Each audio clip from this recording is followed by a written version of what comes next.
with CSL, the chimney sweeping log. It helps clean your chimney while it burns. Inside your chimney walls, there's a constant buildup of flammable tar and creosote. The active minerals in CSL will reduce those dangerous deposits, making your next fire safer. It's so easy. Burn just once every 60 fires. CSL, the chimney sweeping log. CSL is available at Canadian Tire, Home Hardware, and Walmart. Arthritis pain shouldn't ruin your day. With Tylenol arthritis pain, it won't. With 2 layers of relief, one acts fast, one lasts for up to 8 hours, and it's gentle on your stomach lining, so you can take back the moments that matter. Tylenol arthritis.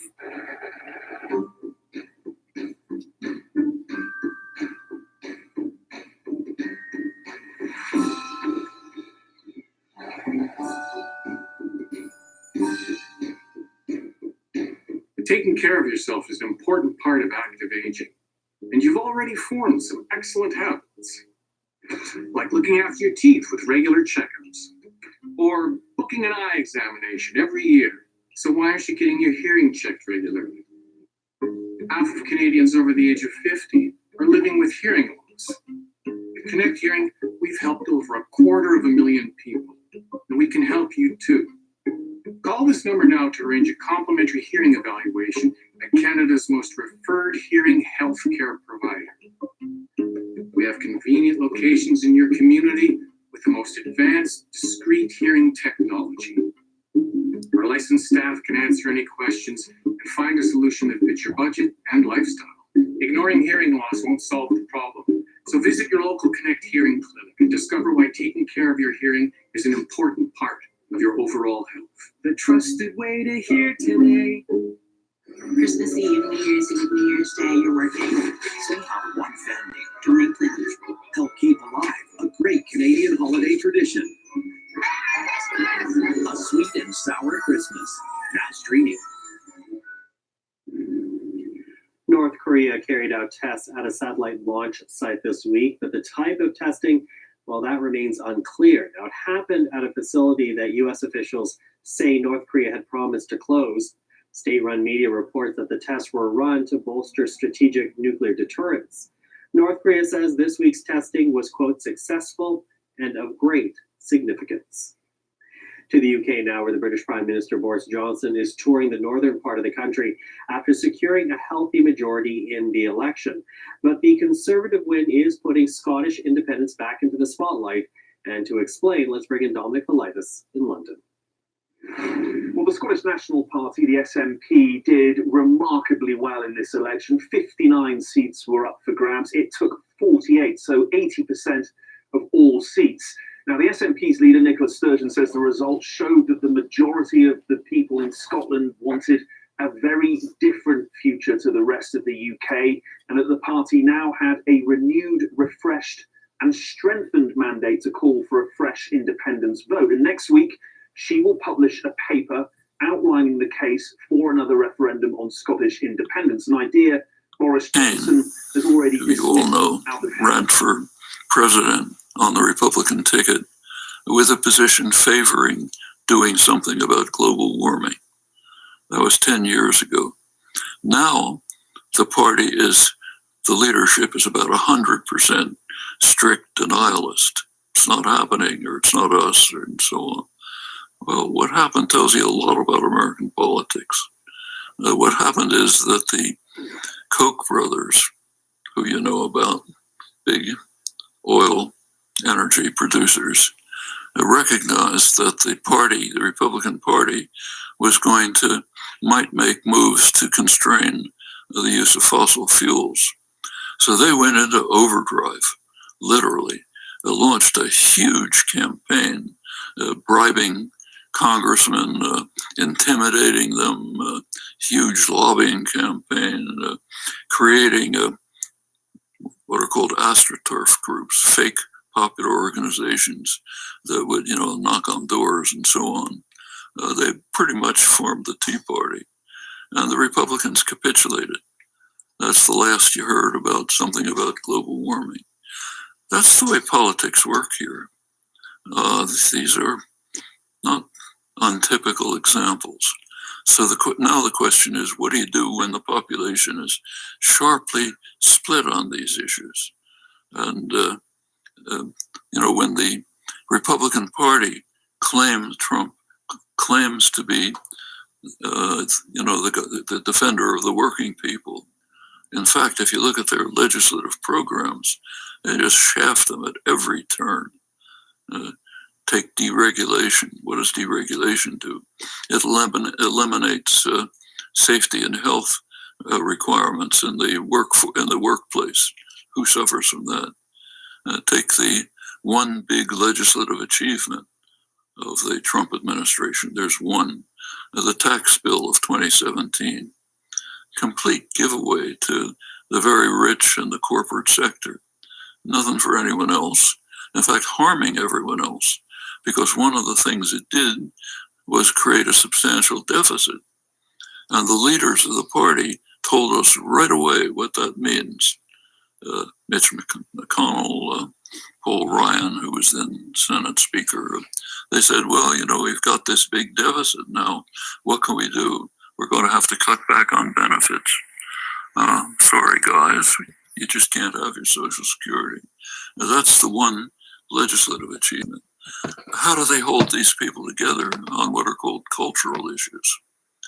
Gun rights, abortion rights, fear of rapists and murderers crossing the southern border not far from us. We're going to wipe out the white race and so on. That's the way you have to mobilize people when you're pursuing policies that undermine them at every turn. And it's not all that different among the Democrats, not quite as extreme. But that raises serious what you're asking turns out to be a very serious question. How do you deal with a country that's like this, a population that's divided like this, political parties like this?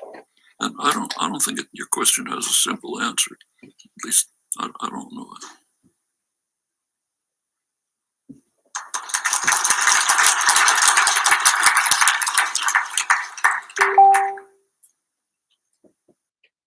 Mr. Chomsky, my name is Ryan Rittmeister, and I am also a freshman at the U of A studying global studies and linguistics. I wanted to know your opinions and, ideas on the impact of American culture on less fortunate countries.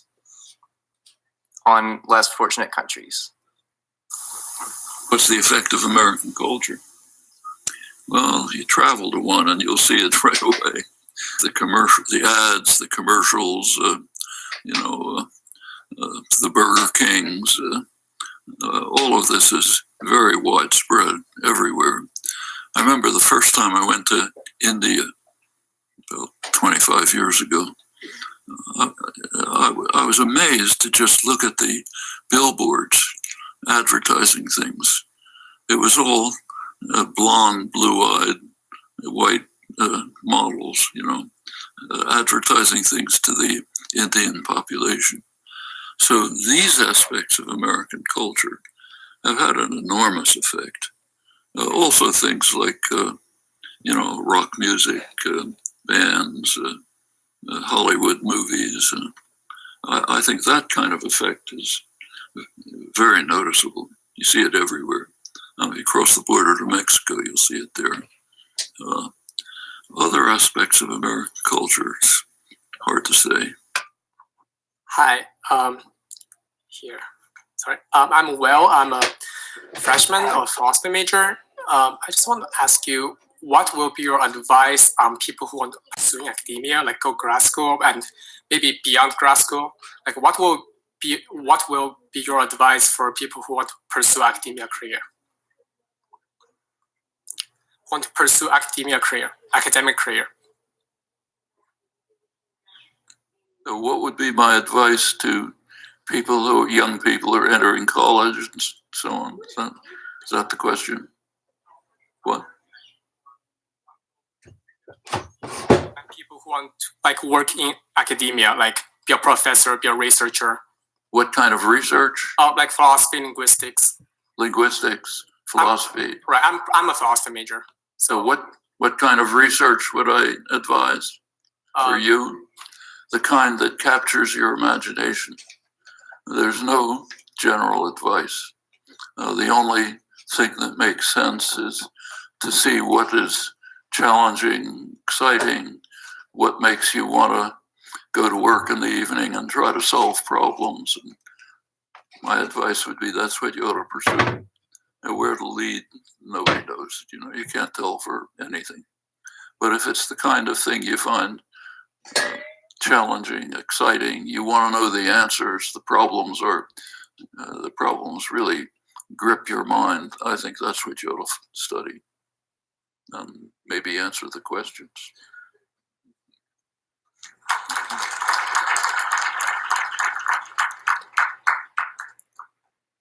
I don't know what you want to talk about. Chomsky. My name's Calvin. I'm a fourth year philosophy and cognitive science major. I have a question about how you feel the internal language and universal grammar relate to. It was snowing here a couple of days more ago. recent books discussing epistemology and sort of the mysterious, like the pure mystery in the universe. It seems to me, because you describe how the internal language and the universal grammar is a way for manipulating symbols. What? It's a way for manipulating and understanding symbols that aren't necessarily the phenomenal understanding, the understanding of experience. Unless to go to grocery store. It seems as though maybe the way to understand the mysterious, this like numenological, inaccessible stuff is through construction with the universal language. It's 1 o'clock. Oh, so I'm not spending money when I'm inside. So hello. The universal grammar. I won't be talking very much. A term so that's do not often be misunderstood. I'm just hanging out. It's universal grammar. In my house. It used to mean and I got some cleaning a couple hundred years ago. Something that was true when of I gotta all languages. Feed my body. That's been given up a long time ago. Maybe that should what be a universal grammar means the last 50 years or so in the framework of what has sometimes been called biolinguistics, the study of language as a biological property of humans. The universal grammar just means the genetic endowment that enables an infant effortlessly with very little data to become what all of you are, fluent speakers of a language. That just doesn't happen from experience. Learning, of course, makes some impact, but it's pretty much like growth of other aspects of the organism. It's what you have a mammalian visual system, not because of the kinds of things you saw in infancy, but because you're genetically programmed to have a mammalian visual system. And it's pretty much going to be pretty much the same with language. That goes back to the first question that was asked about looking at the world differently in different languages. At their root, at their core, the fundamentals, languages seem to be pretty much the same, pretty much cast to the same mold. They have what appear to be wide differences, but those turn out to be quite superficial. Long story here. And the concepts of our language, the words, seem to be just the nature of human thought. That's what human thought is. Something articulate, captured in our internal mental computations of the language system, finally externalized in some sensory motor system. For us right now, sound Merry Christmas. Could be sign, could be touch, that's kind of irrelevant to language. What's going on internally seems to be the same, seems to be a system of thought. Now, I should add here a qualification that what I'm saying is considered very controversial. If you took a poll among linguists, most wouldn't agree. So I'm telling you what I think is the case. We could discuss it. But going back to, so I think we think if you just pay attention, introspect for a few minutes, you can't stop talking to yourself. It's almost impossible. It takes a tremendous act of will to stop language going through your head. Now, if you pay close attention, what's going through your head are not full fully formed sentences, not the kind of thing you speak, just little fragments of this, another fragment of that, all kinds of things buzzing around in your head, but all some kind of language. What all of that means is that, going to mysteries, what's going on internally in our minds is very rapid, extensive use of the whole linguistic system, totally unconscious, of which little pieces and fragments come to consciousness. And that's what we call talking to ourselves. But we're always internally thinking in complicated ways. And as far as we know, it means just using language, trying to discover what's going on. That's very mysterious. One of the reasons it's mysterious is that since we're talking about a unique human property not shared by any other animals, we cannot do the kinds of experiments that have taught us about, say, the visual system. So we know a great deal about the human visual system by doing invasive experiments with, say, cats. You could argue about whether this is right or wrong, but anyway, that's how it's been learned. You'd put an electrode in a single neuron in the external striate cortex where the stimuli come in. You can learn quite a lot about the neuropsychology of how vision works. And since we have same visual system as a cat, basically, we understand a lot about the human visual system. You can raise kittens under controlled conditions, so lacking any patterned stimulation for the first couple of weeks of life, and see what happens to the visual system. You learn quite a lot that way. You can't do that kind of thing with language. You can't take infants, put them in controlled situations, and see what happens. If you could answer a lot of these questions. So when you study language or other uniquely human characteristics, traits, you have a big burden to deal with. You cannot do the kinds of experiments that immediately come to mind and that could be very illuminating. You have to be smarter. You have to figure out indirect experiments that are not invasive. It makes it much harder, but more, going back to your question over there, makes it more exciting, harder questions. And there are some real mysteries that we'll probably never be able to answer. So, for example, if you compare the concepts of human language and thought, things like table, chair, river, person, and so on, they have absolutely no analog in animals. Animals can't even identify, comprehend, grasp, say chimpanzees, cannot grasp a concept like naming. Naming, saying that's an apple.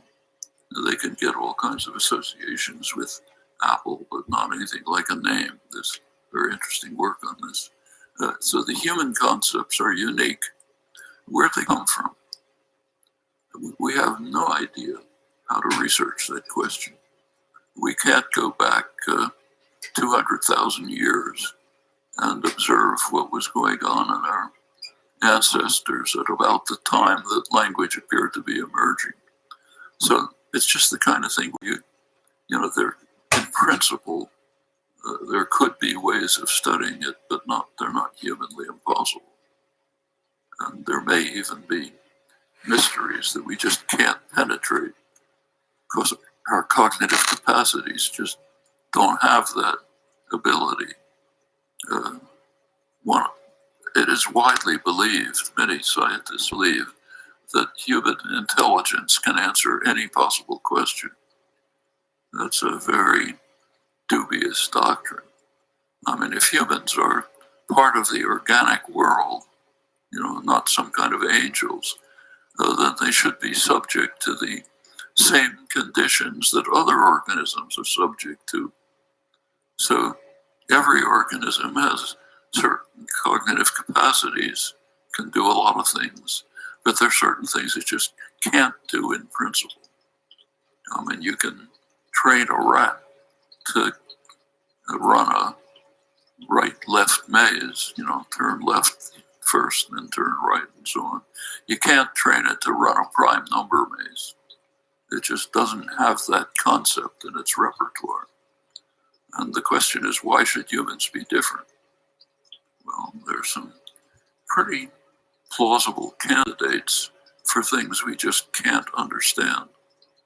One of them, which has been discussed intensively since classical Greece, is simply the concept, the matter of freedom of will. So, can I decide to lift my finger or not to do it? All of us, our most confident belief is that we can decide.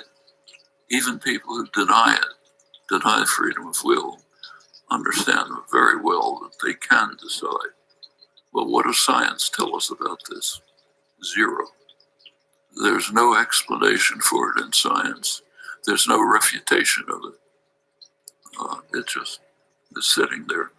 I mean, people who like to believe, ask your favorite physicist, they'll tell you there can't be any freedom of will because it's inconsistent. It's because science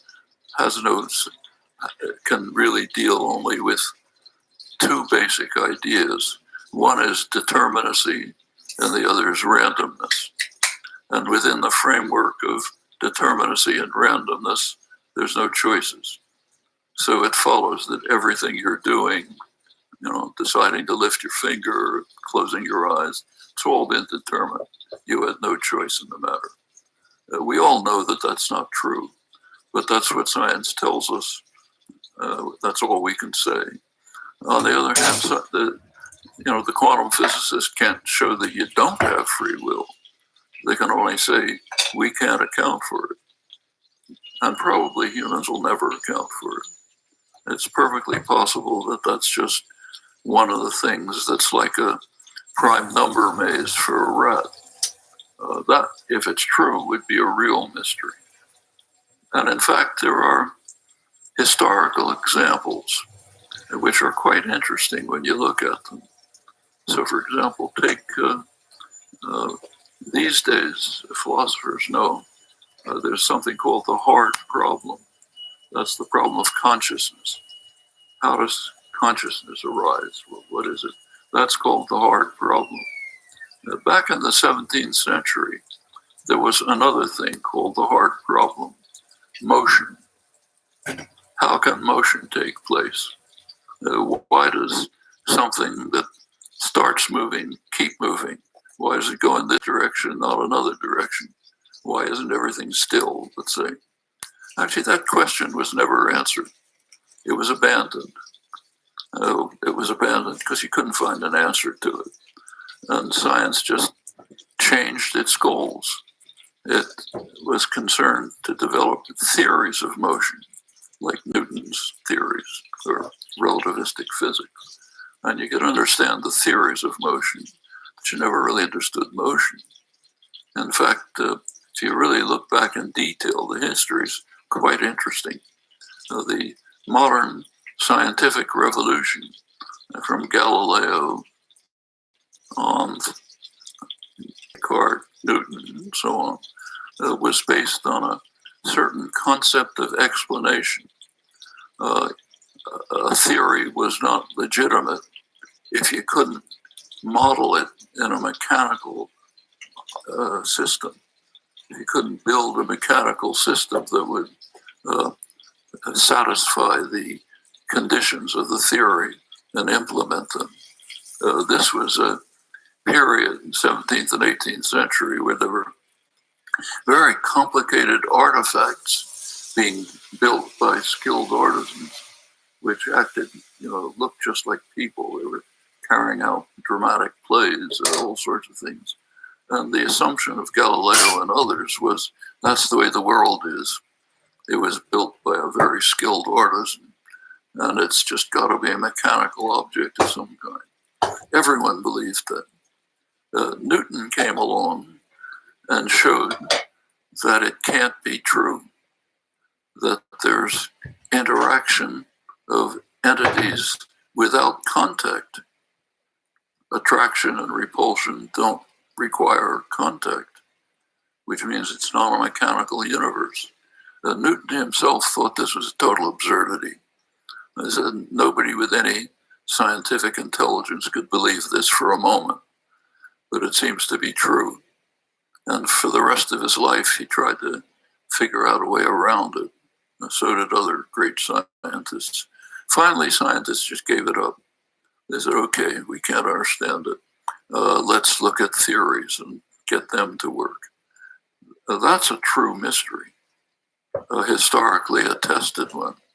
The questions of free will are open. Other questions are open.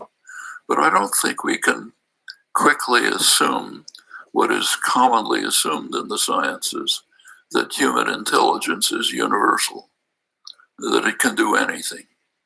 If we just keep at it, we'll answer every question, conceivably, but doesn't look, to me at least, doesn't look likely, either simply on the grounds that we're organic creatures, or even because of the history of science, which tells us some pretty striking things.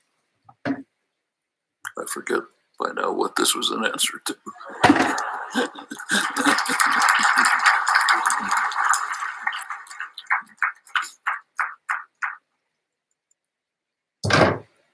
Hi there, my name's Jaden. I'm with engineering college. I'm studying computer and electrical engineering. In high school, I remember reading George Orwell's 1984, and one of the things that stuck with me from that was this idea of newspeak, and how it was one of the ways that Big Brother would control the population by limiting your vocabulary. And I always thought that was really interesting. And then I would see my little baby cousins and how they would seem to just not think things through, because they just didn't have the same vocabulary that us older folks did. So I'm hoping that this is something that you can answer. Does the extent of your vocabulary, the extent of your grammatical understanding of knowledge and such, the number of languages you know, do those increase your capacity for understanding the world around us? I mean, there are things that if some of you are fairly fluent in a second language, not totally, but fairly, you'll be familiar with the constant phenomenon. There are things you'd like to say in the second language, but you just can't figure out exactly how to say them. You could say them in your first language and then maybe translate them, but they just come fluently in your first language. I happen to live with someone who faces this problem constantly. Native language is Portuguese. Sometimes the English phrases just don't come out. I've had the same experience without knowing a second language that well. But if you ask what's going on deeper in your mind, all of those concepts are there somehow. They just haven't been elicited by sufficient stimulation. Just like you're capable of making fine color discriminations, but if you haven't been trained in it, you just don't see them. It's just a blur. I mean, it's kind of like, I don't know if any of you ever looked at an X-ray. It just looks like visual noise, On the other hand, if you're a trained radiologist, you see things. And I think it's the same in this case. It's all sort of inside somewhere, but it has to be elicited. And if it's not elicited, of course, you get difficulties. That's a little different than Orwell's newspeak. He was talking about how power systems construct conceptual and linguistic frameworks that make it very hard to think about the things they don't want you to think about. There's plenty of examples of that. We're not that far from 1984 in that respect.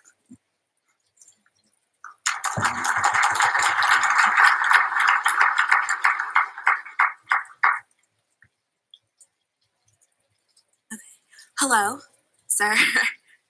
Over here. I'm Swathi, and I'm here with the engineering college with minors in philosophy and math. And I was wondering, so recently there's been a global trend about this idea of fake news. And do you think this trend, with its transparency, I would say, and complete mistrust in journalism, would you make tweaks to your propaganda model at all with the recent trend? And do you think that media and journalism has to reinvent itself in terms of content? I didn't quite get it. Could you try again? Right. So there's been a recent trend towards fake news. Trying to what? Trend towards fake news.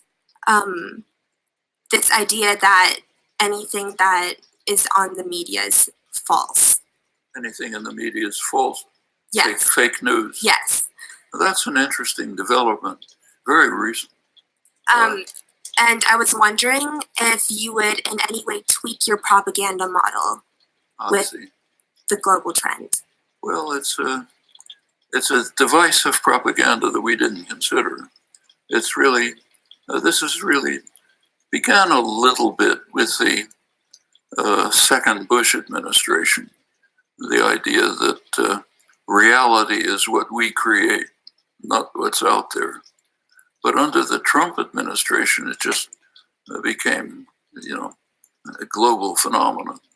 And it's very dangerous. If you look at people's attitudes towards the media, the level of distrust is phenomenal. A very small part of the population trusts the media. Well, there always are reasons for skepticism. Like you don't just accept everything you read as gospel truth. But the fact of the matter is that if you want to get a fair picture of what's happening in the world, the only way to do it is to read the major media. You have to read them critically. You have to understand what they're not saying. You have to think about the newspeak that they're using. But it's not quantum physics. You can figure it out. But that's the only source. Now, if everything is dismissed as fake news, we're living in a totalitarian state. Then what the leader says is, we believe, and everything else isn't happening. So if Donald Trump says the crowd at my inauguration was bigger than Obama's, that's true. If the photographs show the opposite, that's fake news. Once this is happening right now on the impeachment issue, where Trump's, a lot of evidence comes out.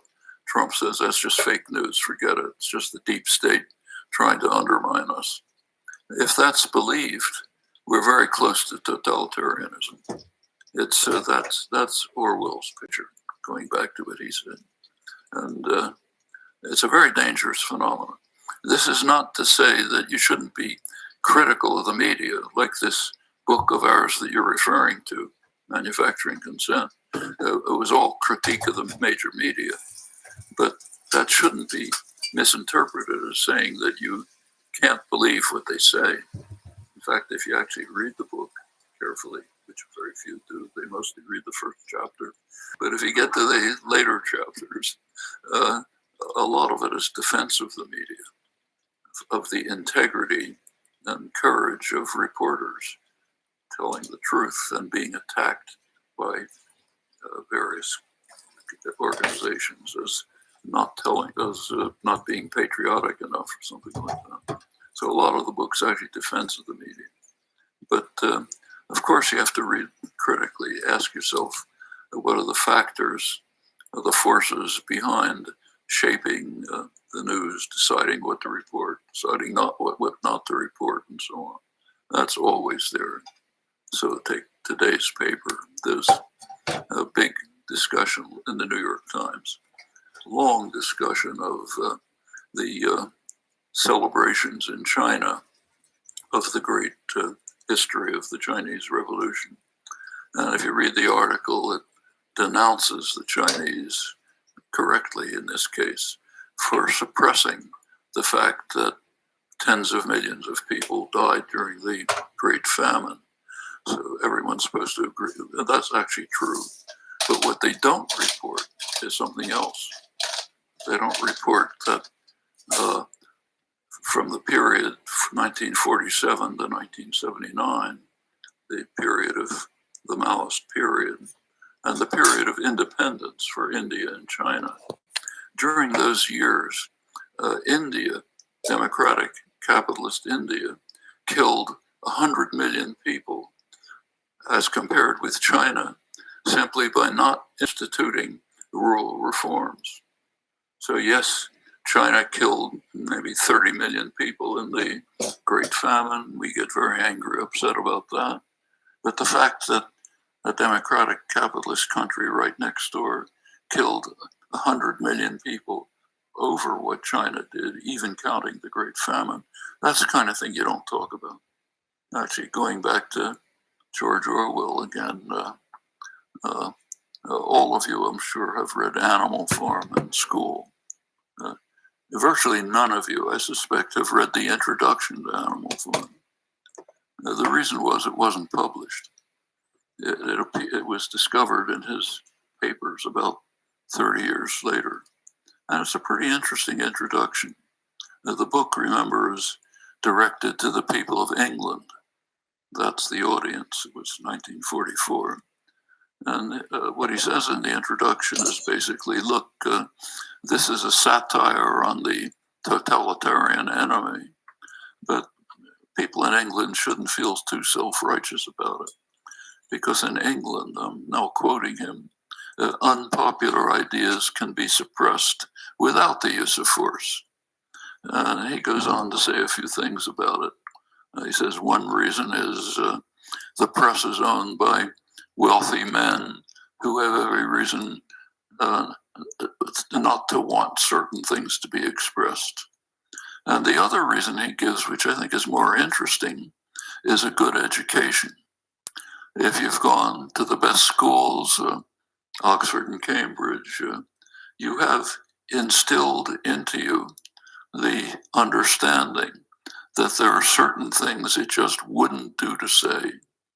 That just becomes part of your nature. So you don't say them. We can add, you don't even think them. So for example, the editors of the New York Times simply couldn't think that if we're denouncing China for the Great Famine, how come we're not denouncing our ally India for a much worse crime during the same period? You can't think that, okay? If you read the next column in the paper and it says, the greatest threat to world peace is Iran, you're not allowed to think that the world has an opinion on this. As we know from international Gallup polls, when the question is asked, which country is the greatest threat to world peace? Guess which one is way on top? United States. Not allowed to think that. There's nobody else even close. Iran isn't even mentioned. But you don't think that, and you certainly don't report it. So it's not that you take the newspapers as gospel truth, but they are the best picture of what's happening in the world that you can find. So you've got to use your intelligence and understanding, other sources, other kinds of inquiry to find out what they're not saying or what they're saying wrongly. But that's what you have to start with. That's why first thing I do in the morning is read the New York Times. That gives you sort of a beginning basis. And to get back to your point, if this fake news thing spreads the way it's been doing, so people just distrust everything in the information system, we're very close to a totalitarian state, to the horror story that Orwell was depicting in 1984.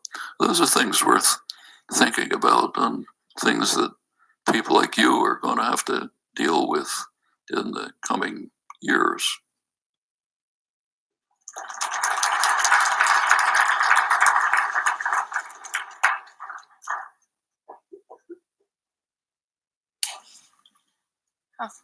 Hello, Professor Chomsky. My name is Bing from Vietnam. I am a major in astronomy. And forgive me if my question is long, because this is actually like the backstory for a novel that I'm writing. So forgive me if it's long. So it is suppose that we have a language spoken by a minority in a country where the government is led by the majority, and that majority, out of hatred and some historical sense of discrimination, they try their best to like eliminate that minority and the speakers of that language. So can this government ever succeed? And if yes, then how much or how little can that language, the language of the minority, I mean, change in, say, 1,000 years? That's my question. So I don't think I completely understood. It's about a situation in which there's a majority language and a minority language, and what is the fate of the minority language if the majority wants to suppress it? Is that roughly the idea? It's nothing very remote. That's right here in Tucson. So there's the majority language, the one we're speaking. There's a language that's native or near native for maybe 40% of the population, Spanish. Okay. Now, how do we deal with it? Well, think about it. I mean, is there a honest recognition of bilingual community? There are other languages around too. We're surrounded by Indian reservations. They have their own languages. Maybe they're dying off. There's actually a big project right at this university to try to revive and sustain them. But those are very live social and cultural issues right here at home and in many other places. There have been efforts sometimes successful, to develop bilingual education programs. But in other places, things are the way you describe, just suppressing the minority language. Those are serious, I think, ethical issues that have to be faced in almost any multicultural circumstances, like right here.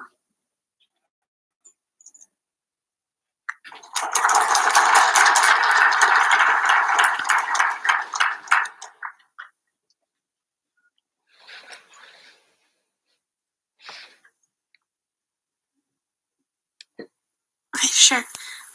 Sorry, my name is Sophia, and I'm a religious studies and political science major. I just wanted to know what your opinion was on the global movement towards the right and towards nationalism, and specifically why a lot of these movements are Islamophobic in nature.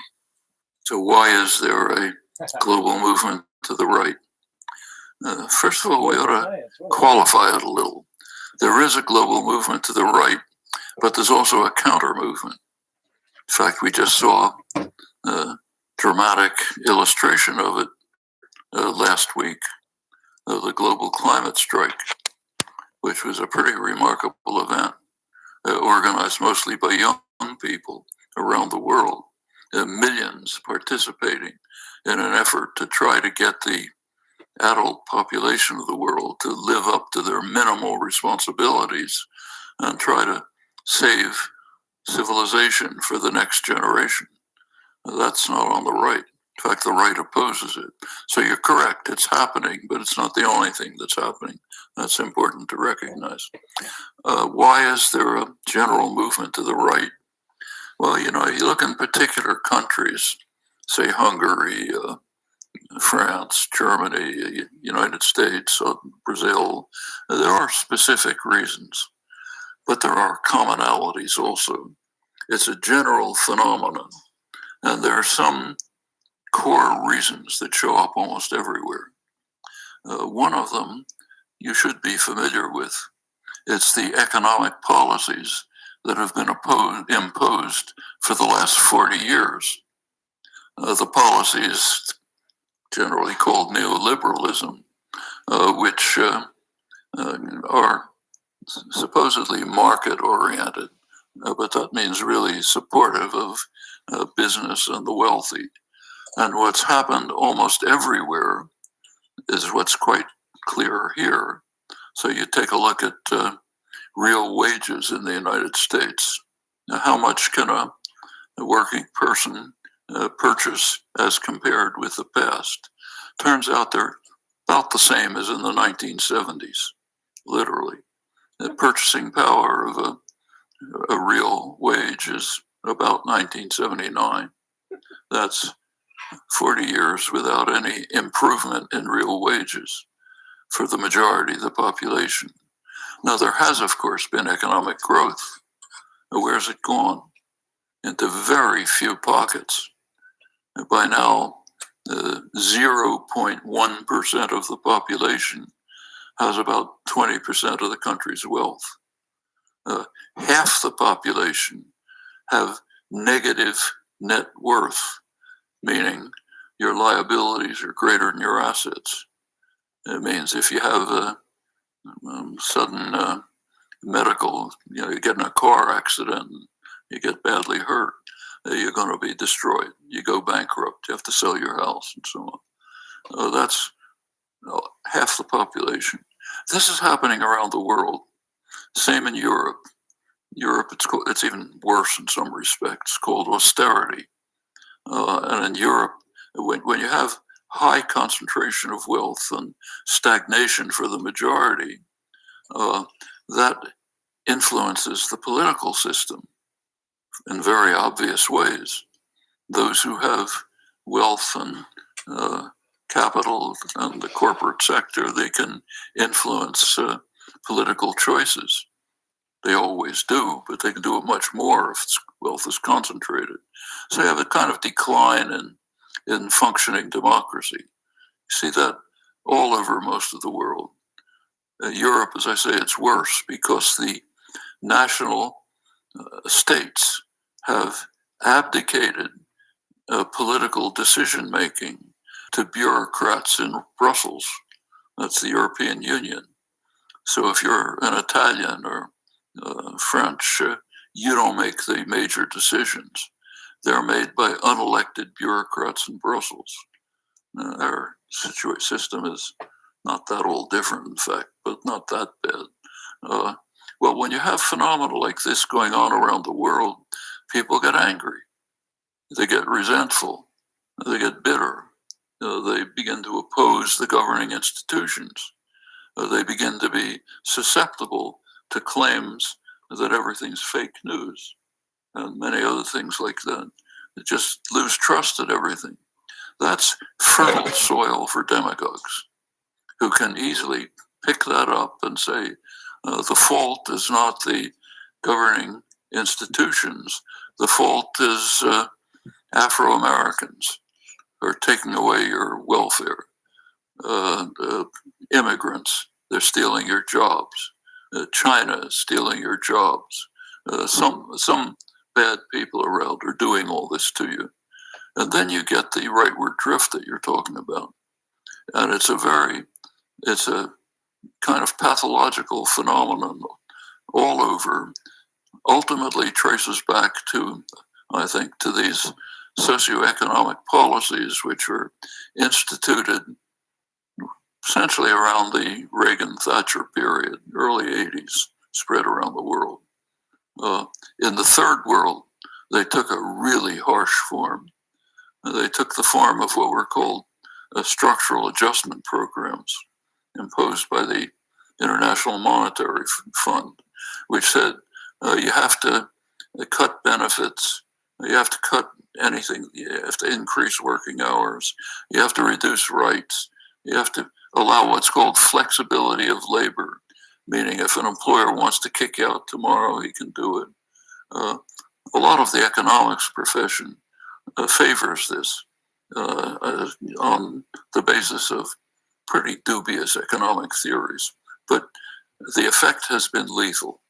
In Latin America, there were about 20 years of total stagnation or even worse. It's part of the background for things like the right-wing drifts you see in Brazil and elsewhere. Countries like Yugoslavia, structural adjustment just tore them apart. And it led to ethnic conflicts, which led to the horrors that you saw in 1990s.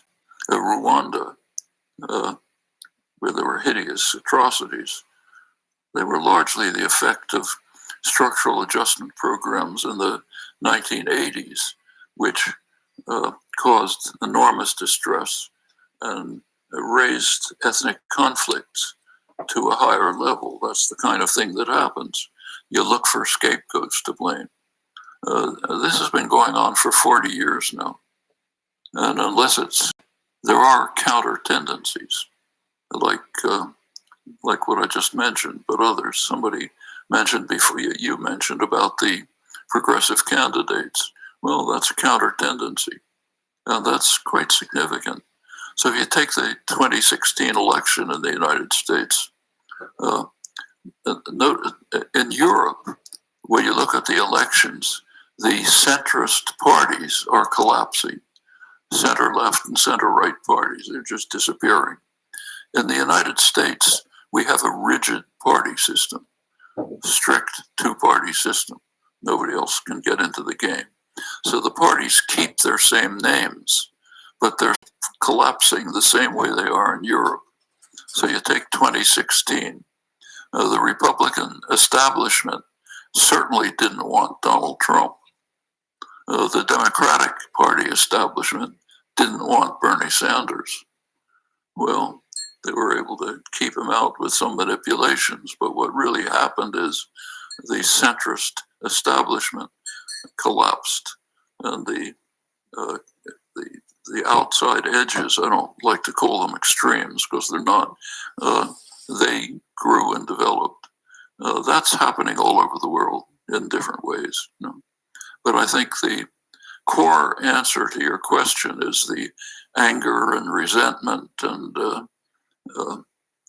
distrust of institutions that resulted from things like living under stagnation for 40 years when enormous wealth is being accumulated right next door. That doesn't make people happy, even if they don't understand the mechanisms behind it. They can see it in their lives. And you kind of lash out.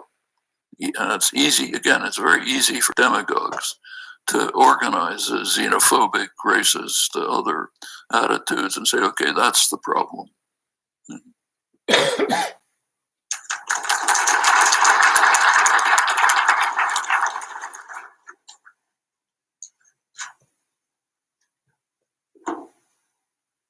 Hi, over here.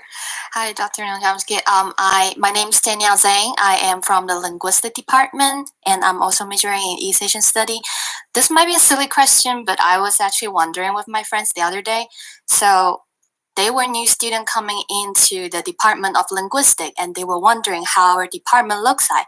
And I couldn't think of any other thing other than ended up saying we have user in our department, and they were very pleased. So I was wondering, how would you, from your perspective, sir, to address linguistic department of the U of A? How would I address the linguistics department at the USA?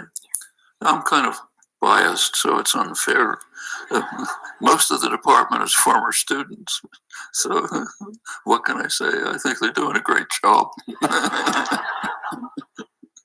They learned something at MIT.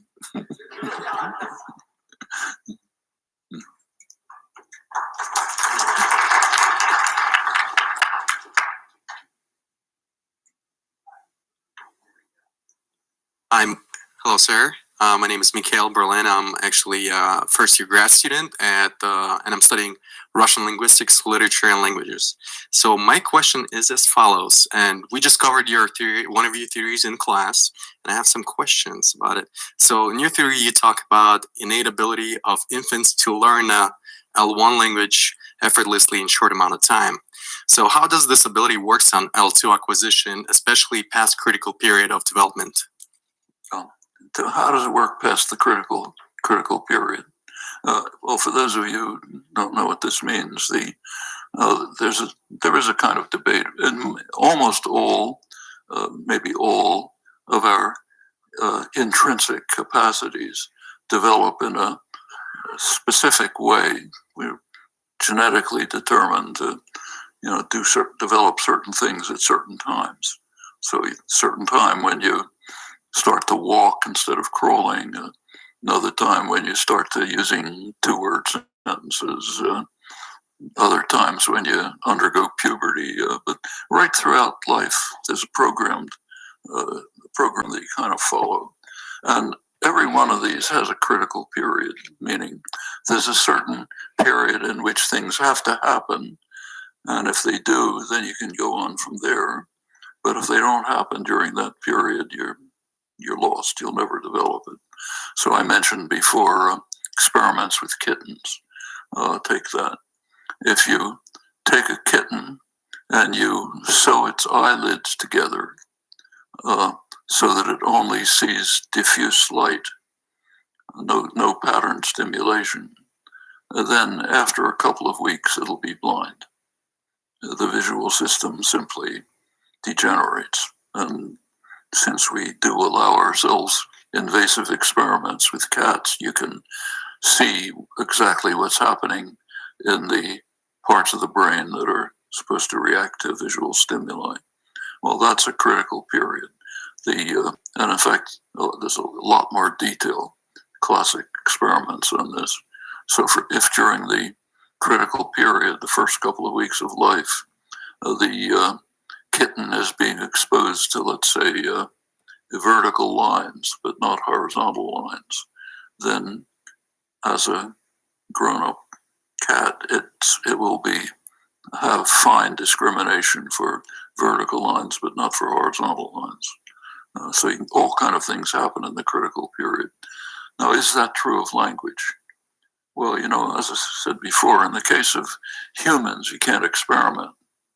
So what we have is mostly kind of indirect evidence. But the indirect evidence seems to indicate that there are a couple of periods which are transition points.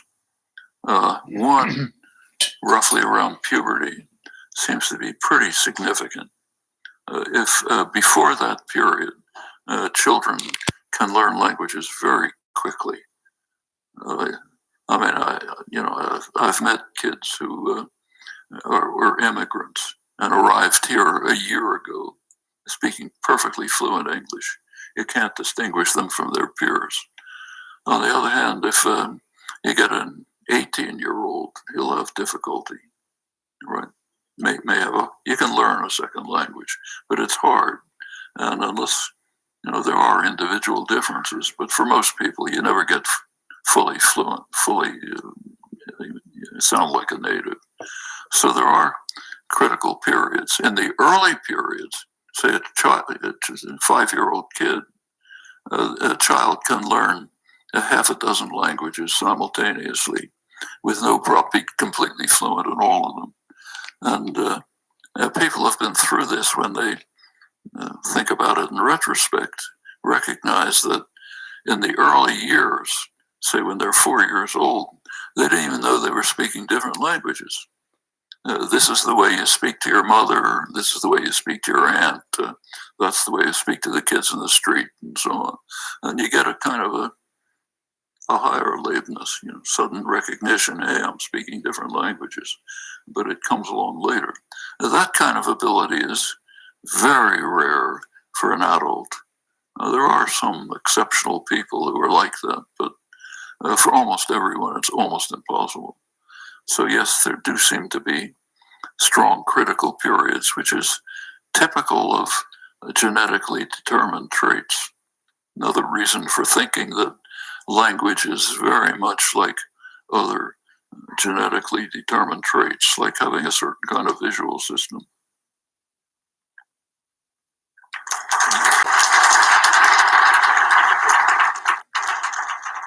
It looks like there's time for about one more question. So if it's a good one, let us know. It's lucky there aren't two more questions. You'll have exhausted everything I know. Hi, my name is Trevor. I am a law and political science major. And my question is, because of the reemergence of the idea of a universal basic income, primarily through the 2020 election, do you think a universal basic income is a good idea? And if it doesn't end up coming to fruition, do you see the idea of a universal basic income going back into the limelight?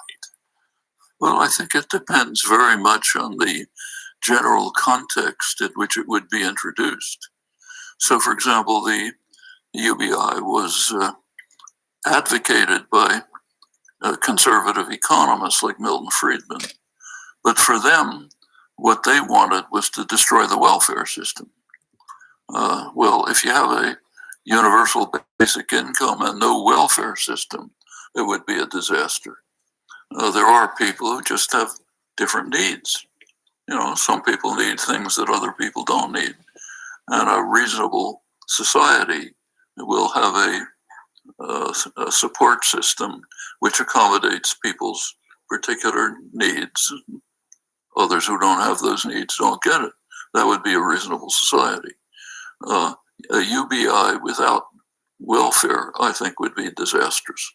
On the other hand, in a system in a society that has at least, takes care of people's needs, ensures basic health care, let's say. The United States, incidentally, is off the spectrum on this. It's one of the rare societies that doesn't do it. But it's very much on the agenda now in the election. But in a society that does care for basic needs, the UBI could be an effective way of just giving people freedom. So, somebody comes out of graduate school and trying to decide what to do with their lives. This would give you a little freedom to make some choices and decisions and to explore, and many other similar circumstances.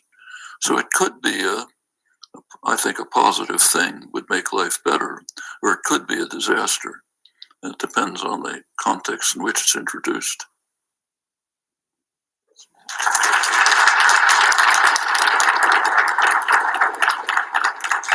All right, well, if you're okay with it, Professor Chomsky, we can do one more question if we exhaust your knowledge. Is that okay? Over the limit.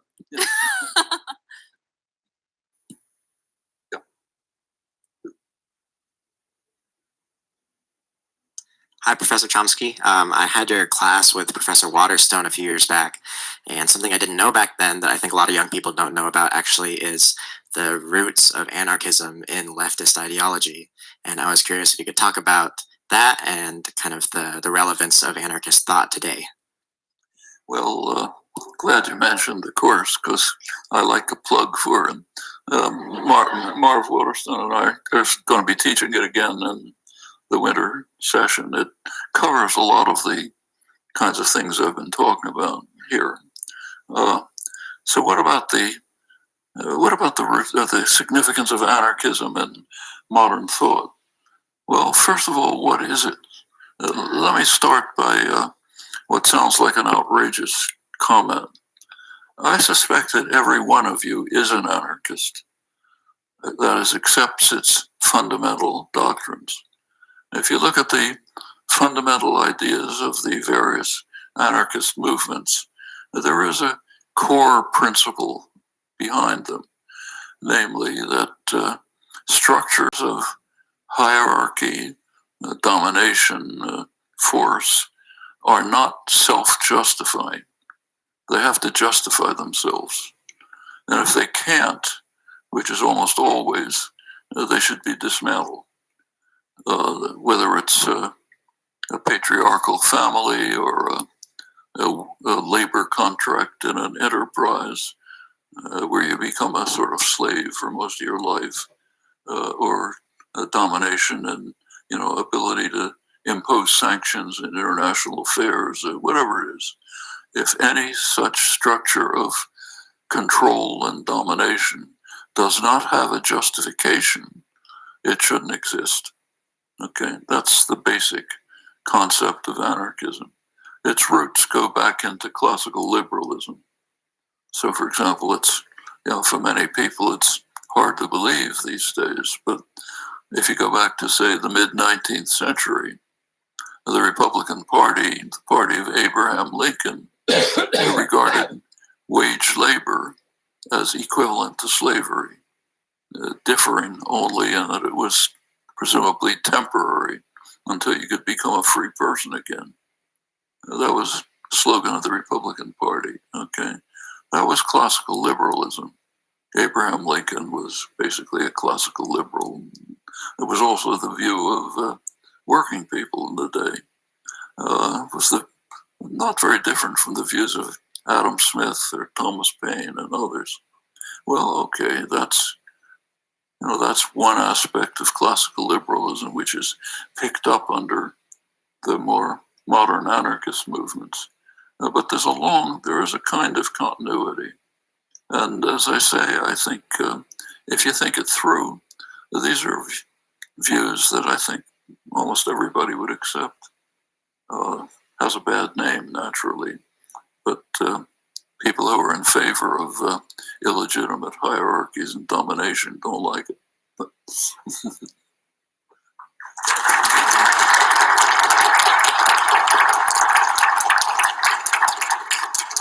Well, thank you all for coming. Thank you, Professor Chomsky, for being here with us. Thank you to SBS and all of ASUA. We were so happy that you were able to join us today.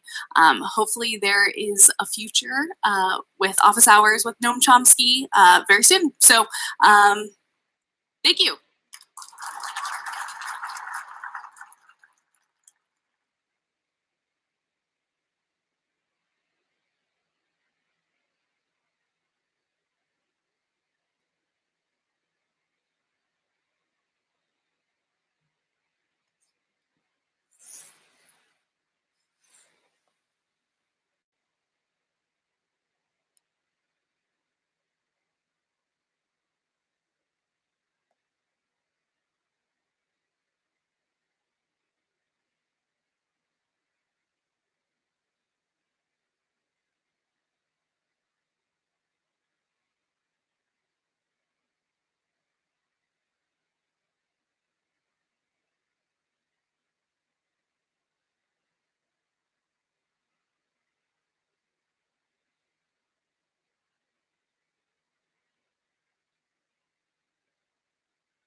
we considered when coming up with questions and discussion topics is mental health, which I'm sure everyone in here knows that has been a very prevalent and a very growing topic, especially in the last few years. And especially if you're a U of T student, I'm sure you know that the topic of mental health, and to put it blunt, even suicide and such, has been a very large topic, especially in the last few months. So we have a lot of questions that are geared around that as well. So once again, thank you so much for coming. We are very excited and honored and grateful to be here, but to be here with all of you. So do you guys want to get started? Perfect. Thank you so much.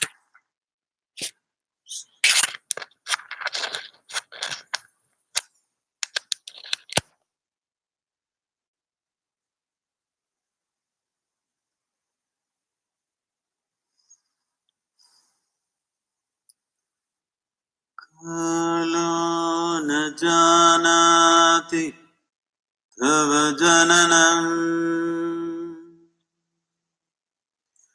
कालो न जानाति तव समापनम् दृष्टो मया तव महाकारः योगेश्वर काल काल योगेश्वर काल काल. Good evening everybody. I just decided to chant because he said one of the main issues is mental health. We need to understand this. As today, slowly people are beginning to understand. For physical health, doctor is not the solution. How you eat, how you stand, how you sit, how you breathe is the solution. Hello? What you do with yourself on a daily basis. Similarly, for mental health also, what we're doing with ourselves on a daily basis is the solution. And what we're doing with ourselves on a daily basis is the source of the problem too. So, to start any activity in your daily life, if you had some sort of process to settle you and kind of put you in place for that kind of activity that you're trying to perform, you would say you would perform your activity much more easily with least amount of friction. In the initial stages of mental ill health, it is just a question of little bit of friction. When the friction happens continuously, something breaks down. Once it's broken down, then fixing is a humongous task. But ensuring there was not much friction is a much easier thing to do. All of you young people, mental health is the last thing that you should be concerned about at this stage in your life, but unfortunately it's come visiting. No, it's not come visiting, it's been invited. So keeping that in mind, let's… Thank you very much. So the first question that I had from myself is… Why are you copying questions? Sorry? Why are you copying questions? I want to make sure I don't mess this up. So because I've usually seen people copying answers, but questions…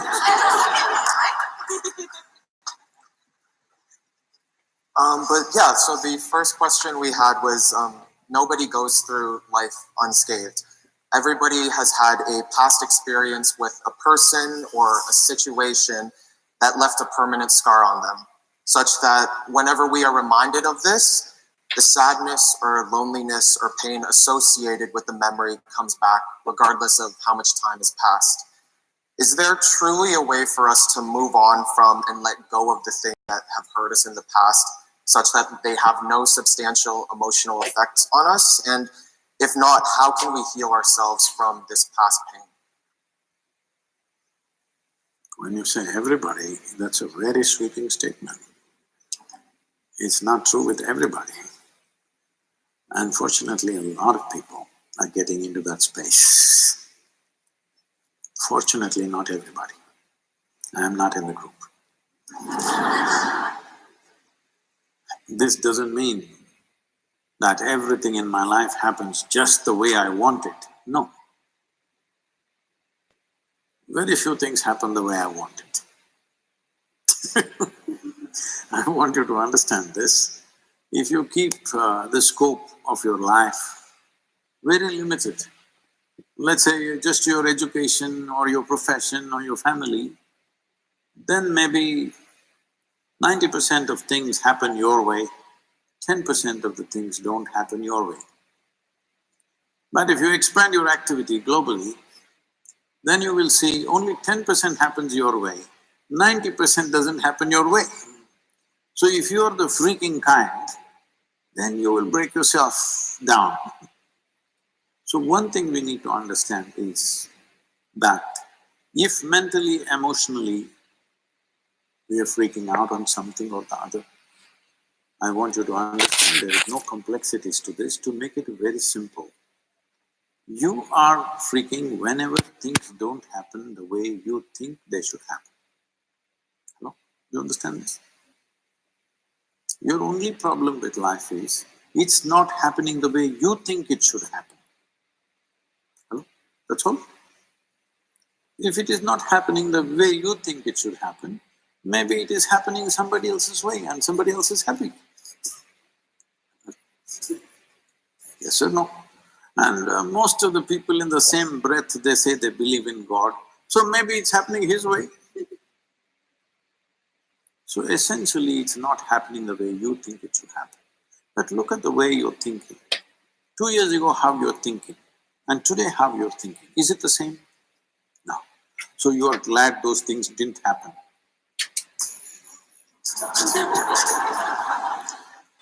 But it takes 2 years to realize that I'm glad those things didn't happen. A whole lot of things don't happen. So what? The important thing is, how profound and how exuberant is your experience of life. Life is not that it must happen your way. If it happens your way, what does it mean? What is your way?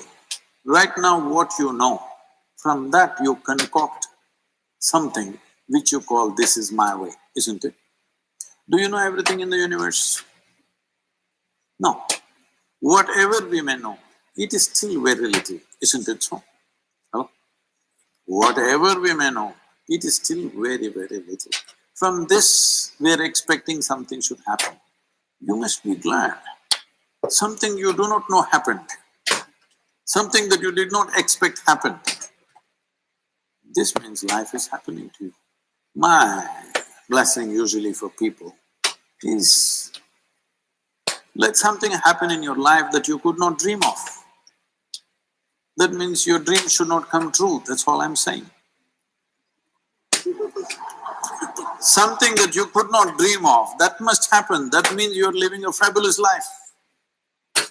But if something new happens that you did not think of, you will freak. Don't do that. Don't do that. New things are happening. Something that you did not expect is happening. You should ride on that. See, there's only two ways. Life has its waves. If you have learned to ride the wave, in Canada you cannot ride, it's too cold. Suppose you were in California and you were riding the waves, you're a wave rider, your dream is a tsunami one day. Hello? Yes or no? If you're really good at riding the wave, what are you looking for? The biggest wave possible. But if you never learned how to ride, then you get crushed by the waves. Something wrong with the waves? No. You did not make yourself fit for life. That is what is wrong. Nothing wrong with life, it's happening. Are you fit for this world or not? This is happening all the time. You know, we are a volunteer organization. This is my lamentation, okay? Please listen to me a little bit. Millions of volunteers, lots of things happening around the world, big movements. But none of them are qualified for the job. Just whoever comes fills the space. I keep them up, keep them up, keep them up with enthusiasm and inspiration endlessly. But they don't know what to do. They're enthusiastic. You know, enthusiasm without direction, how much trouble it is to manage. And you cannot fire them because they're volunteers. You didn't hire them to fire them, first of all. So, this will be happening all the time. Somebody comes up to me and, Sadhguru, I can't work with this person, he's so terrible, she's horrible, she's that. I say, see, the world is full of such horrible people only. If you think, if you want to find something horrible, you can find something horrible in everybody. Just in everybody, without exception, yes or no? If you think what you're doing is significant, you learn to work with such horrible people. If you think what you're doing is very significant. But if you want to work with ideal people, you must go to heaven and today.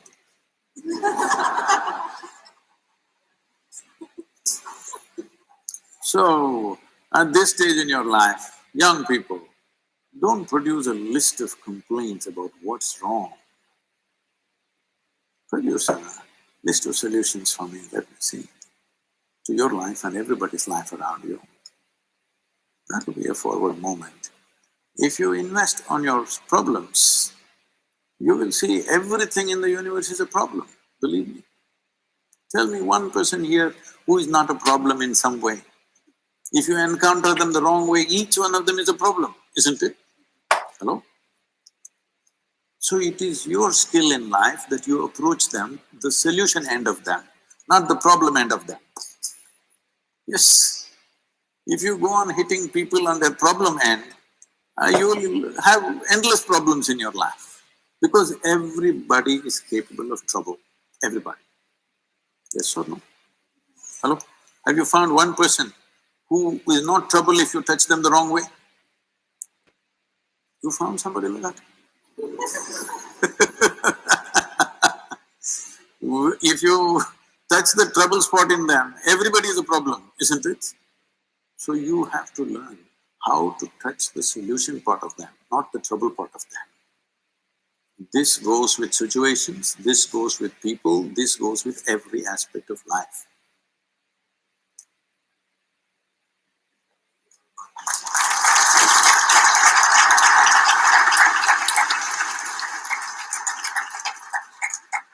So Sadhguru, a lot of our students take leadership roles at school. A lot of them are just good friends and are part of families where problems do exist, and they take the caretaker role a lot. So what they've asked is, how do you take care of yourself when you are usually the one taking care of others?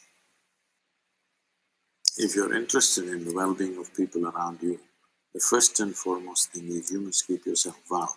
Otherwise, you will become a problem yourself.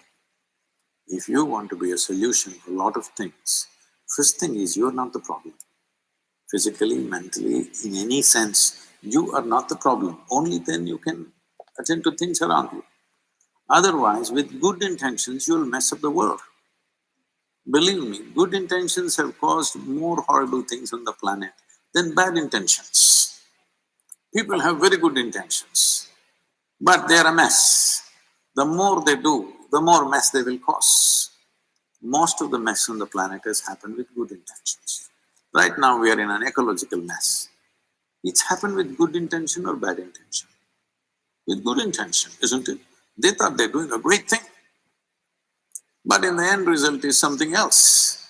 So like this, at everything it is so, just your good intentions will not do. It's very important, before you touch somebody else, your hands are clean. That much you must take care. That if you cannot solve somebody's problem, what to do, it's all right. But you touching them should not become a problem.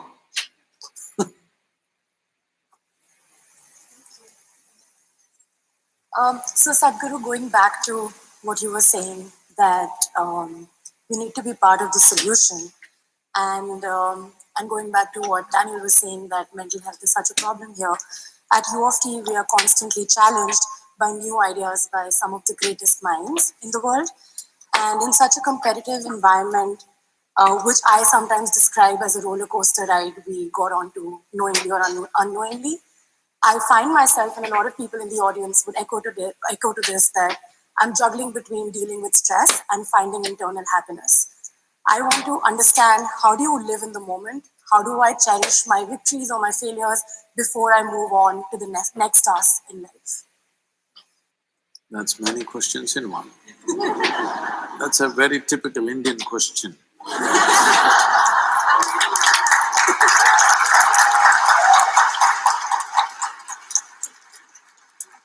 She left India only a year ago. So, to address the basic aspect of your question, which is how do you live in the moment?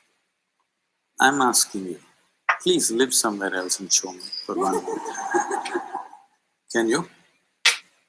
Can you live somewhere else?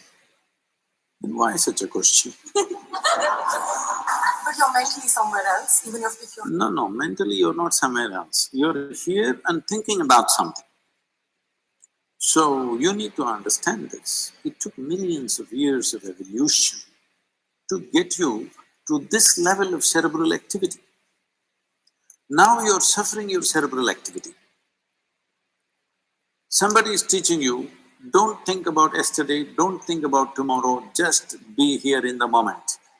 What they're telling you is, rewind the evolutionary process, become like an earthworm. Yes, of course, an earthworm is an eco-friendly creature, which human beings are not, unfortunately. But it took millions of years of evolutionary work. I want you to just imagine, from a single-celled amoeba to you, the most complex creature on this planet, take an enormous amount of work, isn't it? You think it was all wrong? Hello? You think it was all wrong? So the problem is just this. You have a very sophisticated machine in the form of human mechanism. The simple question is, have you read the user's manual? User's manual? No. How was that? When will you read it? When you're 80 years of age? I know it's a long way for you, but when will you read it? You must make up your mind. See, suppose you buy a phone. Do you want to read the user's manual within the first 3 days after you bought it, or after 3 years when you're discarding the phone? When do you want to read it? The very beginning, at the earliest possible time, isn't it? So right now the problem is just this. This is a very sophisticated machine. You have made no effort to know this. Without knowing this, you want to live in this and drive through the world in this, so it's a disaster, all right? You want to know everything about the universe, you don't want to know anything about this, so you're paying the price. You know where galaxy number 64 is, but you don't know where the hell you are, you're asking, how can I be in the moment?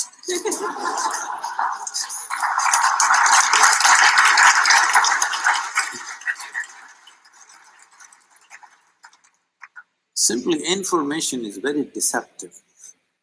Information is very deceptive. You have information about that galaxy, this galaxy, you think you know it. No, we don't know it, we just read it in the book, all right? But this is reality, existentially you're true, isn't it? You must know everything about this because this is you. You don't know that galaxy, that's another matter. If you wish, you can know. But you must know this because everything that you experience through this, isn't it? Do you see me right now? Where? Right here. Now, this light is falling upon me, reflecting, going through your lenses, inverted image in the retina. You know the whole story. Where do you see me right now? Within yourself. Where do you hear me right now? Within yourself. Suppose suddenly I become blurry and hazy. You think something wrong with me or with your vision?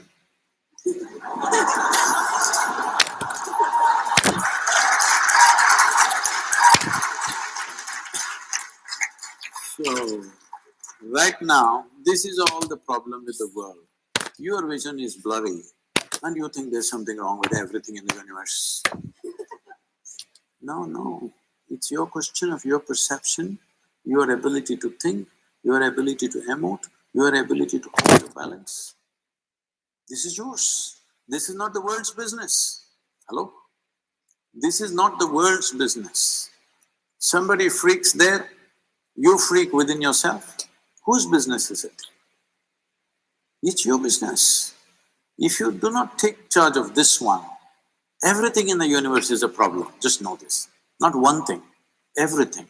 And especially when you're a student in a university, well, I was not much of a student, maybe you're better students than me, but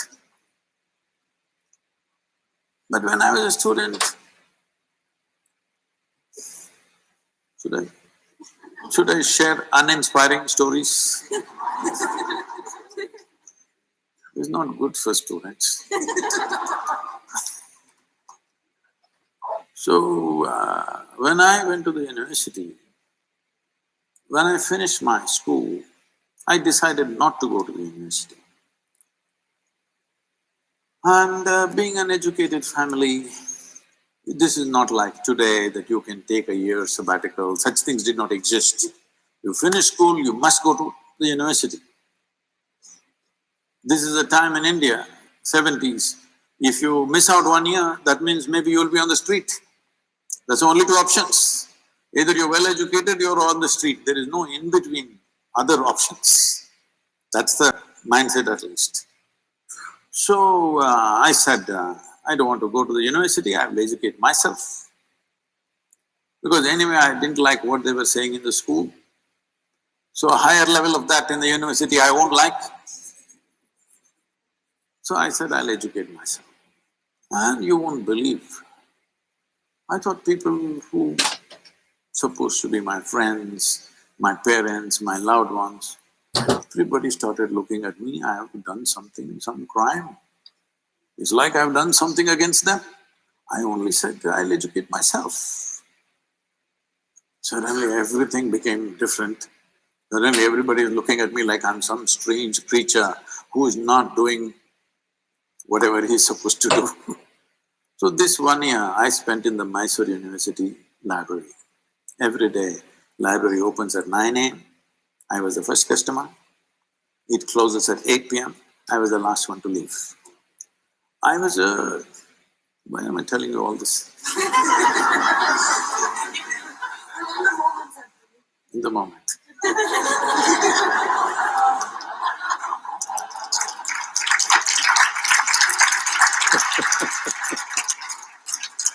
So, I know these days this generation can't eat a full stomach, but I would normally eat 2 times of what anybody eats.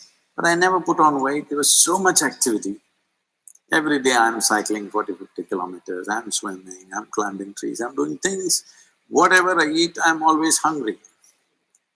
So I'm a big eater. This 1 year, you won't understand this unless you know how voracious I was.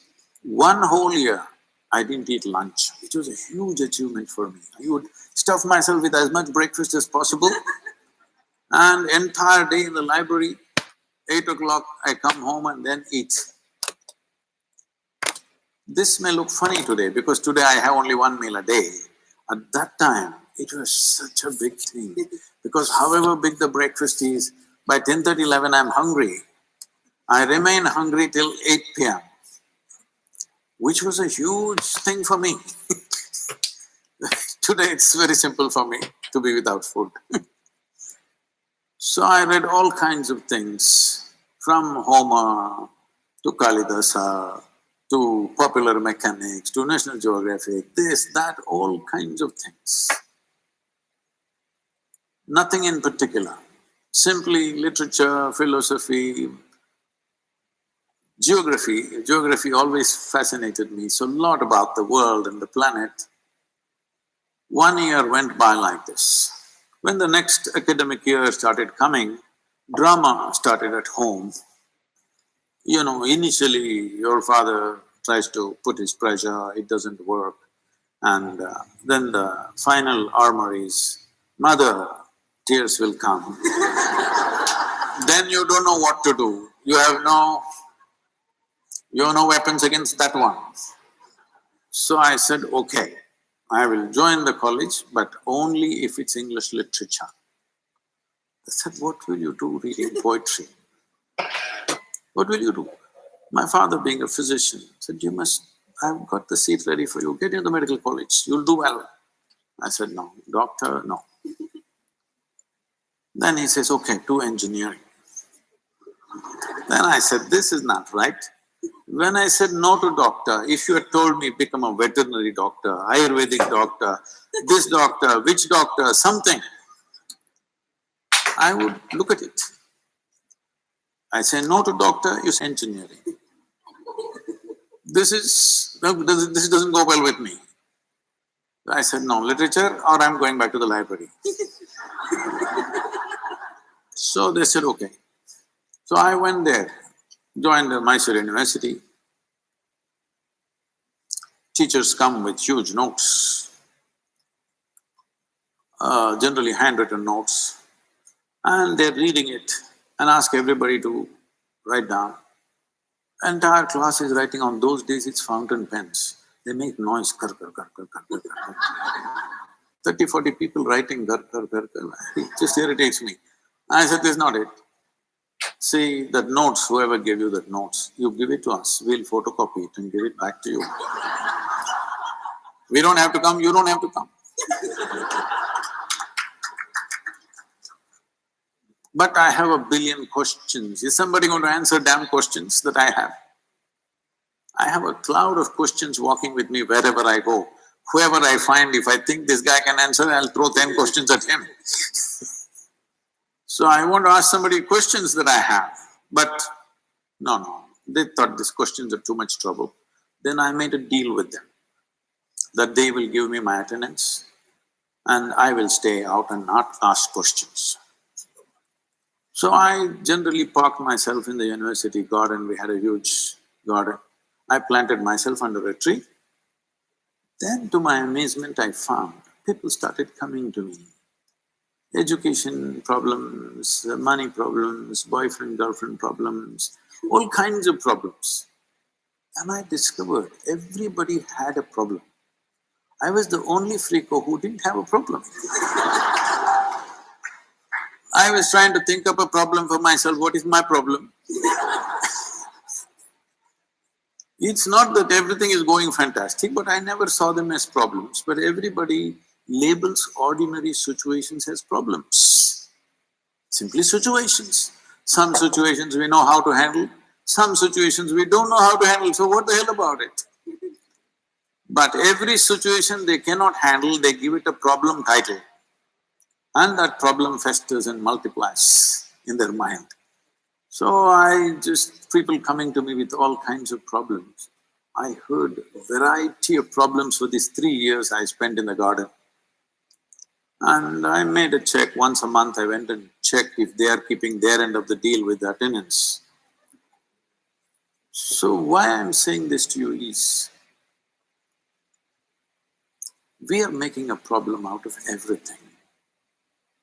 See, never before, materially, physically, life has been as good as it's today. Hello? But this generation has become the most whining generation ever on the planet.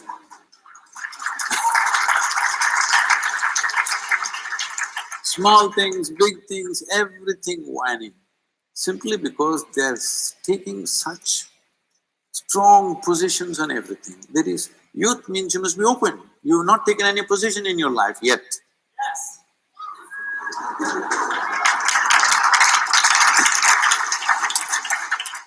The best thing about youth being youthful is, you're not too conceited, you're not taken a position, you don't belong to this or that, you're open.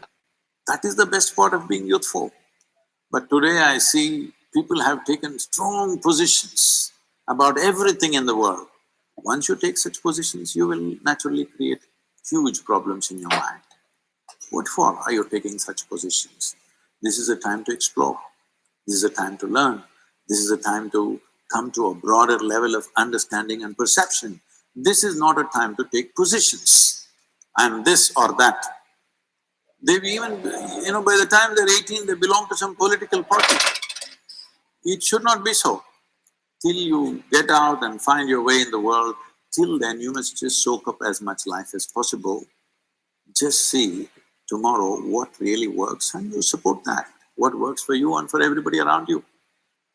Taking strong positions, the moment you take strong positions, the openness of your mind is lost. Once your mind is not open, suffering is inevitable. How else it'll be?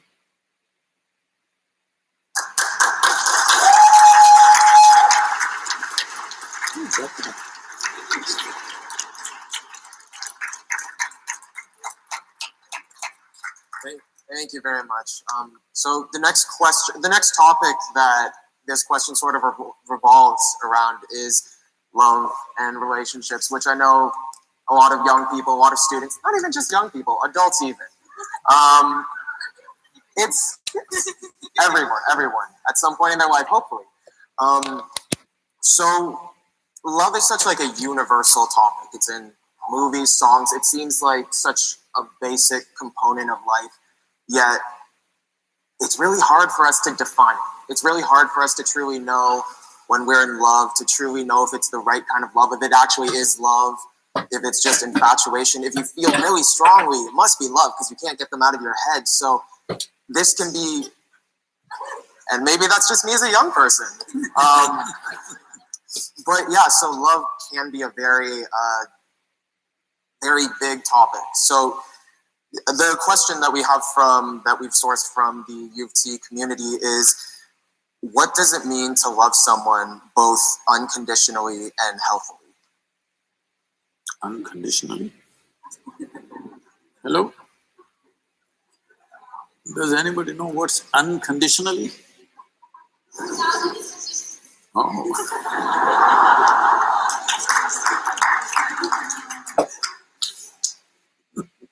There are always conditions.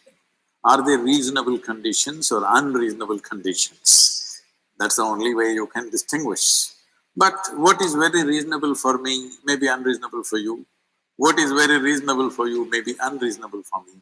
So friction happens. The problem is this, that we are calling human transactions as love. Human transactions are human transactions. People come together for various needs. If you have to learn together, you form one kind of group. Maybe two people will sit in a library and study. They were only discussing the subject, I mean to say. You also went to the library, but… So, people may come together because they have physical needs. People may come together because they have psychological needs. People may come together because they have emotional needs, financial or social needs, all right? Or maybe a combination of all those things put together. So, these transactions, everybody has to do. Various levels of life, different types of transactions. So, what we are calling as love is a certain sweetness of emotion within you. Right now, your condition may be such, you're not able to trigger the sweetness of your emotion without the help of somebody. I'm not willing to point at anybody because this will be misunderstood. Without the help of another person, you are not able to trigger the sweetness of your emotions. Now, you think, only with this person, my emotions can be sweet. I'm asking you, whether it's love or hate, anger or tranquility, whatever, pleasure or pain, even light or darkness, does it happen within you or outside of you? Within you. What happens within you if it needs an outside push? That means you're a low-tech machine. In 1950s, if you owned a car, morning if you have to start it means you need extreme core self-start, isn't it? Isn't it time you upgrade your technology, that if you sit here, you can sit here lovingly? Not because of her or him or her or her. Just like that, you can sit here lovingly. If there's somebody you can share, Nobody? You can sit here lovingly. What's stopping you? So, if you made yourself as a human being with a joyful mind and a loving heart, then you will conduct transactions, various transactions, in a sensible, graceful manner. Those are called relationships. Love is one aspect which is within you. Relationship is a transaction. The other person is involved. This is always a compromise. There's no perfect relationship anywhere. Yes or no? There is a give and take. If you're running the relationship 51% your way, you're doing great. Sometimes the percentage tilts in their favor, you try to push it in your favor. Transaction, but any transaction will sustain only if it's beneficial for both the parties. Whether it's marketplace, friendship, marriage, whatever, it will only sustain if it's beneficial for both the parties, isn't it? So you have to ensure, even if the other person is not competent to benefit or doesn't have the push to benefit, you must make sure the other person benefits. Otherwise it will not sustain. Even if you're doing business, I'm telling you. If you want continued customership from somebody, you must make sure he benefits, even if he doesn't ask for it. Hello? Yes or no? Then relationship will sustain.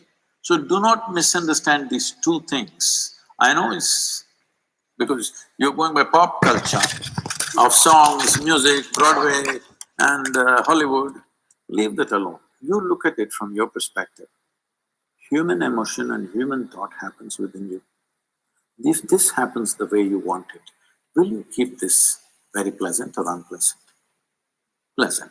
If you keep it pleasant, you are naturally loving, your emotions are sweet. If your emotions are sweet, will people want to be with you? Of course they want to be with you. Yes or no? Yes. You don't have to do any circus to have them. If you are a very wonderful human being, they desperately want to be with you, isn't it? You don't have to do any tricks to have them with you. So relationship becomes easy, whichever way you play it works. You don't have to be unnecessarily conscious what to do, what not to do, how not to hurt that person, nothing.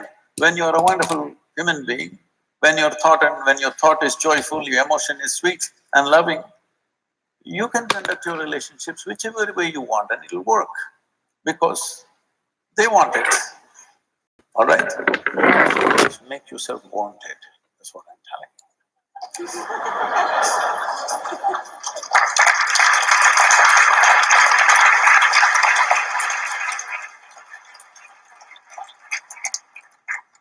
So the next question we have is about identity. It's a personal question that I've come up with, but I think some of you might be able to relate. So I'm a diaspora, I'm Canadian born. My family is from Tanzania, but originally from Gujarat. So I've always struggled to identify who I am in the Canadian context. So when I went to school and I had to eat lunch, I would take my butter chicken and I would go sit on the side because I didn't want my white friends to have to smell my food. But when I was with my family at mosque or temple, I would all of a sudden have an Indian accent. So I was always stuck between these two identities constantly. And these are things I did as a child, 6, 7, 8, 9. And now as an adult, I'm still trying to figure out how to navigate in this space. So my question for you is, as youth, we have the ability to adapt our identities to fit the social surroundings we're in. How do we begin to understand our authentic truths and act upon them in a world that expects us to change and be amiable in our environments? See, in 21st century, the comfort of belonging to a specific community, because especially you come from India. In India, people lived in adjacent homes for thousands of years actually, for millennia they've been there in the same places. But this is one kind of community, this is another. They cook differently. They're all together, everything, but they still cook differently. They always get married among themselves. They maintain this for thousands of years. I always look back and see how the hell did they manage? The cooking didn't get mixed up, How did they manage this? It's quite incredible they managed that. But that time is over in many ways. We must preserve those individual cultures because they're valuable, because they evolved over thousands of years. Each one of them have their uniqueness and beauty about them. But it lost its value when you did not understand what is a difference and what is a discriminatory process. See, it's wonderful that each one of us are different. If there was one more person just like you in your home, could you live there, I'm asking? Hello? Aren't we glad everybody is different and nobody is like us? So whether it's as an individual person or as a community or as a nation, we are all different and that's fantastic. But when we misunderstand differences as discriminatory process, then it becomes ugly. When that ugliness comes, we want to demolish all differences and make everybody into McDonald's. Okay? Because we think the evil is differences. Evil is not differences. The evil is in you thinking one is superior to the other. Instead of seeing this world is fantastic only because we are so different. You're all of us same. I won't have a conversation with you if you were just like me. Hello? If you were just the same as me, why would I sit here and have a conversation with you? Only because you're different, you're worth talking to, isn't it? So differences are fine, we don't have to suffer them. It's really wonderful that this small little planet has thrown up so many varieties of people. How many varieties of people? Leave the individuals, even as communities, as nations, how many varieties of people? The way we eat, the way we talk, the way we do things, the way we dress, everything is different and that's fantastic. We just have to educate the world that differences are wonderful, discrimination is horrible. This distinction if we get, you can be whoever the hell you want, all right? See, from generation to generation, how your parents were, they are also diaspora in Africa. They largely spoke Gujarati, they're desperately trying to keep their culture, you know. Actually, people who come out of India in 50s, 60s, they're more Indian than the Indian people. Because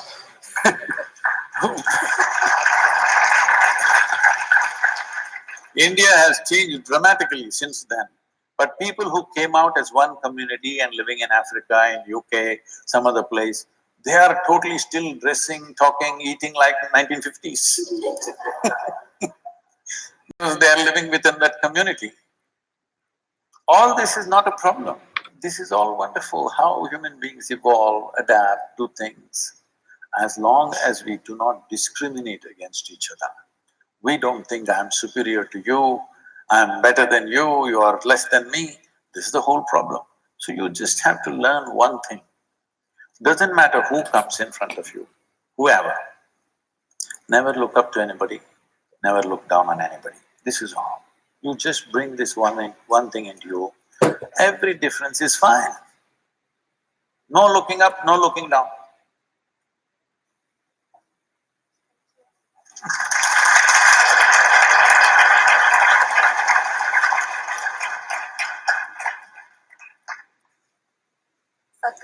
The next question is something that we sourced from the audience, and it's been a personal question as well, which is that when we're on this journey of life, we tend to set a lot of short-term goals, and when we don't achieve them, we don't know how to deal with failure. And that is something we all deal with a lot at U of T in specific, but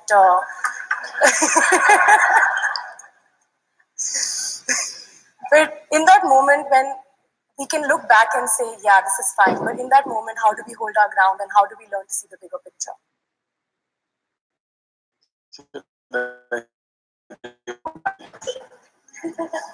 Hello? No, they're not interested. I have some fans who want to know about my failure.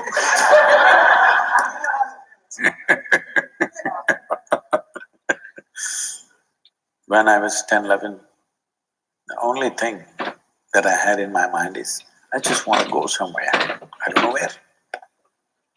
So those days if I got 5 rupees, 5 rupees was lots of money. I bought a little bit of bread and disappeared into the jungle.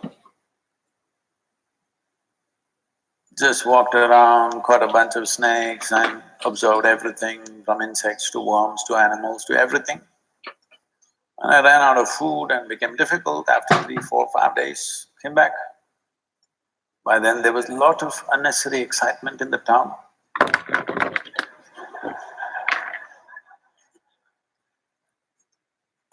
Police complaints, searching all over the place, looking into the morgue, all kinds of things. Then I came back and they were all… but I left a note. They just ignore my words and do everything else. So after a few times they got used to that. And I also grew up. So I didn't know where, but I just wanted to go somewhere. All I knew was somehow the known situations was kind of containing me. I just wanted to go somewhere. The moment I got a bicycle, I cycled across South India. And I got a motorcycle, I crisscrossed India many times. And I was stopped at the national borders. So I decided the only thing is I do some business, make some money and ride across the world. Where? I don't know, simply want to ride. So I thought I'll get into business. So I got in, became far more successful than most people would imagine in a short span of time. So one to another, I started half a dozen businesses. Became very successful, everything. Then everybody was clapping their hands except me. They were all clapping their hands because I was making more money than other people. I was getting lit up like that because I got into this business because I wanted to ride away. But business after business, I put one finger, now both my hands were stuck in it, making money and everybody clapping hands, but I was not clapping hands. I did not think it's a great thing. I think it's those 5 years which people think are very successful for me, were the 5 years when I did not do what I really wanted to do. But everybody else thought I was doing great. That's how world is, you must understand. When you're doing great, they think you're doing no good. When you think you're doing no good, they all think you're doing great. So you must know whose interest is in their hearts. So then one afternoon, it so happened I burst into an ecstatic state for no reason, every cell in my body bursting. And then I look at myself, what is happening to me? Am I going off my rocker? Am I losing it? What's happening? But I know I don't want to lose what's happening because it's too fantastic. If I simply sit here, I'm dripping ecstasy. Then I pay attention to it. What is it that's happening to me? Then I realize, if I don't mess with my mind, I'm just ecstatic. Even now, just see, it's just the cerebral activity you're not able to deal with, isn't it, which causes so much all this. If you know how to distance yourself from that, this life will burst into ecstatic state. When you are a 5-year-old girl, simply jumping around, simply because there was not much cerebral activity. Simply, life was a joy just to be alive, isn't it? Even now you will become like that if you know when to keep your cerebral activity on, when to keep it off. When I realized, if you don't do anything, you will become ecstatic, then I thought, what's the big deal? I will make the whole world ecstatic. On that day, the world's population was 5.6 billion people. Then I sat down and made an elaborate plan. How I will make the world ecstatic? Because it's so simple. If they don't do anything, they will be ecstatic. I didn't think people are so invested in misery that it'll take a lot of coaxing. Then I made a plan. In 2.5 years' time, I can very easily make the world ecstatic. I thought I'll execute this plan. Because you are a consulting business person, I'm telling you. I had everything clear-cut, because this is this simple. If I talk to them, why will they deny ecstasy? They will all go for it. 38 years.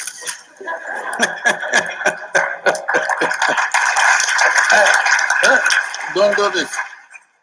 You're clapping at my failures. So people today say we have touched somewhere between 800 to 900 million people. But that's not my idea of the world. Population has grown to 7.6 billion people. Now I know I will die a failure, but I'm a blissful failure, okay? Because first is, I learned how to fix myself before I do anything in the world. If you fix yourself, will you fix yourself in a pleasant way or unpleasant way? Pleasant way. So if you become joyful by your own nature, then you do something in the world. Depending upon the times in which we exist, we must understand this, never underestimate this. Depending upon the times in which we exist, we do certain things. Our world allows us to do certain things, isn't it? Today you're in your university, all of you here, because this is 21st century. If this was 12th century, maybe you would be fighting a war, maybe you would be plowing the land, maybe you would be doing something else. So you being university is not your achievement, it is the times. You have some role, you have a stake in it, but it is the times which is allowing you to do this, isn't it? Historically, at what time we are born is deciding most of what we do. So do not make that a big affair. First and foremost thing is to grow this piece of life to its highest possibility.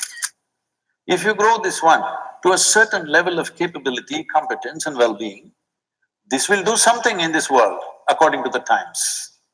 Instead of that, what you're trying to do is, you're trying to upgrade your activity without upgrading the machine.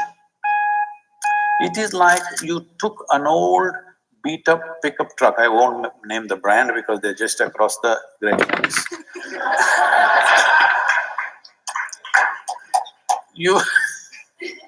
You took one old beat-up pickup truck you have, but you suddenly got a desire, you want to go into the Formula 1 racing. You went. Now your four wheels will be going in 4 different directions. You want to get onto the track, at least buy a standard Ferrari. Hello? If you have an upgraded machine, is your activity naturally upgraded? I'm asking you.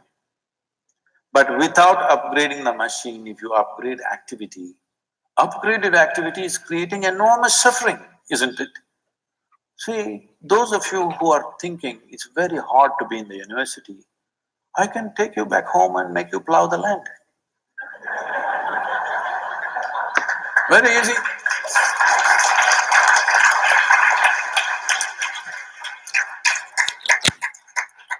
You don't know what it is. So I'm not trying to make fun of things, but I want you to understand the privilege of being in the times in which you are, where our survival process is better organized than ever before in the history of humanity. Yes or no? Yes or no? Are you materially not living better than your parents and grandparents? Unless your father was a Maharaja in India or something? No, you're common. So definitely you're living better than them, isn't it?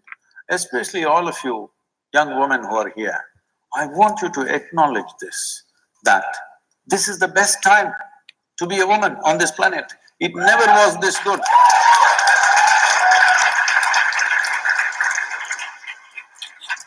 Well, still there are issues which we have to improve, no question about that. But isn't it better than ever before? If we do not acknowledge what we have, we will not create what we want, just know this.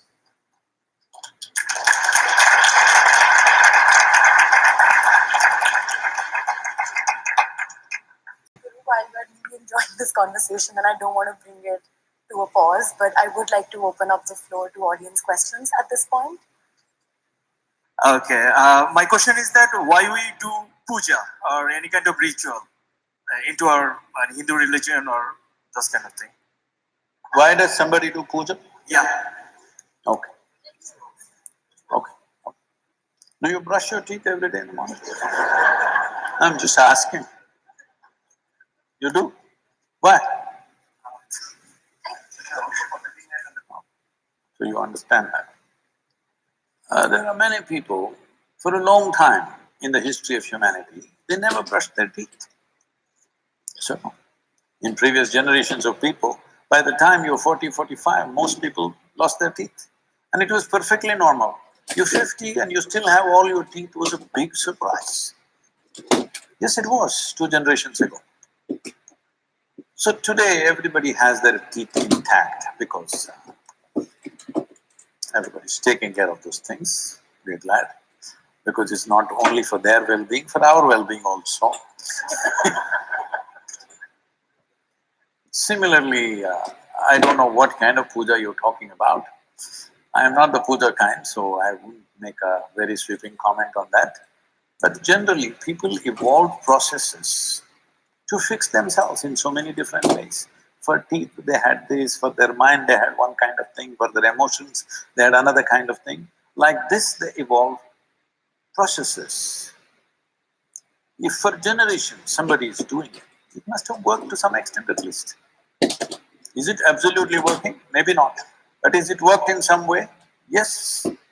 Just because you brush your teeth, does it mean to say you will never go to the dentist? You still go.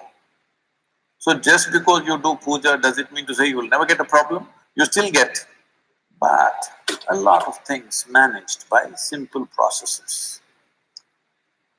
Questioning it from outside, thinking this is ignorance, this is that, is not right because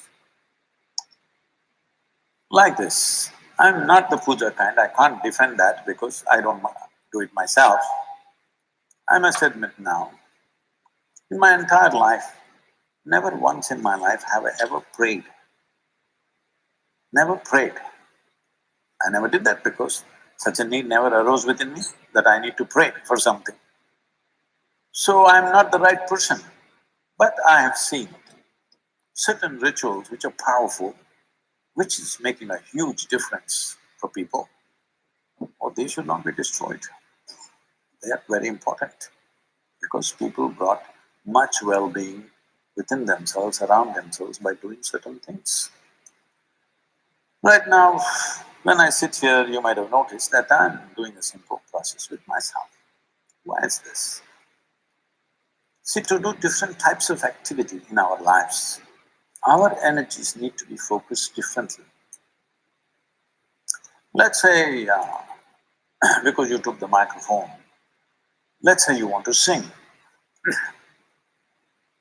You will see singers, good ones, I'm talking about those who have invested their life into music. You will see before they sing there, preparing, they have their own little ritual, something of their own, each person might have developed their own. Or if you're in India, they may have a traditional ritual which they do before they sing. And this keeps his voice, his well-being, more than anything to sing. The maximum amount of your energy should be in your throat. If it's in your hand at that time, it's not going to help. To perform different types of activities beyond certain level of competence, you need your energies focused. Why do you think one human being is able to do a certain activity so well, another person just can't do it? Simply because their energies are focused that way either naturally or by training. An athlete, before he runs, he's doing his own little ritual so that he doesn't get his cramps and this and that. That's his own ritual. If he doesn't do that ritual, can he not run? Maybe he will run. Maybe he will still run. But he knows to perform beyond a certain limit, certain amount of preparation definitely helps. So like this, people evolve different kinds of rituals. There are very powerful ritualistic processes. The problem with the ritual is just this. The problem with the ritual is not the ritual itself. The problem with the ritual is the integrity of the people who conduct these rituals, which is a serious issue. Because integrity is a certain law in the world generally, rituals can become very problematic because they have a certain power about them. There are two ways to bring well-being. See, we are on the yogic path. For us, well-being is all internally organized. We don't depend on any ritual, whatever. But is everybody capable of doing this? Investing their life for their internal growth, managing it well from within themselves? No. People need a ritual. 100 people are sitting here, they are not able to do things by themselves, so you do some common process for all of them. Something that they cannot do by themselves, you try to impact them in a certain way so that they benefit. If they could do everything internally, no need for any ritual. I have no need for any ritual in my life. But is everybody like that? No. Initially when I was young, I refused to make any kind of even smallest ritual available to anybody because I was young and little cruel. I said, you better work for your well-being. Why should I do anything for you? But slowly I see there are many people who will never take that level of commitment to work for their own well-being. You have to do something to them. So now we do certain things, minimizing it, keeping it at the minimum, but if people need something, we do something. But the basic focus is, the best thing is your well-being comes from within you, because that way you're free. If your well-being comes from me, in some way you unnecessarily become leaning on me. We don't want this. But those who need a crutch, shall we tell them, pull off the crutch and say, walk right now? Shall we do that? That would be very cruel, isn't it? So rituals are there. Ritual is not the problem. The integrity of the people who conduct the ritual is a serious problem. That is what we need to attend to. Don't throw the baby with the bathwater. Bathwater has become dirty, but the baby needs to be rescued.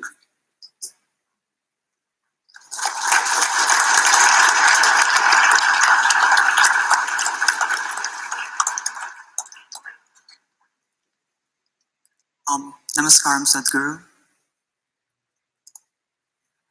First I'd like to start by saying that thank you for everything that you have done. I've taken your inner engineering course a while back and it has done amazing things to me.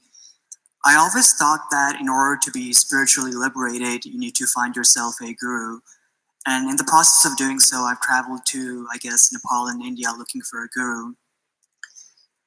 I've read an article that you published online where you've said that how do you know when you find your guru? And you've mentioned that if you meet someone who almost threatens you and you want to leave, but at the same time there's something that brings you back to this person, then you found your guru. Can you have multiple gurus, or how do you know you're in the right path that, hey, this is working for me and I should be doing this?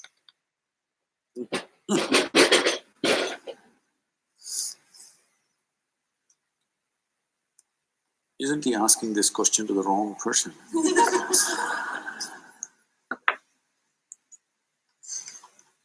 See, first and foremost thing is, when somebody is saying something, okay, you listen to them. Don't believe them. You must listen carefully, but don't have to believe. You must look at them carefully. Whatever they're talking, has it worked for them? If it's worked for them, obviously they know what they're talking. So you must take. So, is this my ultimate guru? Is he going to take to the end? Let's see. Let's go one step at a time. You don't know what is ultimate, isn't it? If he helps you with the present level of your limitations, let's go to the next step and see what the hell he can do. If he does something meaningful, stay. Otherwise, go. Hello? So don't think in those terms. See, every year I'm trekking in Nepal and Tibet. Here there is one Sherpa guiding me, an illiterate fellow, all right? But on the mountain, if there are two ways and I want to go this way, he won't say, Sadhguruji, please come like this. He'll just, I just go that way. He treats me like I'm his mule or something. But I just follow him, because there you better follow him. Understand? Because the simple thing is this, he knows the terrain, you don't know the terrain. The same goes here. If you think somebody knows the terrain, you take instructions. If you think they don't know the terrain, don't stay there. Why are you wasting your time? Isn't it? So the simple way to find out is that I'm saying something. You must look at me carefully. Has it really worked for me first? Or am I talking some scripture to you? If you think it's worked for me, you must hang on. If you think it's not worked for me, you shouldn't waste another moment with me.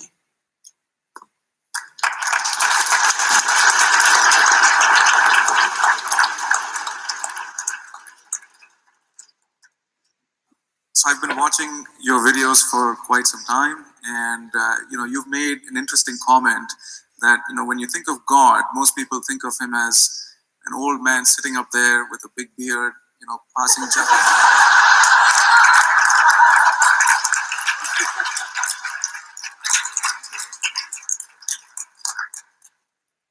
You talking about me? The old beard sitting up here? Tell me further. And so my question was, I was curious to understand what in your definition would be God.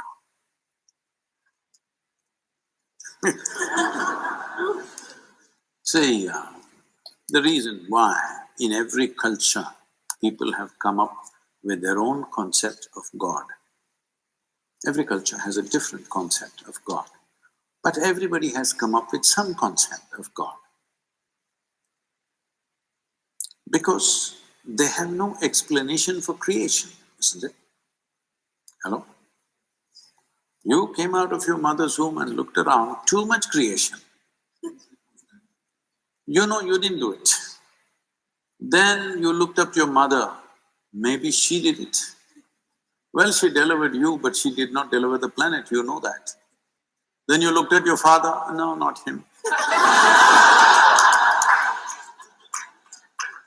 You looked at every other adult around you, nobody looked like competent enough to make all this happen, isn't it? Yes or no? There's not one person here who looks like he's competent to create this whole creation around us. So the simplistic conclusion is, there is a big man sitting up there.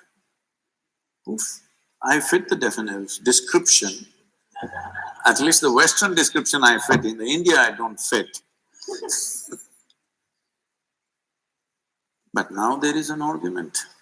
The big argument in the United States churches is God a man or a woman? The last election they tried to settle that issue. Didn't work that way. So, your ideas of God are essentially cultural in nature.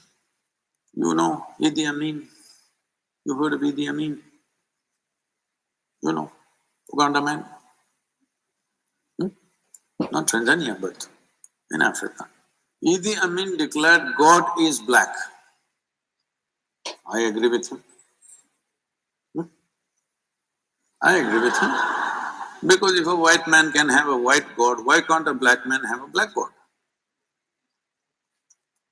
So this argument also is going on, particularly in the US churches.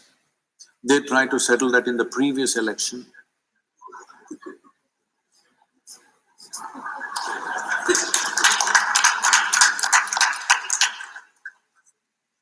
But in India, we know God is brown. Especially Indians who live outside of India are very proud of this. Because, we know what God looks like because He Himself visited India 9 times. You don't know this? Hello? 9 times He Himself visited. To other places He sent His son, His messenger.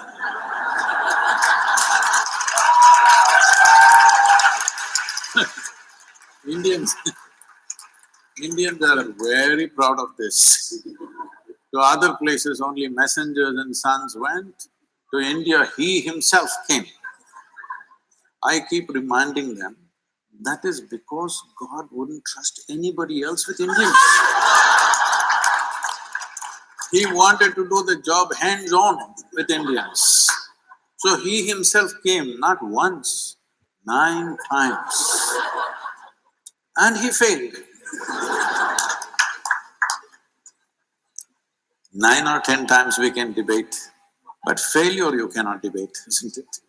Obviously He failed, what do you think? It's a perspective that we can take. He maybe didn't do the best job, yeah, but but he was good. He created you, me, all so many of us. Yes, but coming hands-on, it's a failure, isn't it? He could have sent somebody like everywhere else. So, our ideas of God are coming because we have no explanation for creation. What you're referring to as God is essentially that which is the source of creation, isn't it? Because you're human, you're imagining it has to be a big human being. Suppose you were a buffalo. You would definitely think it's a big buffalo. You heard of the big yak in Tibet? You've not seen? I went hunting for a big yak. I drove all over Tibet, took permissions and drove off-road everywhere to see the big yak because they told me the big yak from horn to horn is 6 feet wide. I wanted to see this animal. Oh my God, how would it be?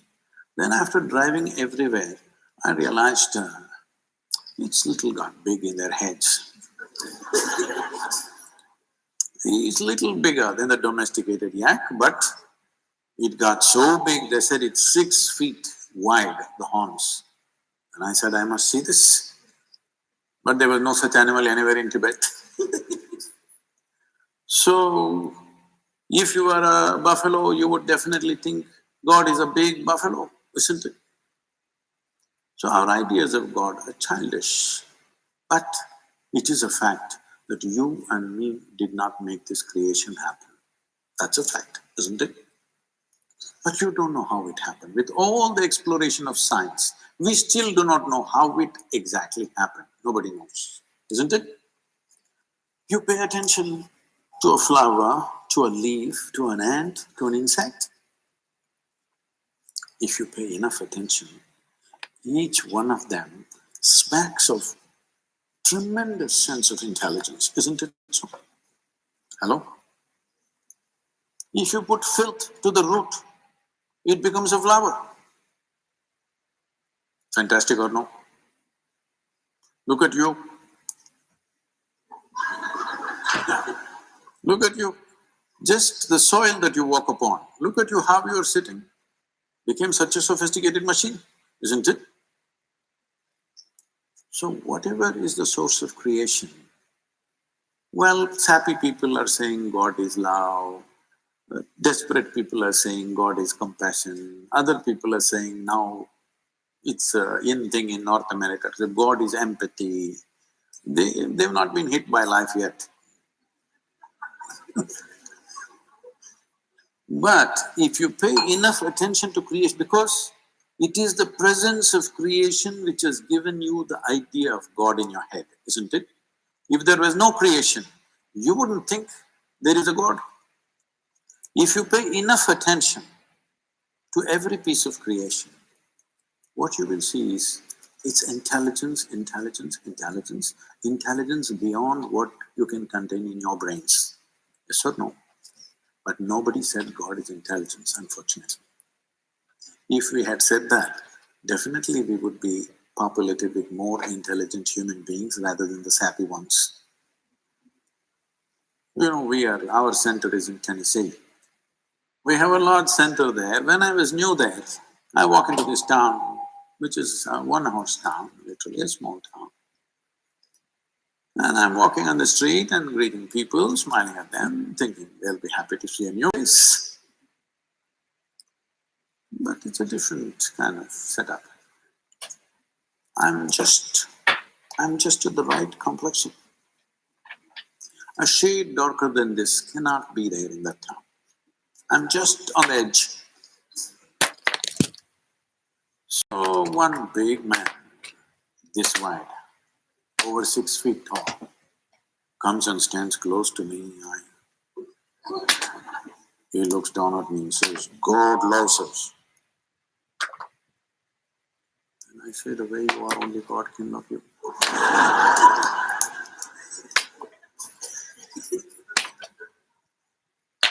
Before this went inside and worked, I had to go away. Because everybody is concocting their own ideas. Leave your ideas. Pay attention to the creation. Tell me, if this flower has to blossom, nobody sprayed perfume to the roots. They put filth. Hello? They put manure. That manure became fragrance. This means, is there a tremendous amount of intelligence functioning in this rose plant? Hello? You ate a piece of bread and this became a human being. Is there a tremendous amount of intelligence beyond your brains functioning within you? So, this is the source of creation right now for you. If you access even one drop of that intelligence, you will live magically instead of becoming hallucinatory. If you believe things that you don't see, you will become hallucinatory. But if you access things which are not in your access right now, your life will get tremendously enhanced. That's what you should look at. Right now, there is an intelligence here which can turn a piece of bread into a human being. If I took a loaf of bread in my hands and made it into a human being, who do you think I am? You would think I am the source of creation, isn't it? Every one of you is doing this in your stomach, of course, not in your hands.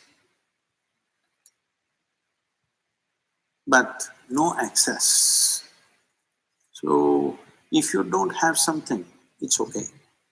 But if you have it and you don't access it, this is a crime, isn't it? So my entire life's work is just this, so that you find access to the source of creation that also throbs within you. You're right now a piece of creation, that's fine, but you are also the source of creation within yourself. If you find access to that intelligence, you live in a magical way. Other people will think you're superhuman, but this is not about being superhuman. This is about realizing being human itself is super.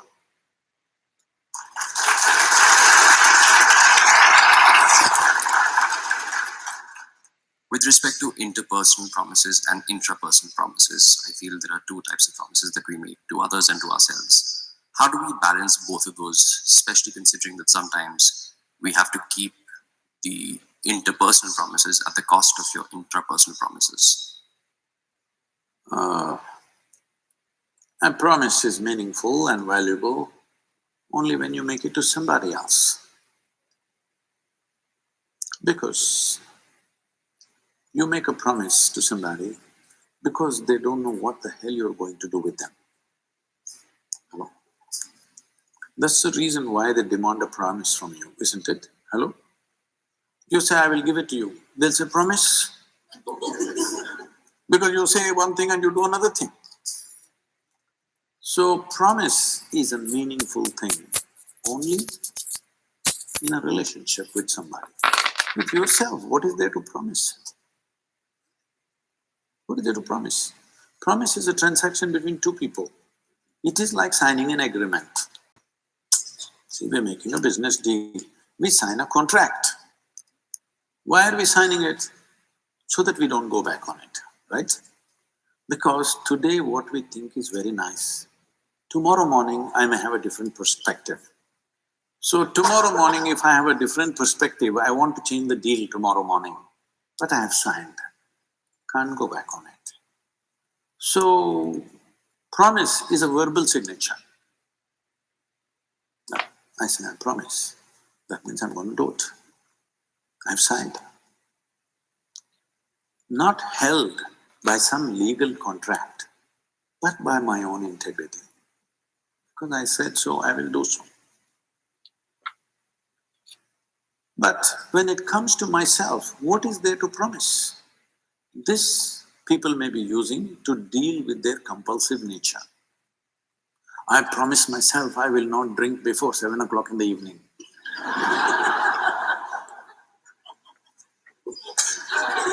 7:45. Don't make such promises. Because the only way, the only and only way you can handle your compulsiveness is with consciousness. Just know this. There is simply no other way. Whatever commandments you have from elsewhere, whatever promises you make to yourself, whatever vows you take, they will all make you freaky. You may stop one thing, something else will happen when you forcefully make yourself do something within yourself. Listen, can I tell you a joke? Okay? It's a serious question. It once happened, Shankaran Pillai offered. You can't do that. He is not always funny, sometimes he's serious. Shankaran Pillai offered a ride for an office colleague, a female office colleague, a young woman, because she didn't have a ride that day. So he was driving her, then suddenly he became like an octopus. That is, his limbs were all over her. She pushed him away and said, "You idiot, I got into your car thinking you're a decent fellow, what are you doing here?" He said, "I'm sorry, I quit smoking."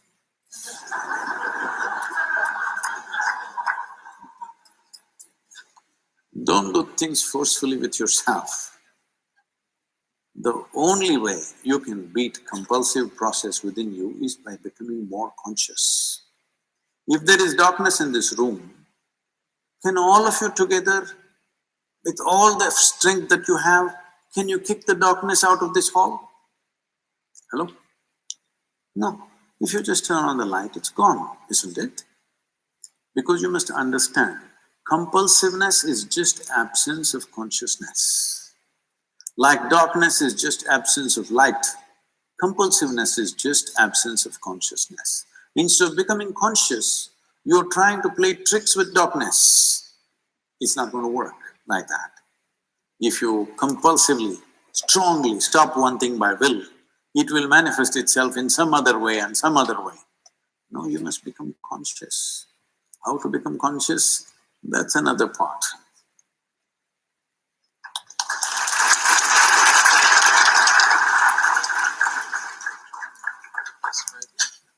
Hi Sadhguru, how are you doing? So my question is that we learned that we are sophisticated machinery and that we must learn how that sophisticated machinery works. But how do we approach that? How do we go about learning how the sophisticated machinery works? Unfortunately, we have created a movement in the world, education being the core of it. There are many other aspects. Education is the core of it, where it's always about conquering the world. Right from kindergarten, they're only asking who is number one, who is number two, who is number three, who is number last. It's always about being better than somebody. It's always about conquering something. See, conquest is one way of having things. But inclusion and embrace is another way of having things. If you have somebody in your life that you have conquered, I've conquered him and he has to be here, well, he will ensure that my life is miserable moment to moment. Yes or no? Daniel, can I trust you on that or no? Yes, you will. But if I have included him and he's here by choice, now he will be a great asset to have around me. This is a choice you have. But unfortunately, the orientation of the education is a consequence of the general attitude in the society. We have become a conquering mode. I think this is a fallout from the imperial way of existence that we've had for the last 3 centuries. That we think we are powerful and we are good only when we have everybody at our feet. Well, with technology, with worldwide growth of human aspiration, having everybody at your feet, times are over. Everybody needs to come to their senses. Having people at your feet, those times are over. Because many things have changed in the last 1 century, that you cannot conduct the world that way. But still we have not managed to change the education system fundamentally. Here, still you are struggling, who conquers whom? When you want to race with somebody, or when you think life is a race, all you want to do is get to the finish line fast, isn't it? Hello? If entire life is a race, finish line is death. Why don't you get there quick? Hello? Is that what you want? People are telling me that is also happening in the universities, unfortunately. That is also happening, most unfortunate. Why would a young person want to take his own life? But such a thing is happening, I'm telling you, in India in 2017. 18,600 students below 18 years of age committed suicide. Below 18. Out of this, 7,400 students were below 15 years of age. Can you believe it? 12, 13, 14-year-old children taking their own life. What is it?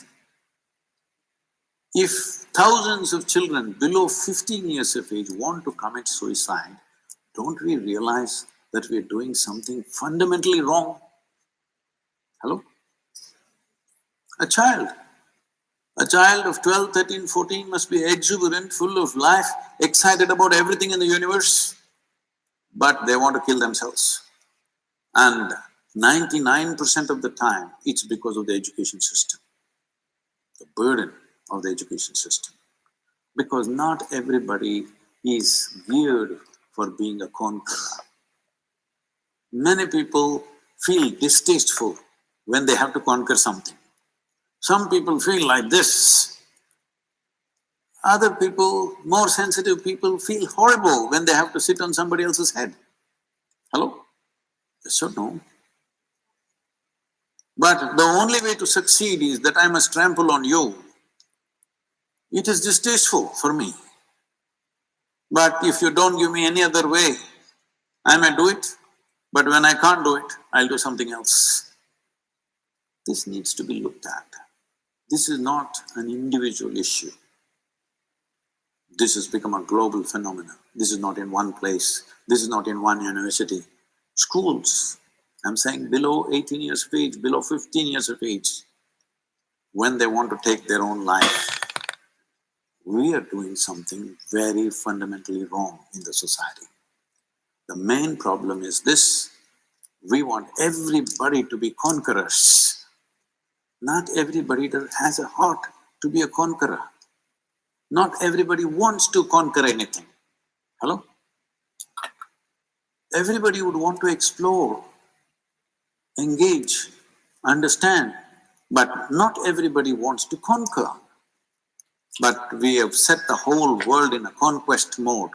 So the only way is all the sensitive people will get trampled, the crudest lot will get to the top. Not a good way to structure this society and this world. This needs to be addressed. The students, the youth of this world should take it up, bring it to a debate. Instead of debating all kinds of things, should we make marijuana legal or not, cocaine legal or not? You must debate this, that what form of education do we want, not just at the university, it must start at the kindergarten. Is it about making you into a sensitive, intelligent human being, or is it about making you a fighter who kills everybody and stands there like this over somebody's blood? If somebody falls down with bleeding injuries, I can't do this. Hello? Can you? All of you? Suppose I smash you up in the face and you fall down there bleeding, my heart will bleed, I can't do this when you're down. Very few people can do that. And they must remain few. Hello? They should not run this world. Yes or no? Their numbers should remain few, they will always be there, but they must be few, and they should not be the empowered population of this world, ever, in future. In the past, it was so. Whoever had the biggest muscle, he was the boss. Yes or no? Today, if you have big muscles, at the most we'll put you at the security gate.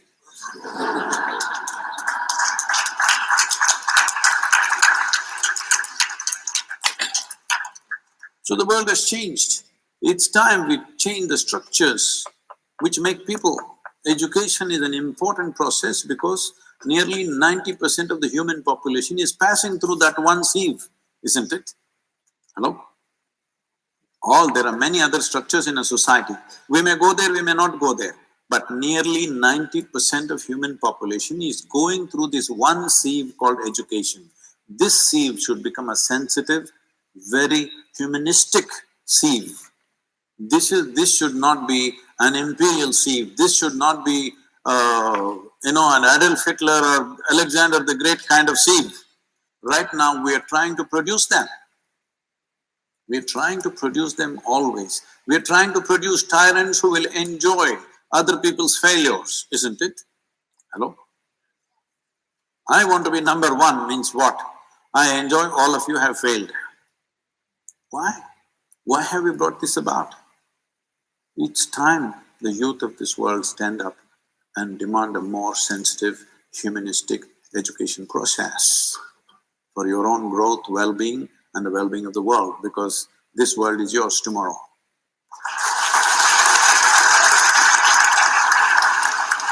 How do we counterbalance the power of social structures put on by popular culture? It feels like it sometimes holds youth in ignorance and has them carry out a swayed perception of self-worth, and can also lead people to destructive behaviors like drugs and alcohol because it's so cool. This is the most common thing amongst us, young people. Marijuana, alcohol, bad habits, it's pushed onto us from pop culture. What do? We can't avoid it, it's everywhere. How can we stay on our path and ascend? It's human to fail in these habits, but it does not feel right. It is impossible to escape. What do?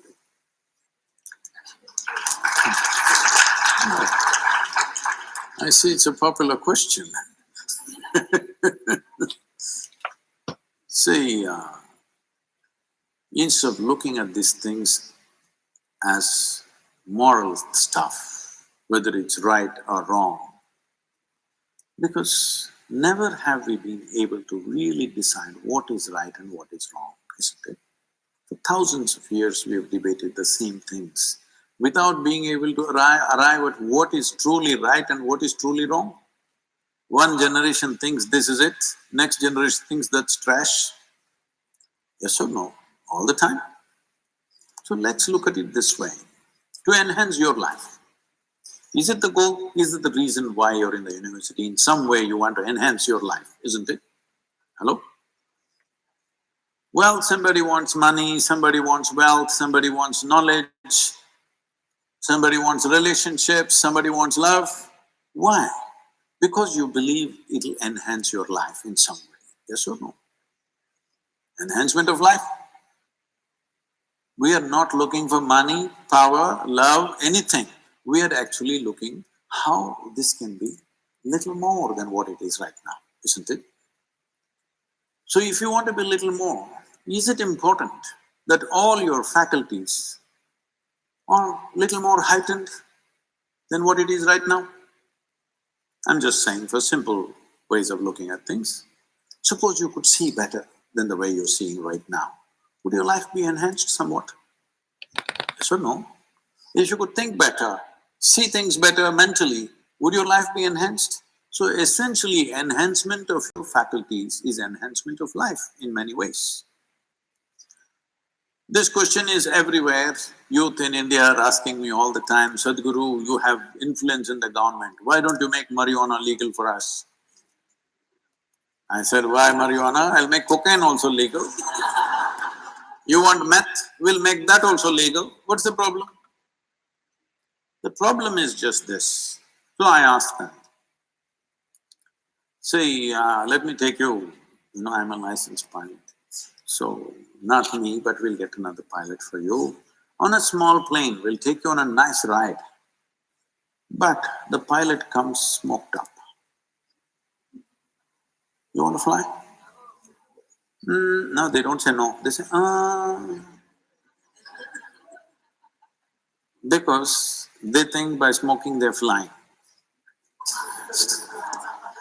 Then I say, okay, you're not getting it. You need a major surgery. And the surgeon comes really smoked up. You want this surgery? Oh no. So you understand, it lowers your faculties.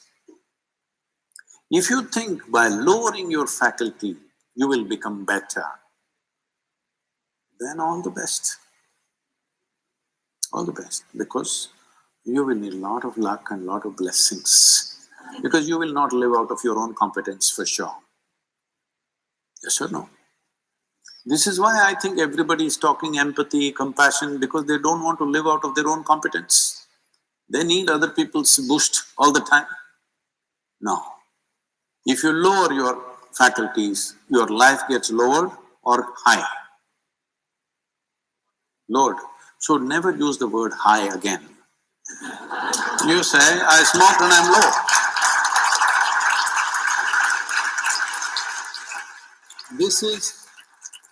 This is not a moral issue for me. I have no morality in me. But life should work, isn't it? Suppose my eyes become dim, do I live better? I'm asking. Hello? If my mind becomes dim, do I live better? Why do people think by lowering faculties, life gets high? No, it doesn't. It's just giving you an illusion like that, for which you will pay a price. At this stage in your life, you must look for those things which will heighten your faculties, not lower your faculties, isn't it? If you're interested, you come. I'll show you where. Look at my eyes, I'm always stoned.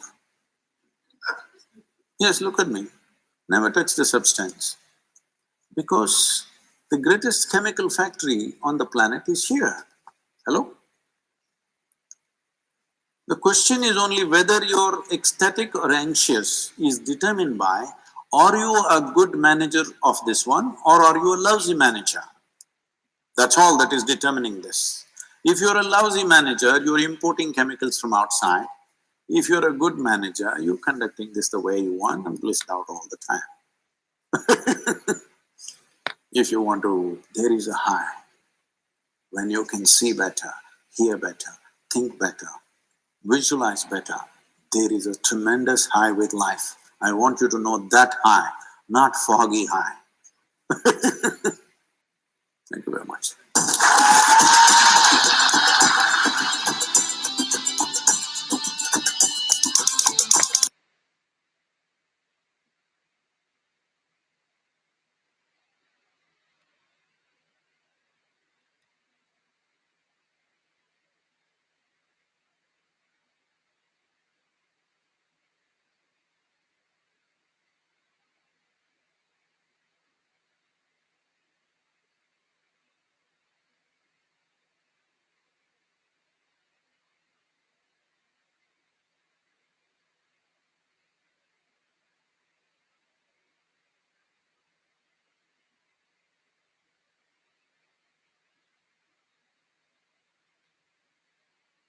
This is the fourth dialogue between J. Krishnamurti and David Byrne in Ojai, California, 1980. Would it be all right if we started you and I, and they could later on join in?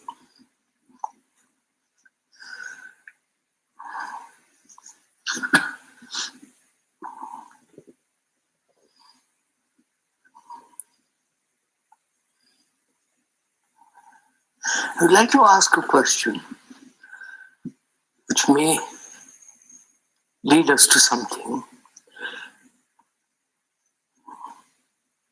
What will make man, a human being, change? Deeply, fundamentally, radically.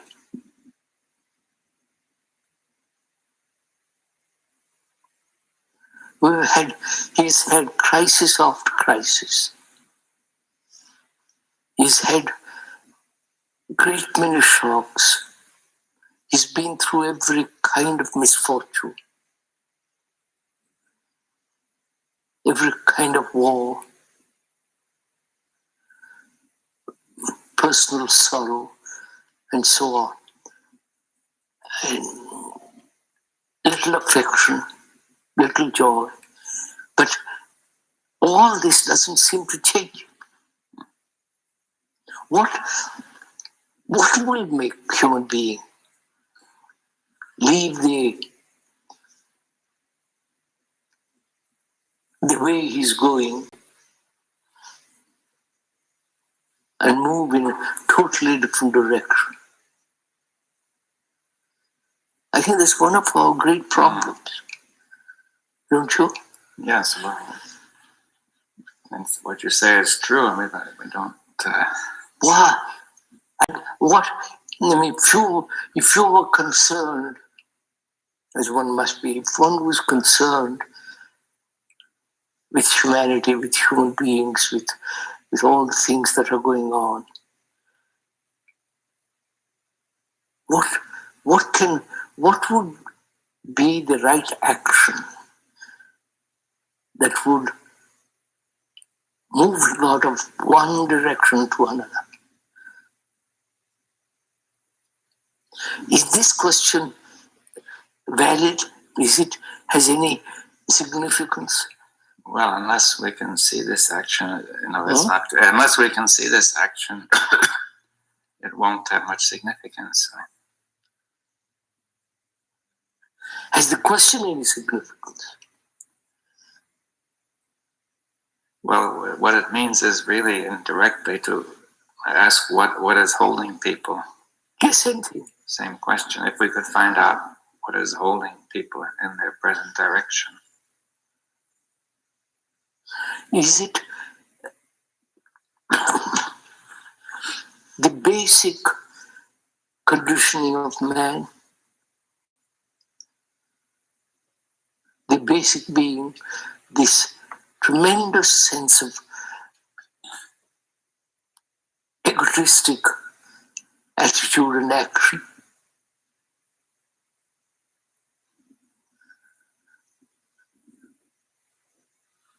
Well, which won't yield to anything.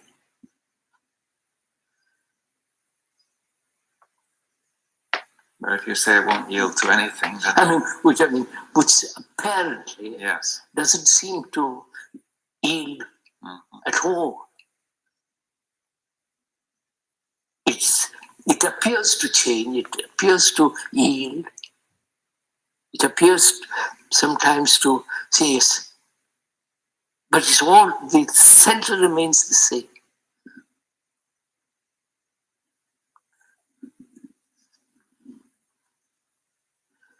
Perhaps this may not be in the line of our dialogue for the last 2 or 3 days, 2 or 3 times, but I thought we might start with that.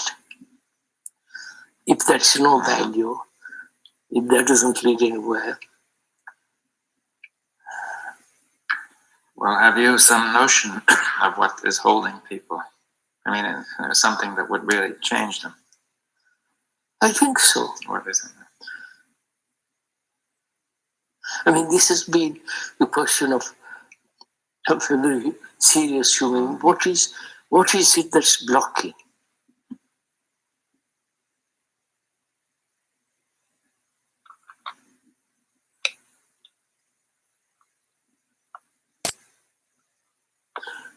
Do we approach it through environmental conditioning from the outer to the inner, and discover from the outer his activities, the inner, and then discover that the outer is the inner, say movement, and then go beyond it to see what it is? Could we do that? Right. Huh? I wonder if I'm making myself clear.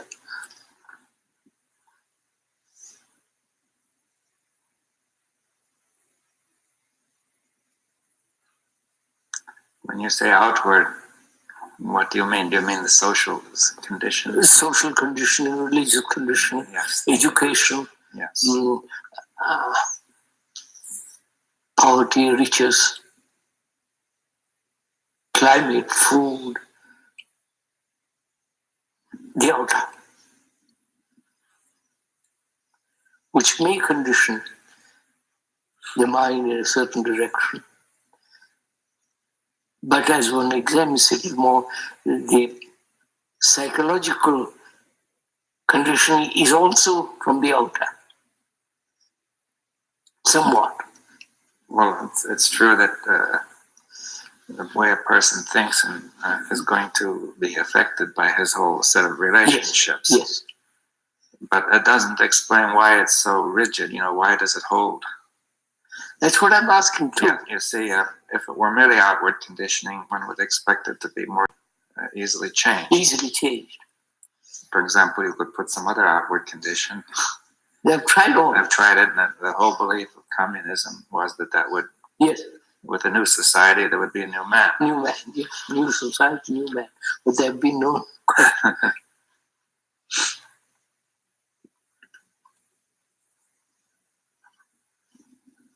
I think that there's something fundamentally in the nature of the inward which holds, you see, which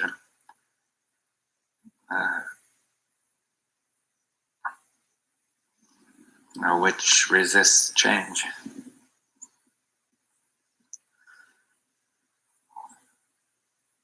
What is it?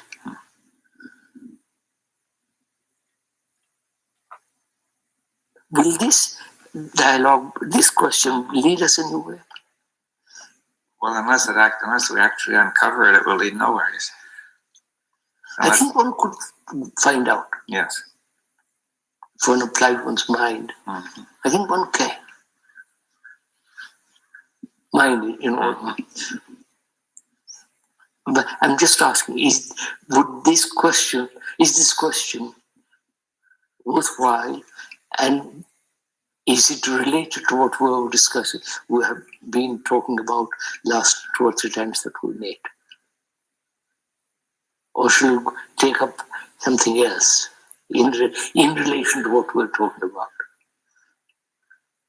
Well, I think that we have been talking about, bringing about an ending to time and no ending to becoming. And, yes. And we said through to come to contact with the ground and through complete rationality. But now we could say that mind is not rational. You see that we. Yes, we said man is basically irrational. Yes, and this is perhaps part of the block. I mean, that is, you say if you were completely rational, then we would be of necessity come to this. Yes. Ground, right? Would that be fair? Yes. You were not here the other day. We were having a dialogue about the ending of time. Both the scientists, through investigation of matter, want to find out that point. And also the so-called religious people, not only verbally, but they have endeavored to find out if time can stop. We went into that quite a bit, and we say it is possible for a human being who will listen to come to find out through insight the ending of time. Because insight is not memory. Memory is time. Memory is experience, knowledge stored up in brain and so on. That as long as that is in operation,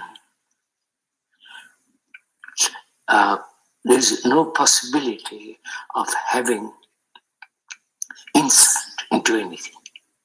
Total insight, not partial insight. The artists had partial insight, the scientists, the musicians, and so on, they were all partial. And therefore they're still time bound.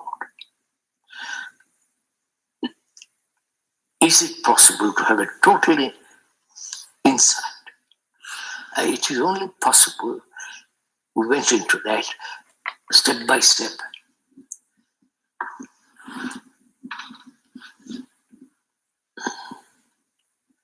Which is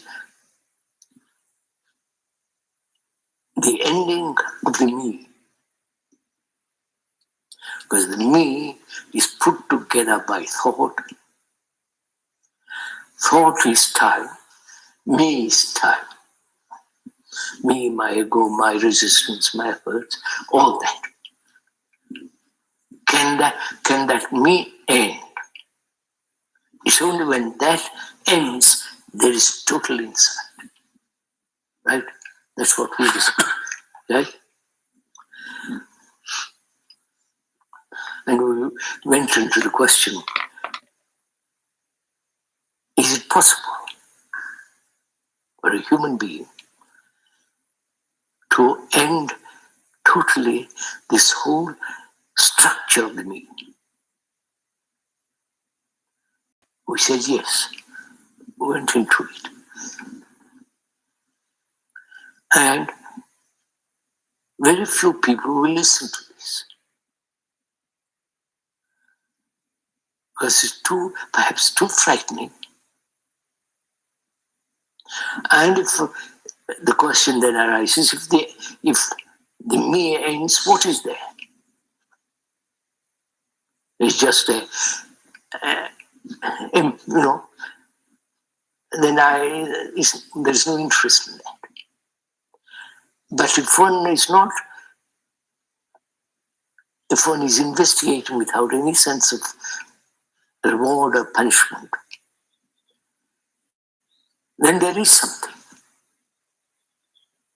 We say that something is total emptiness, which is energy and silence. I say, well, that's very nice, sounds nice, but it has no meaning to an ordinary man who is serious and wants to go beyond it, beyond all himself. And we pushed it further. Is there something beyond all this? Right, sir? Yeah. And we said there is. The ground. The ground. You were perhaps were here. And the last thing, if I remember rightly, is would people listen to this? So is it the beginning of this inquiry is to listen? And that's, I think, where we left off, if I remember rightly. Right, sir? Mm-hmm. So I'd forgotten all that. I just remembered it. So I started with this question. It's a question which I just began. But let's forget that question. We'll come back to it perhaps a little later. will I, as a human being, give up my egocentric activity completely? What will make me go? What will make me move away from that? Not me, and that's only kind of way of talking. What will make a human being move away from this destructive, self-centered activity? Come simply.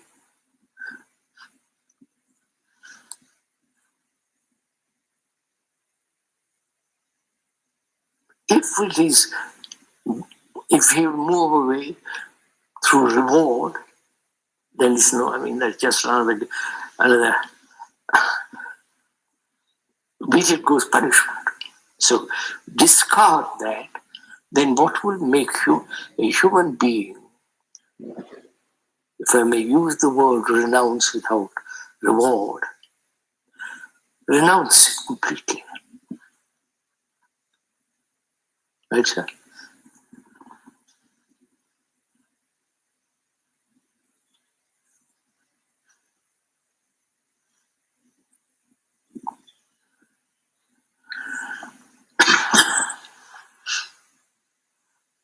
See, man has tried everything in this direction, right?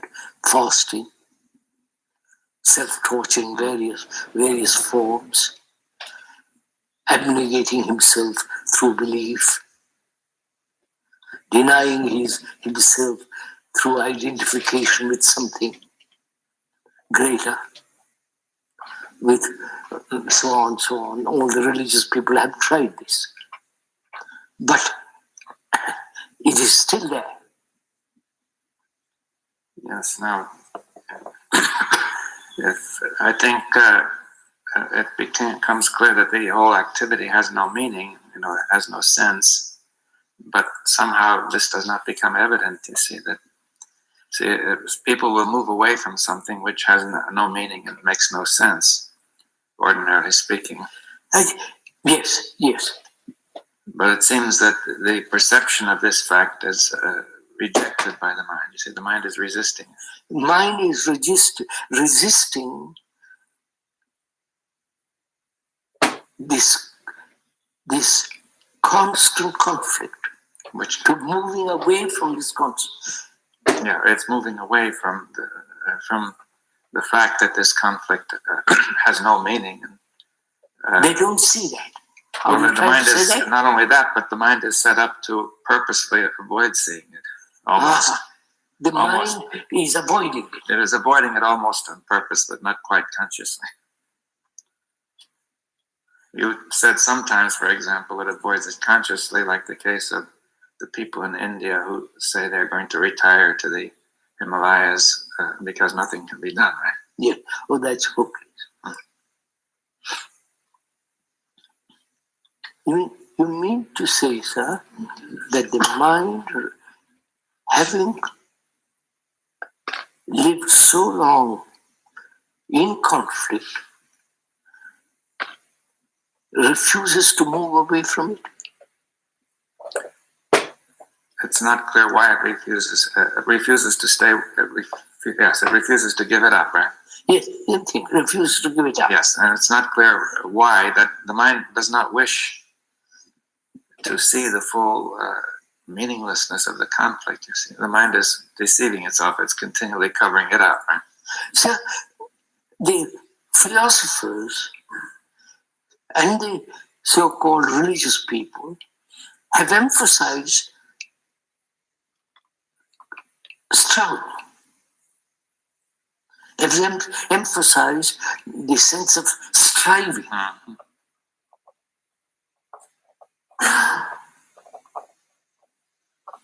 Control, make effort. Is that one of the causes why human beings refuse to let go? Well, that may be one point that people want to, they hope that by fighting or struggling they will achieve a better result. That is that not to give up what we have, but to improve it by struggle. But you can see man has lived for, say, 2 million years. What has he achieved? More wars, more destruction. What I'm trying to say is that there's a tendency to resist seeing this, but to continually go back to hope, you see,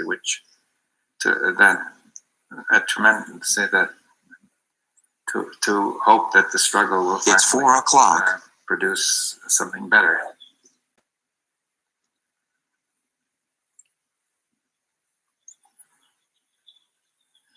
And I'm not quite sure if we have cleared this point that the intellectuals of the world, I'm using the word respectfully, that word, the intellectuals of the world have emphasized this factor of struggle. Well, I don't know if all of them have. I mean, many of them have. Most of them. I mean, like Karl Marx. Yes, it's Karl Marx, and even Bronowski, who says through acquiring more and more knowledge, more and more, so more. Is it that they have had such extraordinary influence on our minds? Well, I think people do that without any encouragement from the intellectuals. That, see, struggle has been emphasized everywhere. That's what I mean. They're everywhere. Now, why? Well, in the beginning, people felt it to be necessary. They had to struggle against nature to live, you see. So, struggling against nature has been transferred to the other? Yes, that's part of it. To say, become brave, you see. If you must be a brave hunter, you must struggle against your own weakness to be a brave hunter. Yes, that's it. Otherwise, you can't do it. Right? So, is it that our minds are conditioned or shaped or held in this pattern? Well, that's certainly true, but it doesn't explain why it's so extraordinarily hard to change it. Huh? It doesn't explain why it's so very hard to change it. Because I'm used to it. I'm in a prison. I'm used to it. Yes, but I think that there's a tremendous resistance to to moving away from this. Why? Why does a human being resist this? If you come along and point out the fallacy of this, the irrationality of this, and you show, the whole cause and effect and examples, data, and everything. And that's what I said, that if people were capable of complete rationality, they would drop it. But I think that there's something more to it. More to the problem. Then, see, if people may have you may expose the irrationality of it. And for one thing, people may say, well, what happens is that there's something more, in the sense that people are not fully aware of this whole pattern of thought.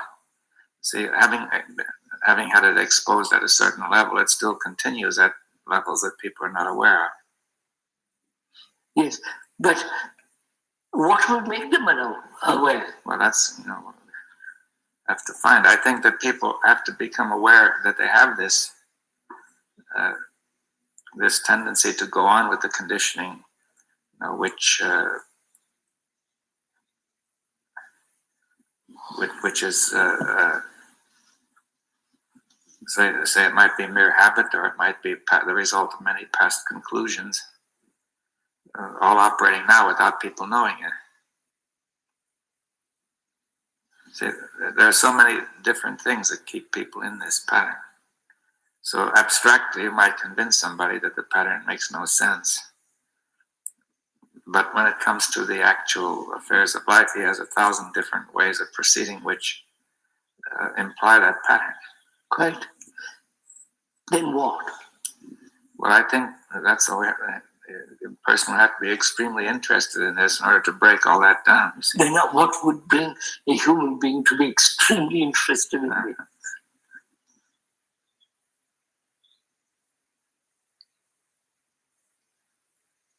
You see, they've offered heaven as a reward if you do this. Various religions have done this. But that becomes too childish. Well, that's part of the pattern, that the reward to only do something. You see, somebody might say that I follow my self-enclosed pattern except when some great thing comes up. You see, people do that, saying in a great emergency they drop the self-enclosed pattern. Yes, you can see that. And that's saying ordinarily the rule is I follow the self-enclosed pattern except when something really very important comes up. Place, then they, or else some great reward is to be obtained. Or something special is needed to get out of it. And then you fall back in. And that special thing is back again. Now why?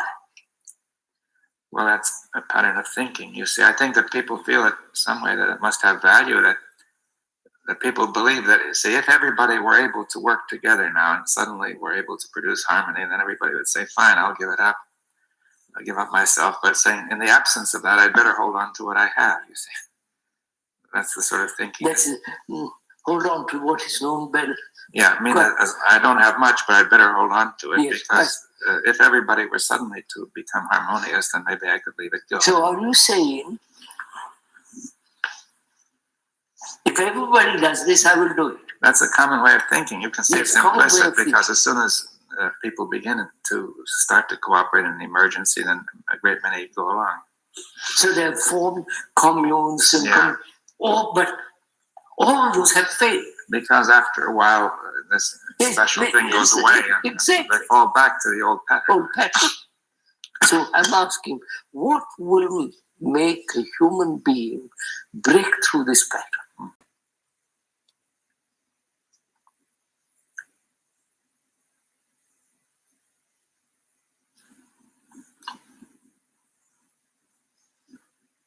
God says.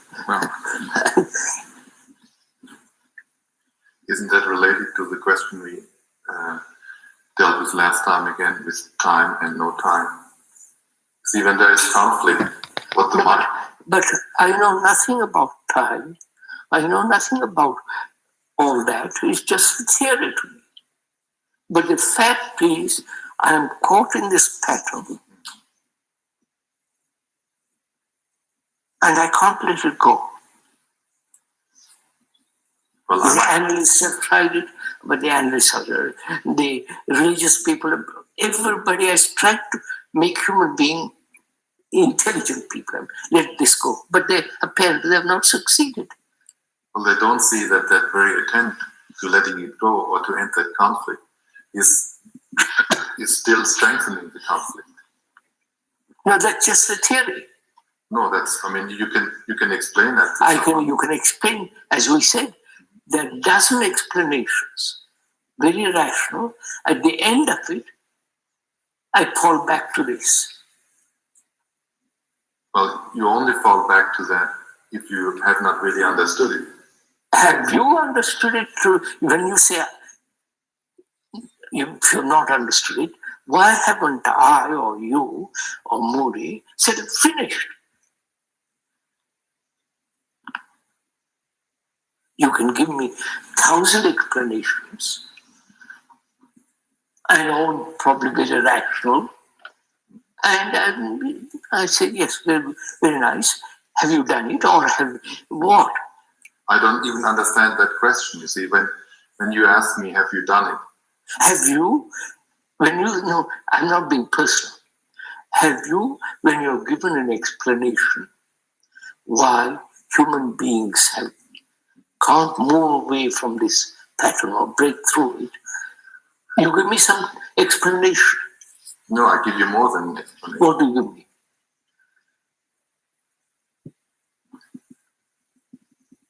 If I observe something to be correct, then the explanation of that observation is more than just an explanation. Yes, but I can't, I have accepted this. I can't observe this clearly. Well, that is the problem. So help me to see it clearly. For that, there must be an interest. And no, don't say there must. I haven't got interest. I'm interested, as he pointed out just now, when there's a tremendous crisis as war, I forget myself. I'm glad, in fact, I'm glad to forget myself. I give the responsibility to the journals, to the politics. No. Under a crisis, I forget. But the moment the crisis goes away, I'm back to my pattern. That's happening all the time. Yes. Now I say to myself, what will make me relinquish this, the battle, or break through it?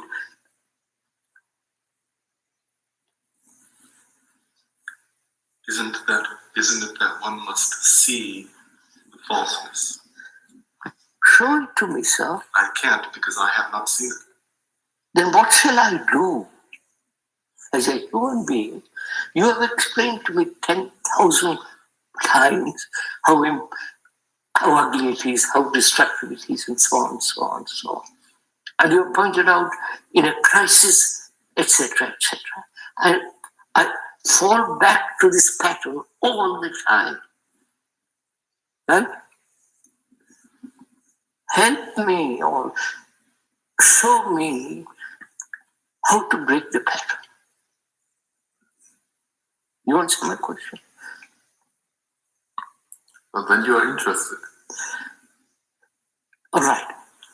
Now, what would make me be interested? Pain? I don't know.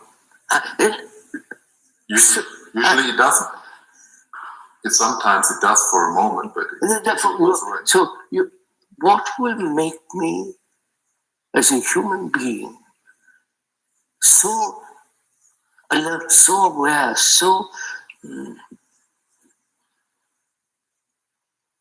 intense that I'll break through this thing?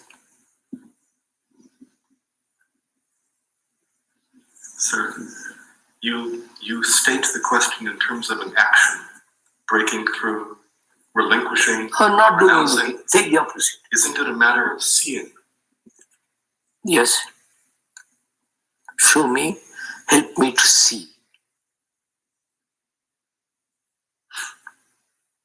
Because I'm resisting you. My pattern, so deeply ingrained in me, is holding back. Right? I want proof. I want to be convinced. Right? I'm convinced, but I don't see. Well, you see, then we have to go into this question. Why do I want to have proof? Why do I want to be convinced? No, because you say to me, this is stupid, irrational way of living. And you show me all the effects of it, the cause of it, and I say yes, but I can't let go.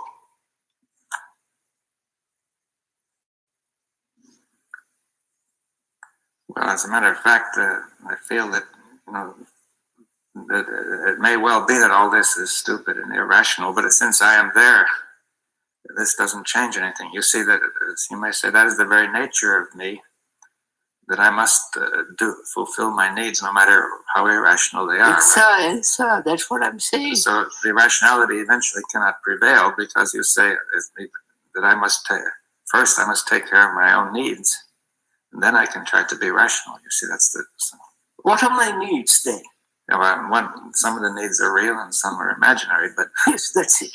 Yeah. The imaginary, the illusory needs sway the other needs. Yeah. But you say I may need to believe I'm good and right, and that I'm be always there. And no, help me to break that. Yes. But I think I have to see that this is an illusion. You see that. See, if it seems real, then I can say, what can I do? Because if I'm really there, I need all this, and it's foolish to talk about being rational if I'm going to vanish or break down or something. So you have proposed to me that there's another state of being where I'm not there, right? And when I'm there, this doesn't make any sense. Yes, but I'm not there. Well, Suppose as a human being that heaven is perfect, you're there, but I'm not there. Please help me to get there. Yeah. No, it's something different. No. I know what you're saying. Yeah. Well, you see, can one see the illusory nature of that very demand that I want to go to heaven? That very question, I want to be enlightened, or I want to be this, I want to be that. But this very question, this very demand is... My demand is based on becoming. Right. The more. That's illusory. No, you say that. You haven't demonstrated it to me yet, you see. That's an idea to you. You haven't, it's just a theory. No, you it's don't a see fact. show me. Well, then one has to, are you willing to really explore into this question? I'm willing on one condition. I laid my condition actually because I want to find at the end of it something. Well, that's always the problem. You don't see how the human mind works. Yes, that's just it. I'll climb the highest mountain if I can get something out of it. Mm-hmm. Can the mind see that this is the problem? Yes, but it can't let go. Well, if it sees it, it lets go. You're going round and round in circles. It sees it abstractly, It sees the problem abstractly. That is, it sees it through... Now, that's it. Why do I see it abstractly? Yes, so yes. Well, first of all, that's a lot easier. Don't go back to that. Well, why does my mind make an abstraction of everything?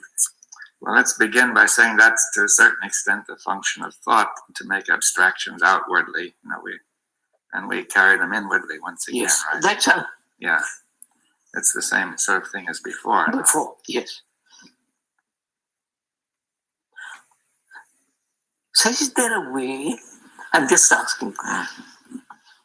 Finally, is there something else that we are missing this altogether?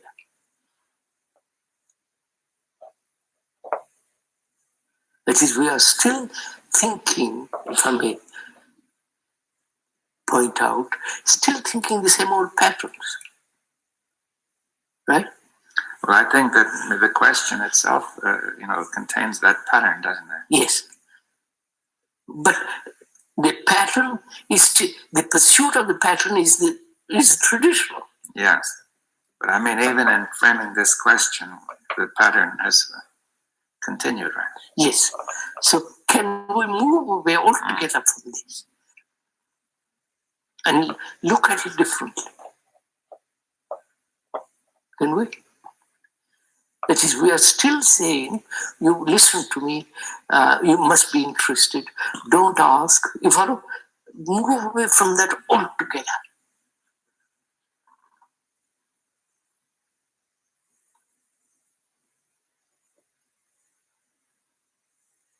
Can I move away from all that? Can the human mind say, all right, we have tried all this. Marx, Buddha, everybody has pointed out something or other we have tried after a million years, and obviously. And we are still somehow caught in that pattern. Say, you must be interested, you must listen, you must do this. Yes, well, that's still time. That's the time. Yeah. Leave all that. Yeah. Then what happens if I leave all that? Actually leave it. I won't even think in terms of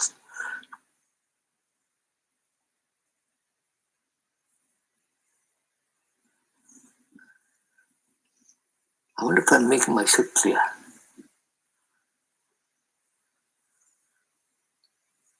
Is the action of leaving all that?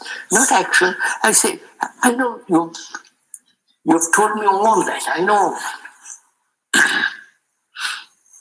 The religious people have said Marx is in front of everybody.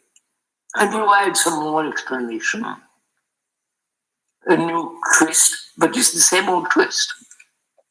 So I said, let's leave that area completely and look at the problem differently. The problem, which is, why do I always live in this center of me?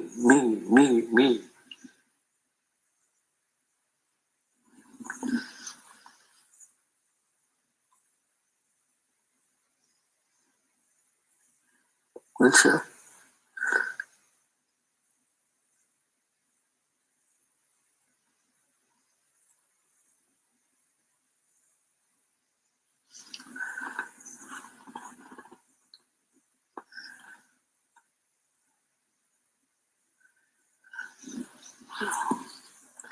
would it be, I'm a serious man, a serious human being.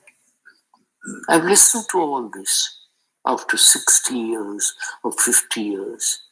All the explanations I know, what I should not do, and so on and so on.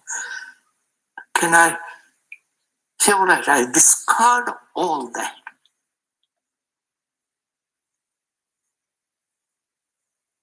That means I stand completely alone.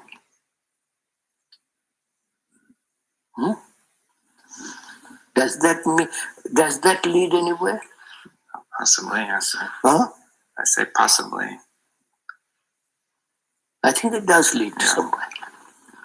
It seems to me basically you're saying leave all this knowledge of mankind behind, right? That's what I'm saying. You're saying that it's out of its place, right? Yeah. Leave all the knowledge and experience and explanations, causes that man has created, have created as a human being. Discard all that. But you're still left with the same mind. I have no such mind. It's not the same mind. Well, then it's not clear what you are saying. Oh yes.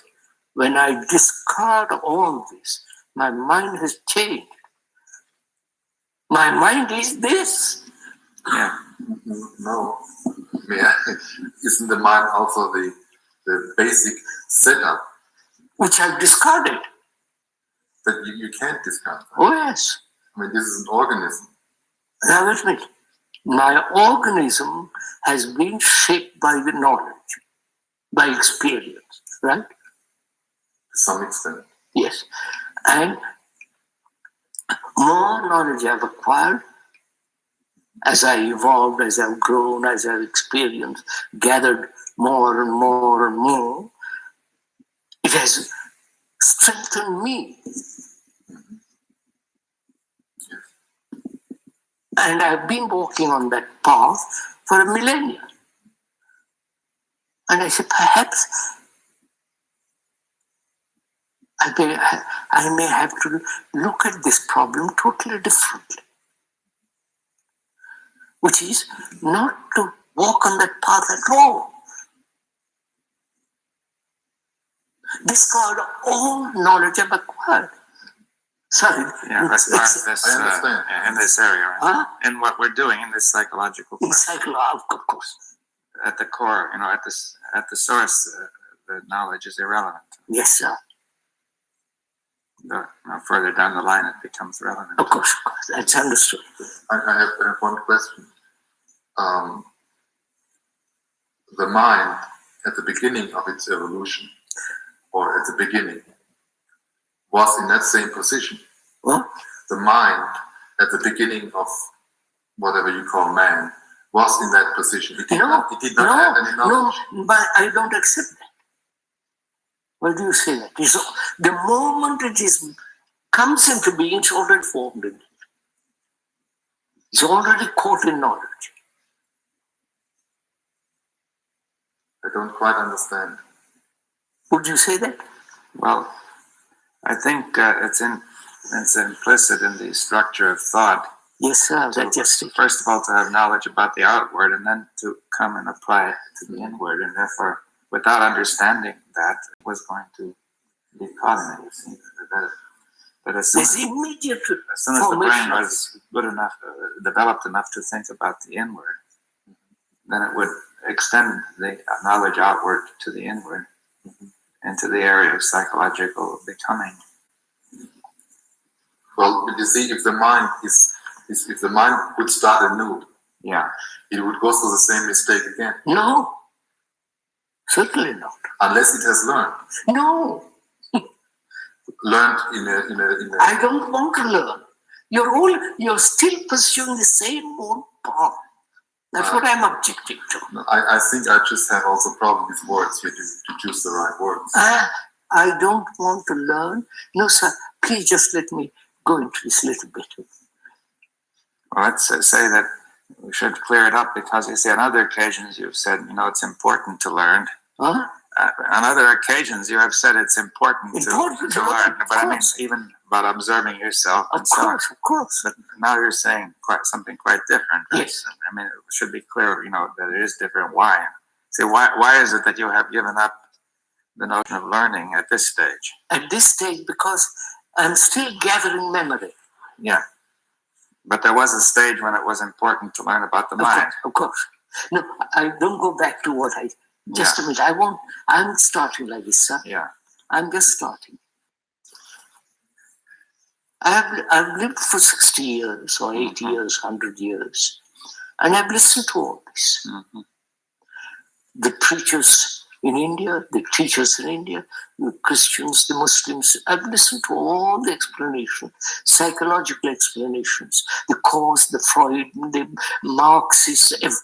Yeah, I think we should go a bit further. See, that's all the negative stuff. But in addition, perhaps I have observed myself. I have observed I've learned about myself. Yes, add that. We've add that too. Right? Add that. Yeah. Add K. Huh? Add K. Add K. All that has been learned. All that. And at the end of it, I say perhaps this is the wrong way of looking at it.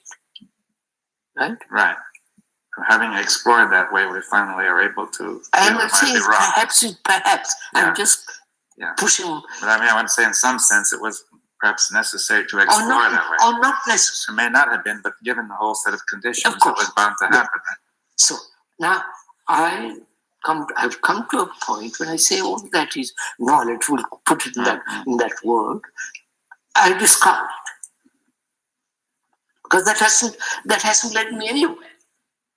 Led me in the sense I'm not free of my egocentrism. Well, that alone isn't enough, because if you say it hasn't worked, you can always hope it may. You say, or suppose it may. But in fact, you could say it can't work. It can't work. Oh, I'm definite on that. Yeah, it's more than, it's not enough to say it hasn't worked, but it actually can't work. It cannot work. I'm not definite on that. I'm not definite on that. Isn't that just the difficulty? It cannot work because it is based on time and knowledge.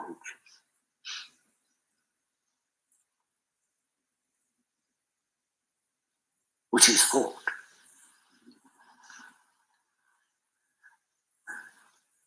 And with these explanations are based on thought.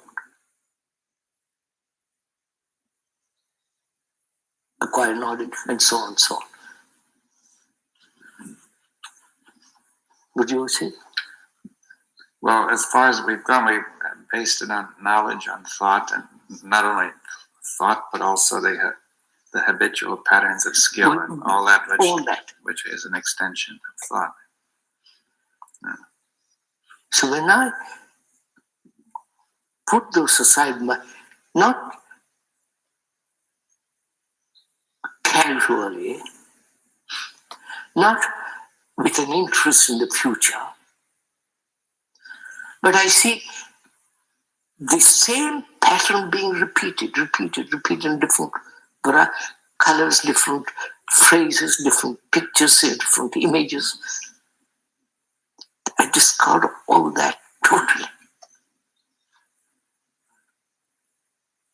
Instead of going north, as I've been going for millennia, I've stopped and going east, which means my mind has changed. Is the structure of the me gone? Obviously.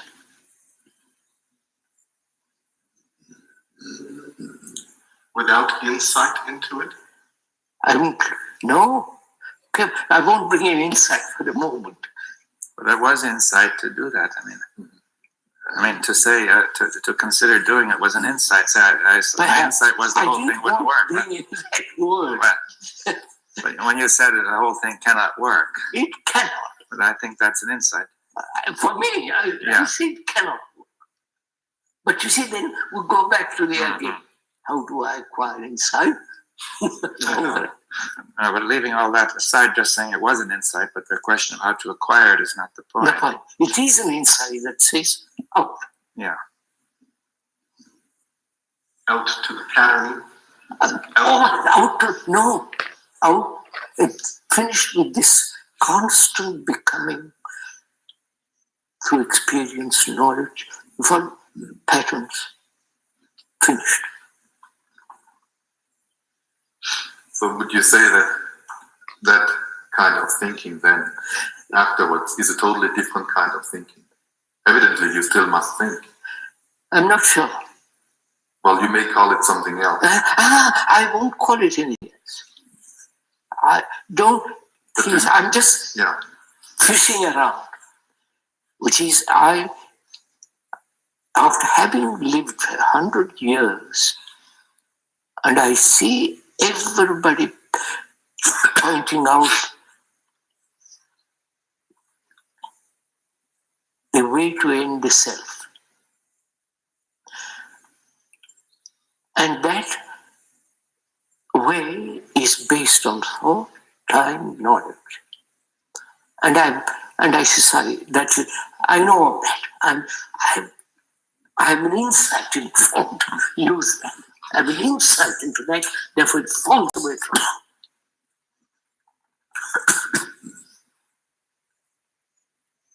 me. Therefore, the mind has broken the pattern completely.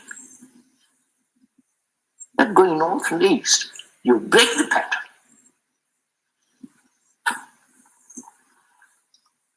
Now, all right. Dr. Baum has achieved this and not achieved. He's got this insight and broken away the pattern. Please help another human being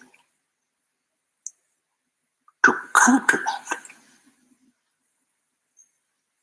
Don't say you must be interested, you must listen, you must. Then you fall back, you fall.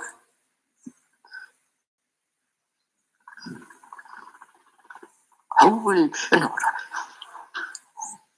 what is your communication with another human being so that he hasn't got to go through all this mess?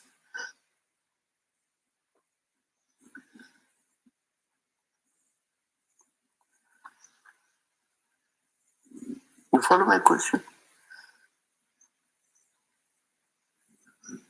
How will you, what will make me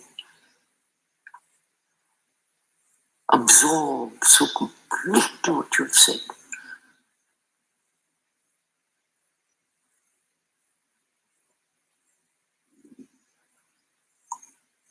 So it's in my blood, in my brain, in my way, everything, so that I see these things. What will you do? Or there is nothing to do. You follow me? Yeah. Because if you have that insight, it's a passion. It's not just some clever insight and sit back and comfortable. It's a passion. And This passion won't let you sit still. You must move, give, whatever it is. What will you do?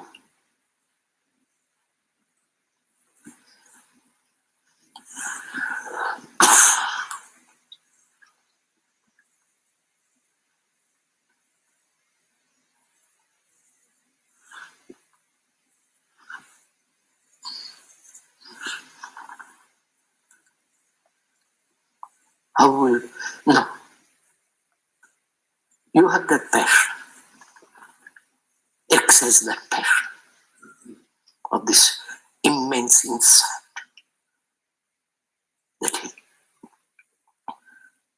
And that passion must, like a river with a great volume of water, goes over the banks. In the same way, that passion must move. Now, I am a human being, ordinary, fairly intelligent, read, experienced, tried this, that, and the other things, and I meet this X, and I say, and he's full of this. What? Why won't I listen to? I think you do listen. But that's the old question, Krishnaji. Krishnaji, you do listen. Do I? Do you? Yes, I think so. No, just go very, very slowly.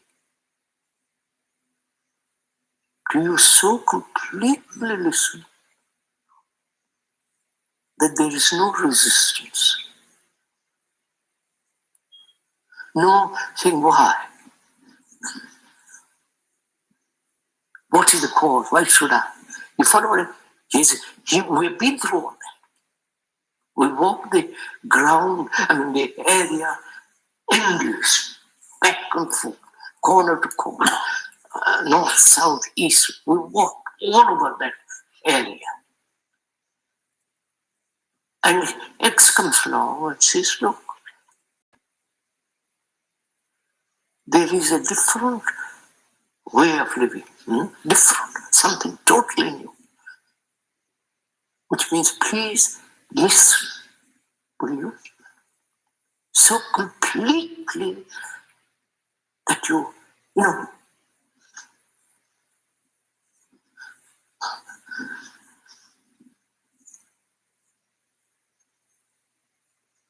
If there is a resistance, one does not see the resistance. Then go back to school. I'm not being rude. Go back to school. What do you mean? Begin all over again. Explain why you resist. But one doesn't see the resistance. No, then I'll show you a resistance. By talking, but yet you go back.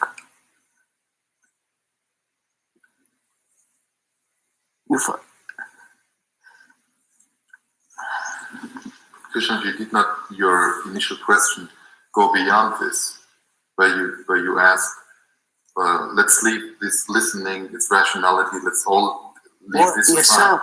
But that's just an idea. Will you do it? X comes along and says, look, eat this. I would eat it if I could see it.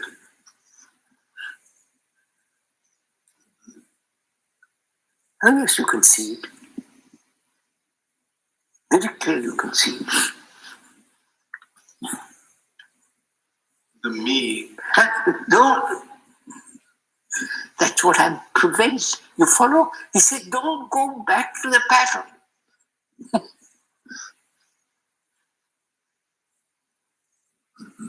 See.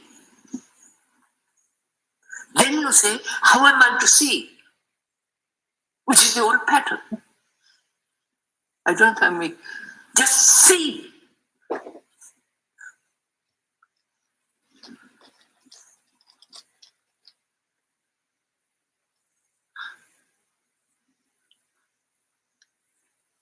refuses you, refuses refuses to enter that pattern. Pattern of explanation. Yeah. Knowledge. All that. He says, come over. Don't go back. But Tushant, to talk about a normal situation in the world, you have quite a number of people who ask you with similar words to see, put thought aside. If you really look at this, then you will see it. I mean, that's what the priests tell you. So what is the difference? No. I'm not a priest. Well, X isn't a priest. X isn't, he says, I've left all that. I've left the church, the gods, Jesus, the Buddhas, the Krishnas, I've left all that. Marx, Engels, Lenin, Stalin, all the analysts, all these pundits, everybody. You see, we haven't done that.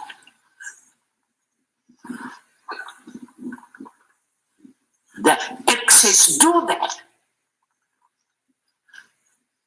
You say, no, I can't do it till you show me there's something else beyond all that. And the excess,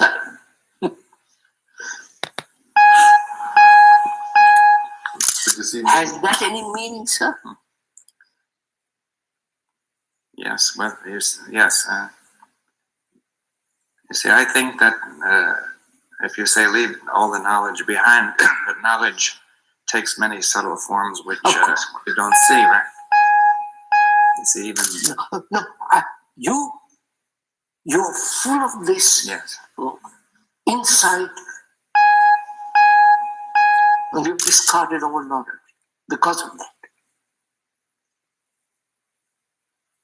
And I keep on paddling over a little pool of knowledge. And you said, leave it. The moment you enter into explanation, we're back into the game. And you refuse to explain. It's all I'm good.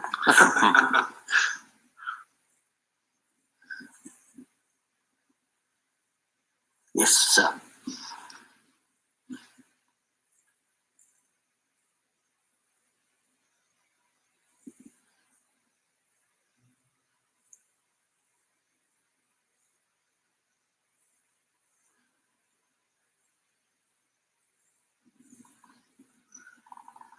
See, explanations have been the boat on which to cross to the other shore. And the man on the other shore says, there is no boat. Cross.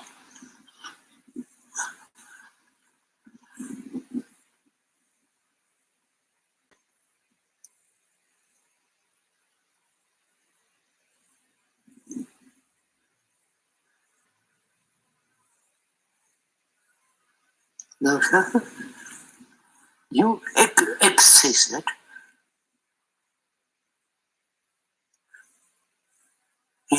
He's asking me something impossible. Right? well, if it doesn't happen right away, then it's impossible. If it doesn't happen right away, then it's impossible. Absolutely. He's asking me something impossible for me to do.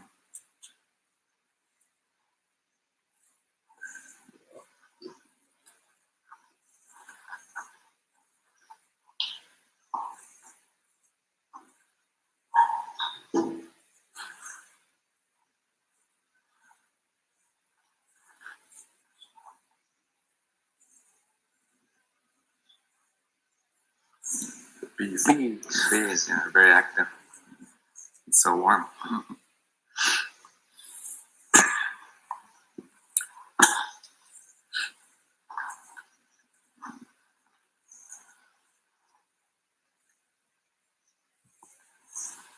I am meeting X, who immovable. Either I have to go around him, avoid him, or go over him. I can't do any of that.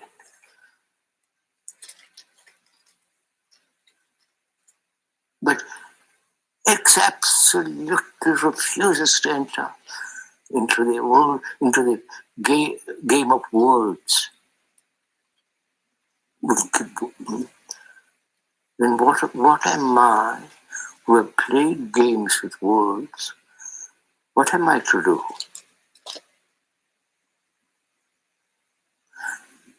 X won't leave me alone.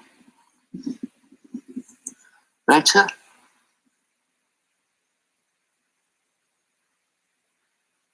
I mean, leave me alone in the sense he may believe personally, but the thing I met, something immovable.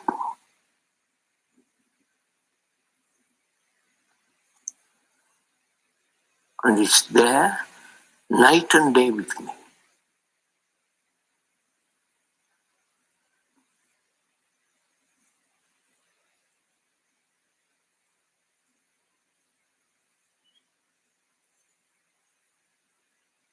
I can't battle with it because there's nothing I can get hold of.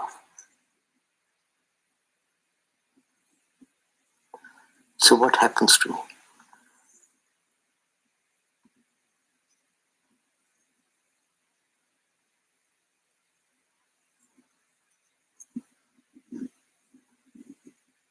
So what happens to me when I meet something that's completely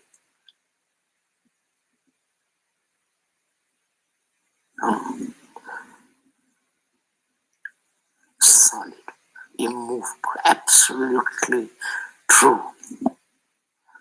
What happens to me?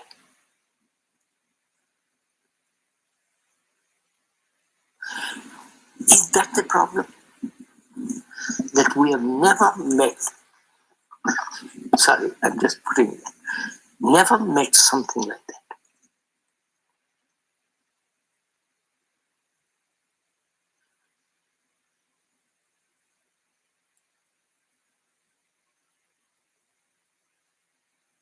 You may climb the Himalayas, but the Himalayas, Everest is always there. Now, passons the parallel. In the same way, perhaps human beings have never met something irrevocable.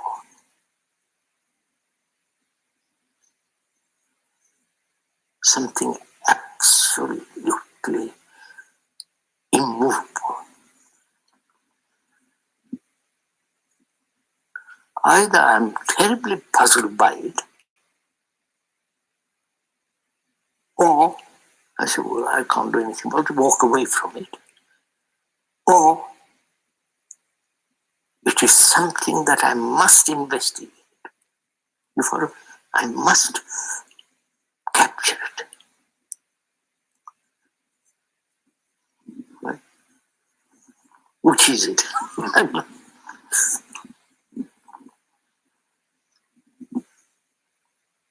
then we are back in the old. No. I want to investigate. I'm using this. Here is a solid thing. I'm confronted by it. As I said, I might run away from it, which I generally do, or worship it, or try to understand what it is. When I do all those things, I'm back into the old pattern.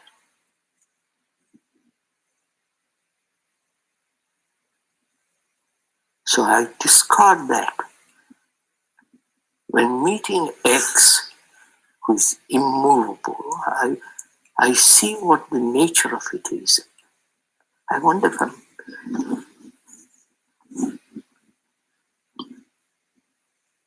I am movable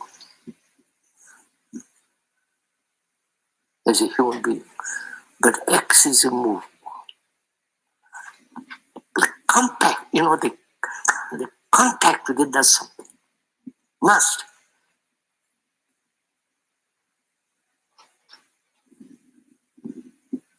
It's not some mystique. It's not some occult stuff or all that kind of thing. But it's simple, isn't it? So it functions like a magnet, which is why everyone is in this room. But it doesn't break. No, because you haven't let go the pattern. It's not his fault, X fault. I didn't say it was. No, the implication is that. No. When you use the word magnet, it means that attraction. It has that effect. No, therefore it's your pattern. You're dependent. But it's what is taking place. No, I understand that. I'm saying Modi meets X.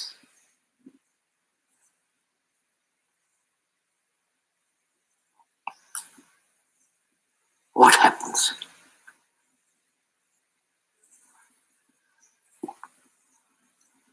You said effort to understand. Then you are lost. You're back into the old pattern. But even the language of meeting suggests the old pattern. No, don't break up words. Meeting, you face, you see it. You feel it, you know it, you have, it doesn't matter what word you use, it's there. Well, can't you say that if X communicates the absolute necessity of not going on with the old pattern, that yes, sir, because you see it absolutely can't work. Put it in your, yes, all right. And therefore that, and that is, you're saying, that is unalterable. That is immovable, is that what you mean? Yes. I am movable, X is immovable. Well, what is behind X is immovable. Wouldn't you say that what is working in X? This. What is working is something of a shock first. Mm-hmm. Naturally. I'm being moving, and I meet something that's immovable. Suddenly, something takes place, obviously. Not something you can see what takes place. And X is not becoming, and I'm becoming.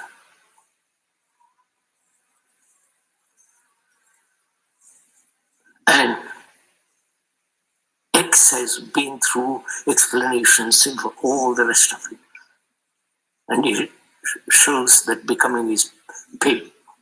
I'm putting quickly a few words. And I meet that.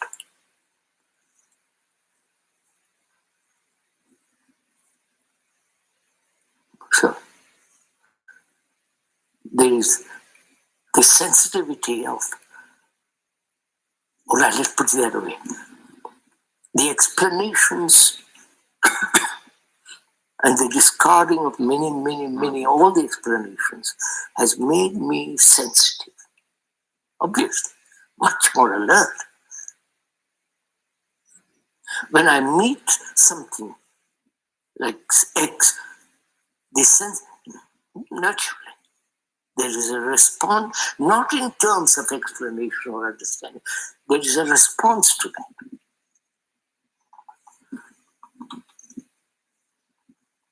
No? Bound to be. If I'm a musician, I like Beethoven or Mozart, whatever it is. And I listen. It makes me sensitive to music. So in the same way, explanations have been given over and over again. I've listened to them, but it has made me either dull or I begin to see explanations have no value at all. So in this process, I'm using the word, in this process, I've become extraordinarily sensitive to any word of explanation.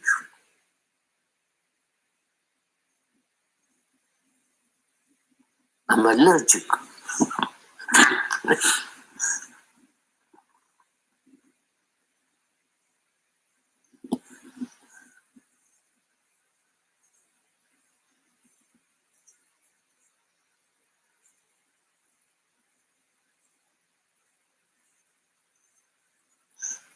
There's a danger in this too, because, you know, people have said, when you go to the Guru, he gives, you know, be silent and you will receive. That's it. That's me, you know. Well, I've said enough. So I like to say that when you see the explanation that this whole process of time and of knowledge and so on won't work, then it stops. You see, now then, which leaves one more sensitive. Right? Yes, sir. Your mind has become sharp. Because all this movement, all this movement is getting in the way. Yes. I think psychological knowledge has made us die. Yes, well, it's kept the brain. It's kept the brain moving in an unnecessary way. It's clear, but it's all knowledge. Well, no, I mean, you could say in some sense, knowledge needn't make you dull, I suppose. But if it starts from the clarity of where we don't have this knowledge at the core, you know, at the end. Yes, sir. You remember we said too in our discussion, the ground is not knowledge. Yes, well, I think the first thing is it creates emptiness to see this, right? That's it.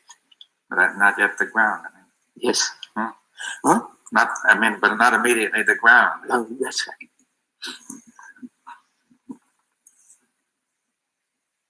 See, you have stated, we have discussed all this. I hear it on the tape. It's printed in a book, and I say yes.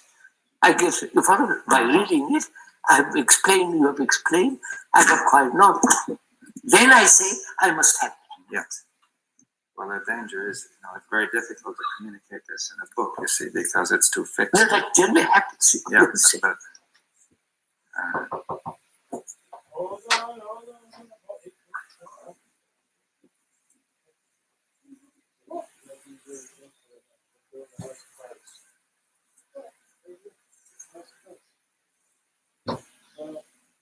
but I think that the main point, which could communicate, is to see that knowledge in all its forms, subtle and obvious, cannot solve the psychological problem. It can only make it worse.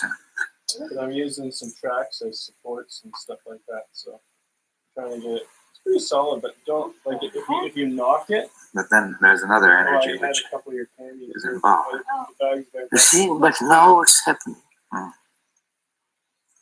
If any trouble arises, I go to a psychologist. I'm working on this.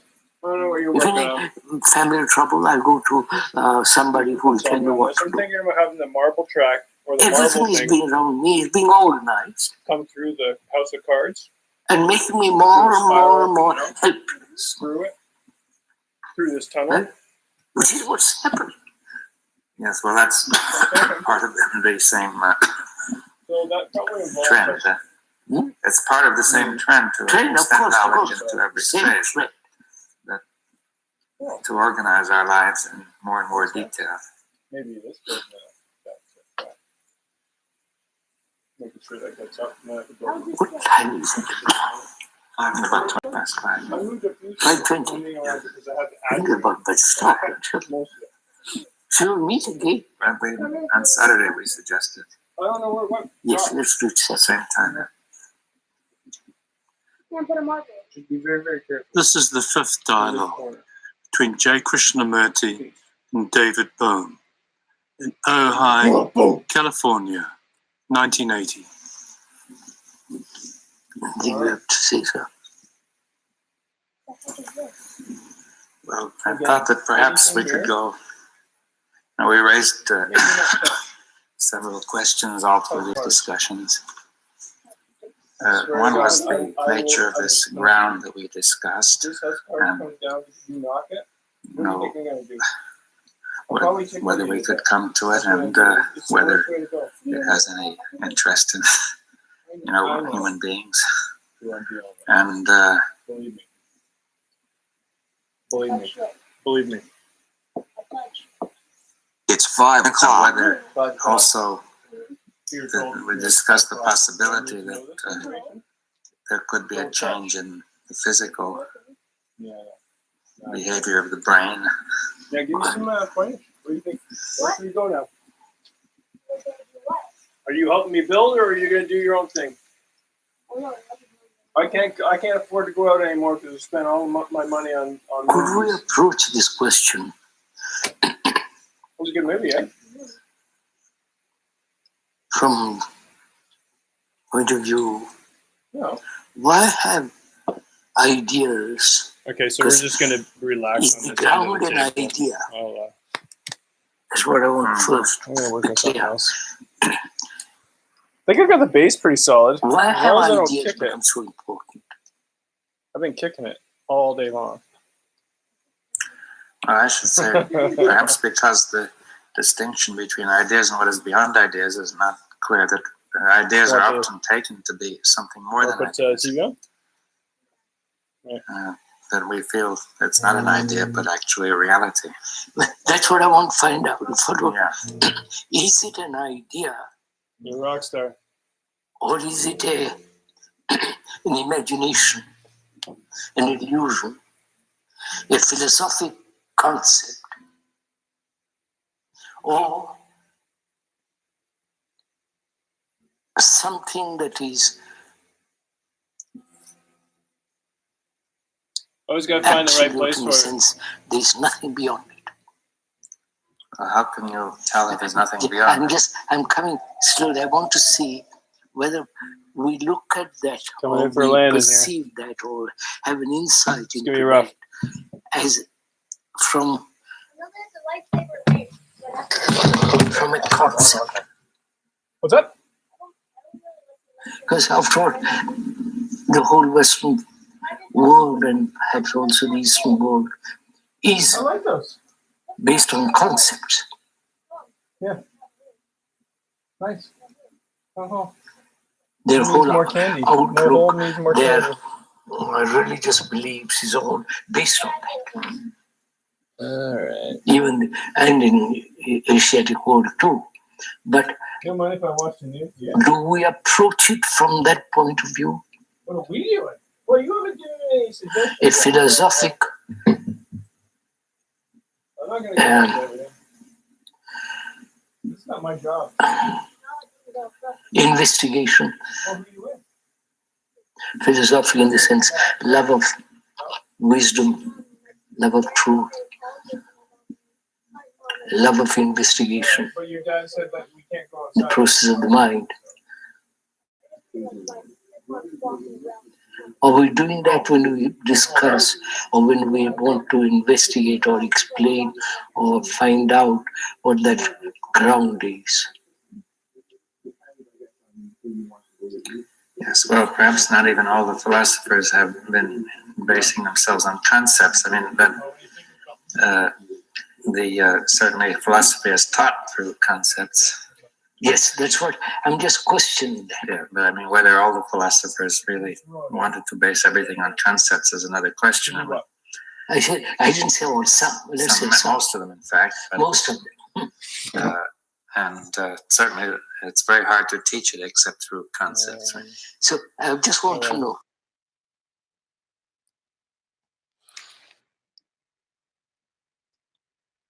All right, so you were thinking go outside. Yep. Well, as long as you have permission, I'll go for a walk. I haven't been out today. So you want to go for about a half hour or so? I'll go for a walk. Then I'm gonna get back at it. Pretty busy day. You can join me if you want, but I'm just gonna build a house of cards. That's my big deal. Oh. you want to walk to the store with me?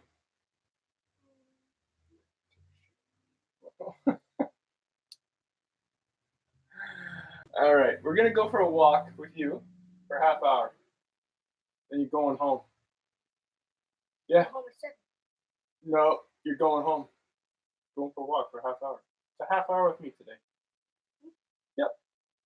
And so you go home, and then I'm gonna build my house of cards because that's what. Yeah. Well, I need to go to the store.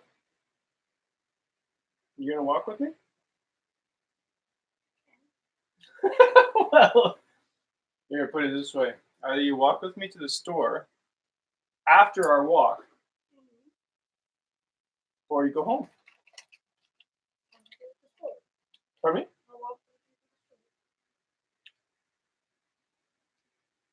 I think that's a good deal. All right, well, who are you with? Your mom? Oh, my dad doesn't have me overnight until December 28th. Ah, so ask your mom. Well, go get your coat. Ask your mom if you can go outside for a half hour, and go for a walk with me afterwards, and then we'll come back. We'll have like hot chocolate or something. Hot chocolate. Sure. All right. That's what we'll do. Go ask your mom. Get your coat. Good plan. Nice job. Well done. Good decision. Watch that thing. Okay. House of Cards could come down any moment. I'll be right back. Yeah. With my dad. Sounds good, man. Sounds good. Okay. I gotta get my clothes on. It's a song. Don't worry about it.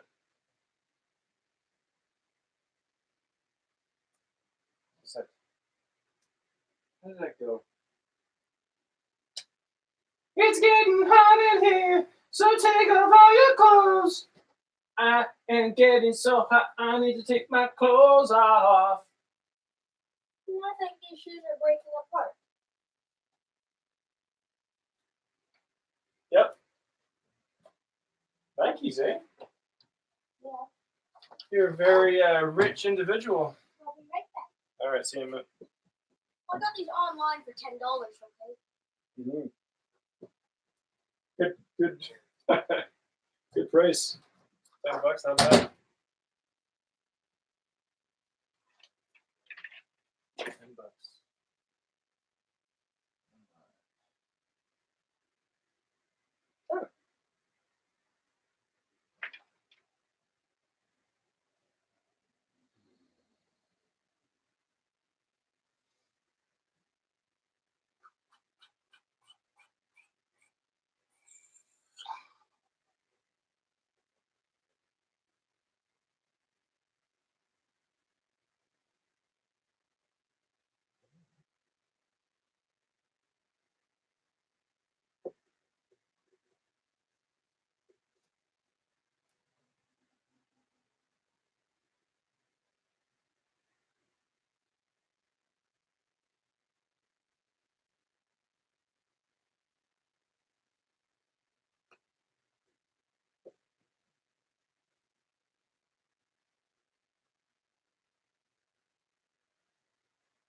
gonna really hurt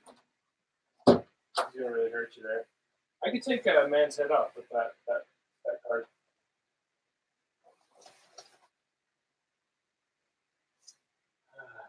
Hold on, buddy. Anytime. Be careful.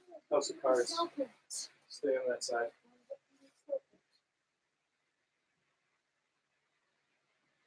Okay. Fair enough. I just want warm pants. These are warm. Is it cold out? Not that cold. That's a good point. It might be too hot, eh? Too hot. I guess if you're wearing that, I can survive, eh? So if you're wearing that, don't worry. Well, I'm not just sweaters. Hmm? No, sweater and shirt. Sorry, my it's definitely warm and this sweater. They're gonna want to wear his pants.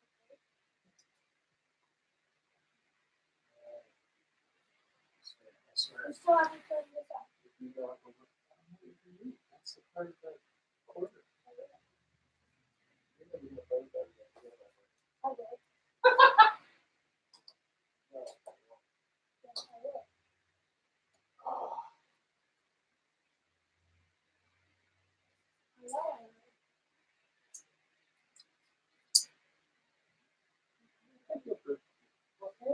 I did. Guy!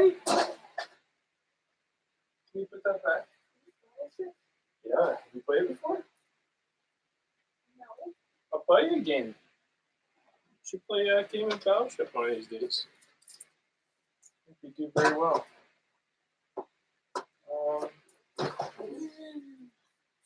Yeah, right in there. Hold on, buddy. What? No, you always pass the lines. I tell you not to pass the lines. You pass the lines.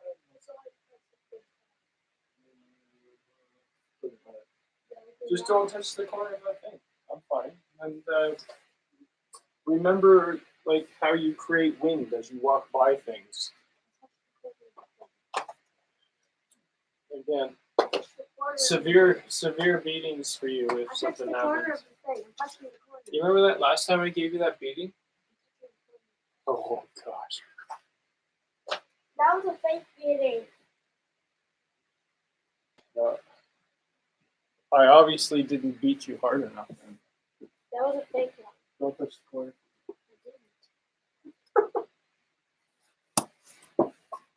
Hey, no, don't do that. Don't throw around stuff you don't know because that's my daughter's. Oh. Yeah, she made that last a couple years ago for Christmas, 3 years ago. Where'd it go? Go get it and be careful. Hold on, I'm coming through. Be careful what you throw around, what you think is garbage.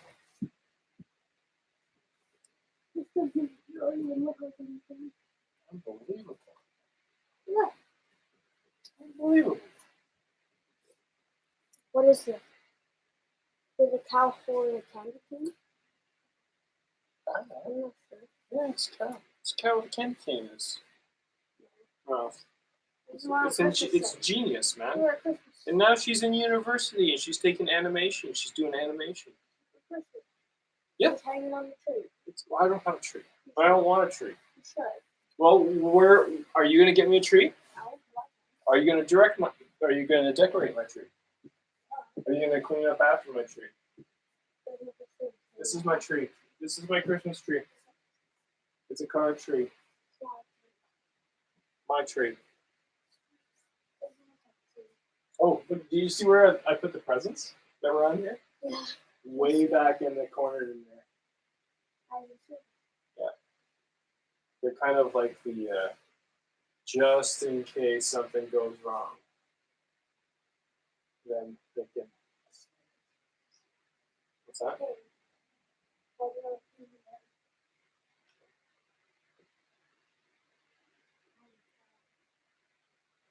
All right. The only place I say, please don't reorganize. The only place is this table. Everything else, everything else you can reorganize. Everything else is fair game except for that one table, unless we work on it together. In which case, then, ooh, I like that. I like that. Okay, if you're gonna do stuff like this, I'm thinking, okay, you can come on my table because now we're operating on equal footing. What? The reason why I did that is probably because you have the track to your back. Okay. That can hold up the track. This is it, man. This is it. This is it. Now you know. You get it. You get it. You piece it together. You're smart. It's gonna be good, man. It's just gonna take some time. Why do you put quarters on the floor all the time? Why is there always a coin? Every time I come here. Are you my mom? You get why? Even my mom doesn't ask me questions anymore like that. Every time I come here, I Why? always end up finding. Well, I don't know why. It just is. And what shoes am I wearing? Ah, those Adidas. Sorry. I found the not wearing boots this year. Watch that corner, remember? Be very, very careful because now it's our project. You got a stamp on it. I finally know how to throw a card. You know what we're gonna probably have to do is move all this furniture eventually. Make this the centerpiece, and then we're gonna build it on these two. Yeah. These two sawhorses, center of the room for up until Christmas. Yeah, I finally know how to throw a card. It's giving you a big job, man. Do you know how big that move is? Moving all that stuff. It's not 2 guys. I'll teach you how to do that too. No. I mean, you know what? I was practicing today. I'm even better with my left.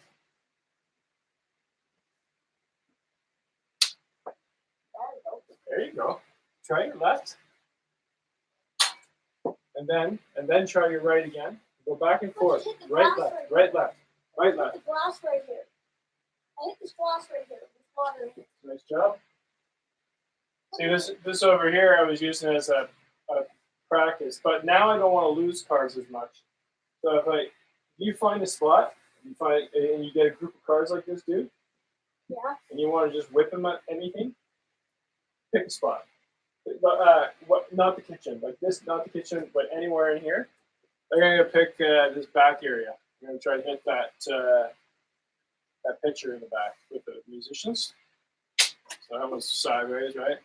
So look at how it goes that way. Hey, dude, but look at what? Okay, I'll show you. See how it curves the one way?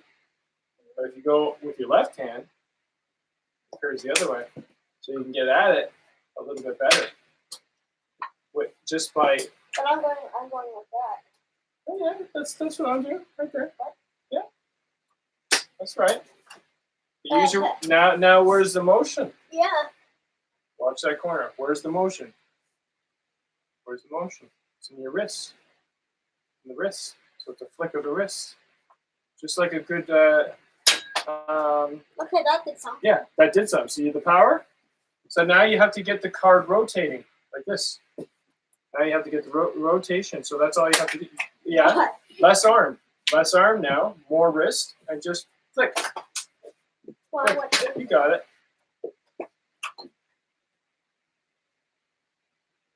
I sure hope my house of cards doesn't come down. Hey, whoa. Okay, yeah, you got 3 more. You got 3 more.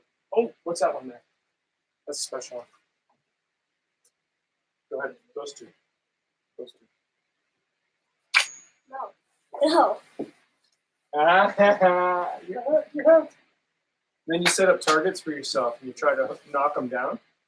I'm gonna try my left hand. Like those presents actually work very well because they're like, hey, you got it flying. Perfect.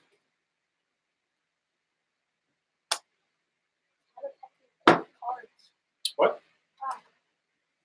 Oh, you're back. See? Hey, remember? You gotta be aware of your surroundings.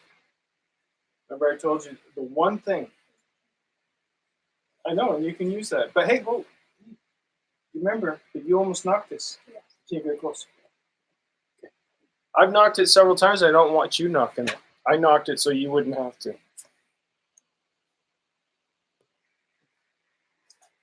Oh, come on. Which arm? But Wrist, wrist, flick, flick, wrist. Look at that wrist. Okay, you ready to go? Yep. This stops.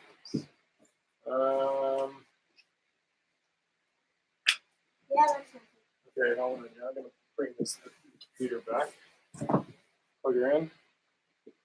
Oh man. Do you like my new robotic arm that I got? It's not really bad. What are you talking about? Tom, I think I figured this out. Tom. All right, that's a good place to be actually at the corner of this because then you know where that thing is. I'm gonna put this back here.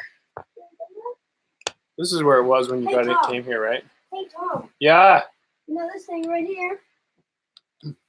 This thing right here that you made?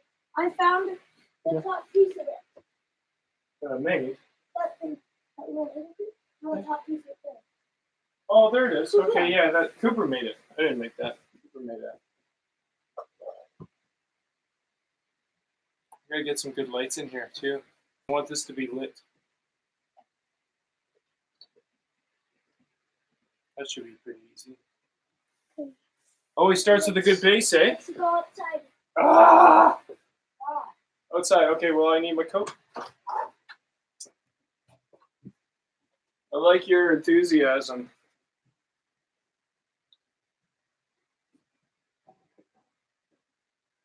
I'm gonna plug this in first.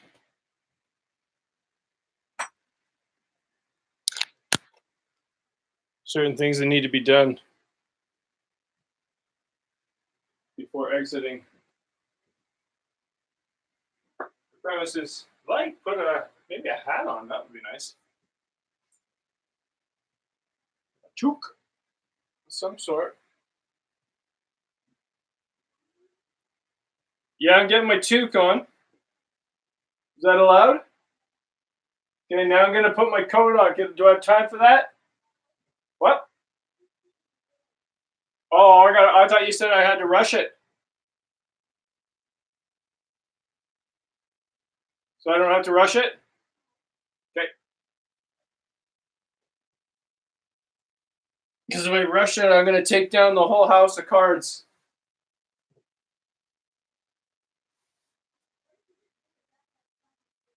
How about you mind your own business for a change? Ever think of that? Ever thought of that, eh? Oh, you're gonna shut the door on me? Yeah, I'm just gonna have another sip of coffee before I go. Coffee? No. Apple juice. Oh, that's what I gotta get is apple juice.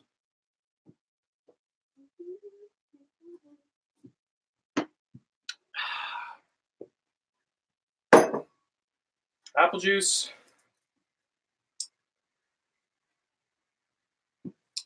And I'm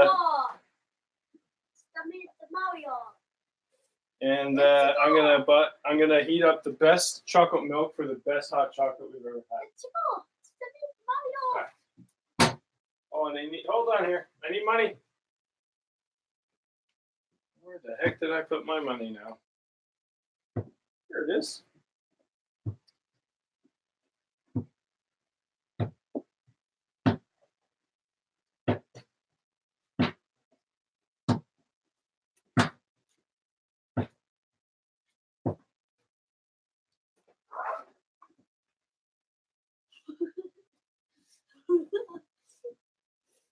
You're hilarious. Can we go now? I don't know. You seem like you're in a pretty big rush. Boring outside. Mm-hmm. Let's go on now. I'm looking for my clip. I need my clip. $50. I got my clip. I got my money. You got your nothing? $65 will last me. So for a lifetime, I should be able to make that last, eh?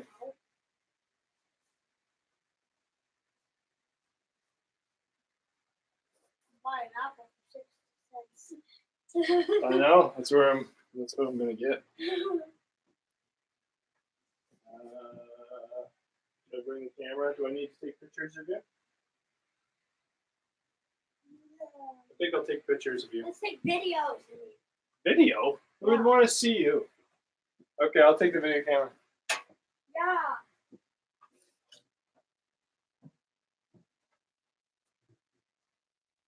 And And now? that means I gotta get my And now? battery. Which is your analog. And then Your chicken. I have to get my Chicken.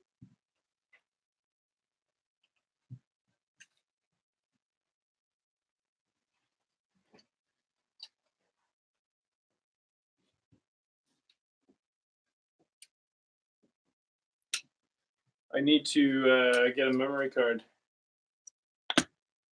Hold on. Wait a moment. Almost there. What was that sound? Don't fret, mon frere. What?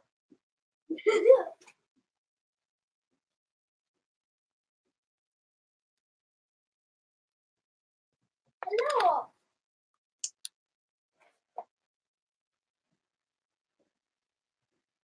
Hello. Let's go. Mm-hmm. Let's go. Yep. To meet the mommy.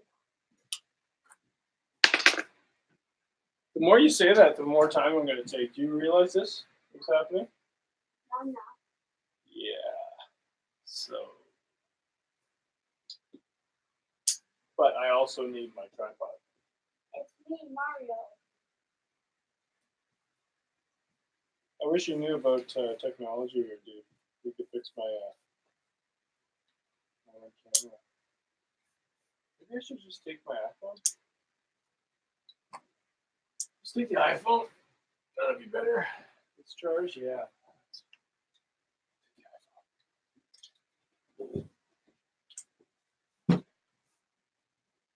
All right, can we go now? Ah! How much longer do we have to wait for you? Sick of waiting for you.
6 o'clock.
You even notice I was singing?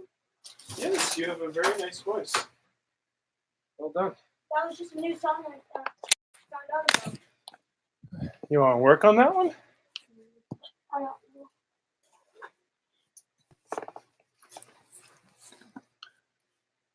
know. You can always work on music anytime, so it's not like you need anybody to teach you it. Do you ever notice that I'm not even wearing socks?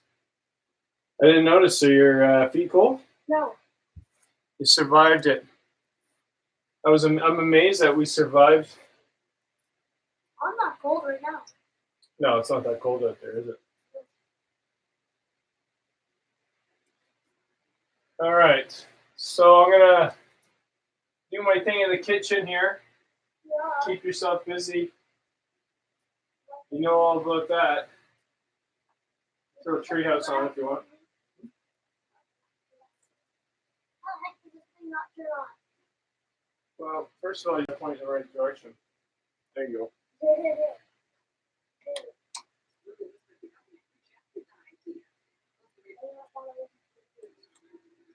The movie's on. Despicable Me. Taking a picture, yeah. I've never seen this Despicable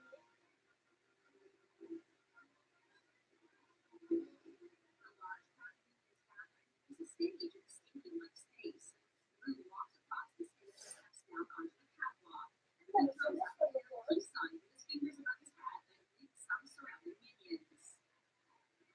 Oh, perfect. I've never seen this Despicable Me. Nice. Turn it up.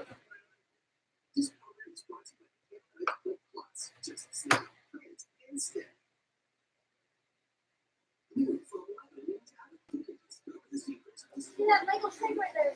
See that Lego snake there? Yeah. That's the person that did that one. Oh, cool. You already know? And that helicopter. Nice. I don't have that big robot, but I didn't want that one. I got a little robot that looks cooler. Yeah, sometimes the littler designs are better. Smaller ones. Small one, smaller than the helicopter. And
Well, I go see that.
first one.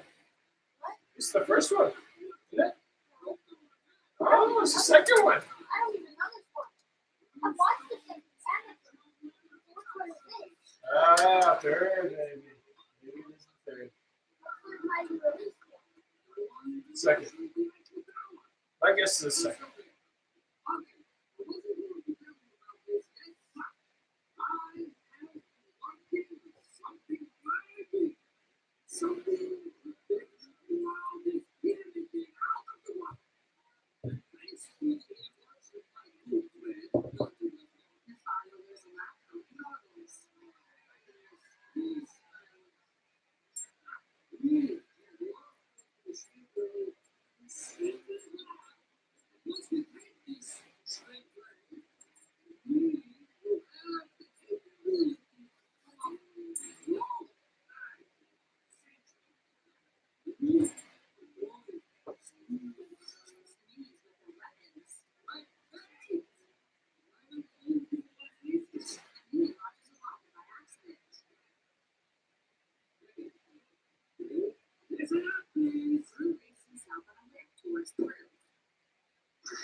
That's what I'm talking about.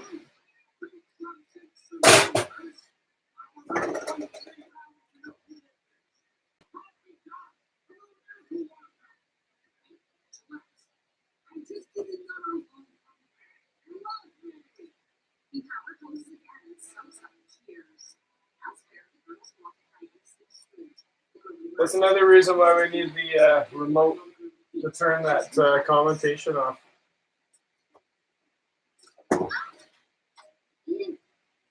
You gotta remind me. Yeah, but I need the remote for that TV to take that thing on the right. It keeps on going back and forth. I need that gone. But that remote doesn't do it. Or I just don't know how to use it. So you need to figure out how to do it. You can see Joe around or Dan. If it's important to you. Do you like watching TV? Do you like movies? Do you like movies? Movies in general, like this. Yeah. So it might be important to you to get maybe try to fix that. Or not. Fair enough. I'm not doing it. I don't have the time. So much going on in my life. Whew. Real busy.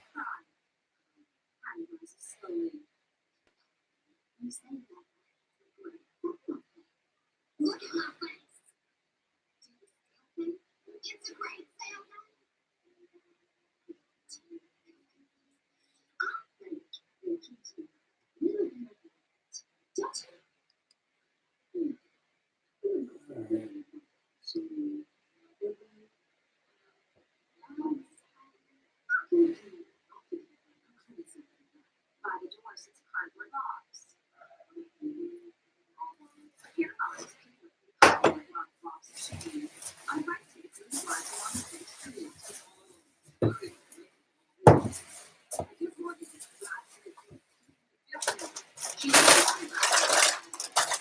Want some ginger ale?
Don't drink and walk at the same time. Very dangerous. Oh.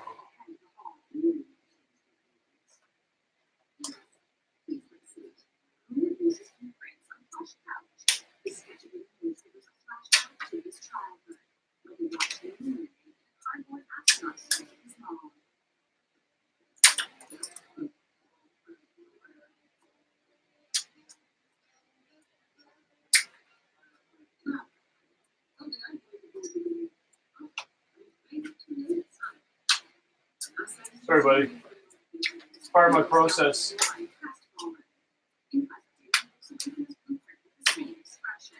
Almost done.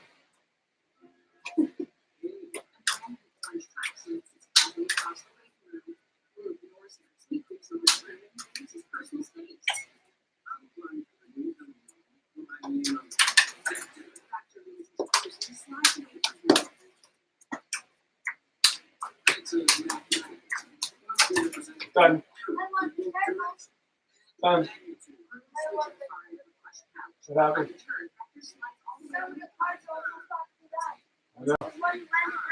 I know. I know. That's why that base has got to be strong. It's got to survive these things.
All right, so this is our treat for the night, besides the hot chocolate.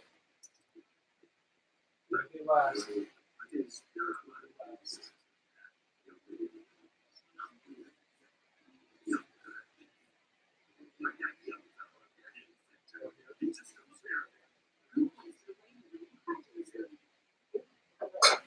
That's where I had those. That's where I had those. I hit them. Actually, once we started, maybe have like that. You know what a quarter is? Quarter of something?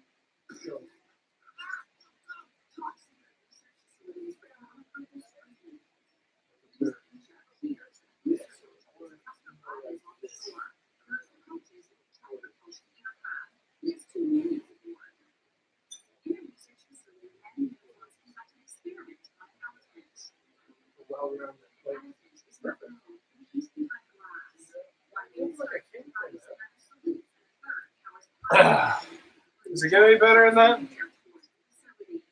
Nope. No, it does not.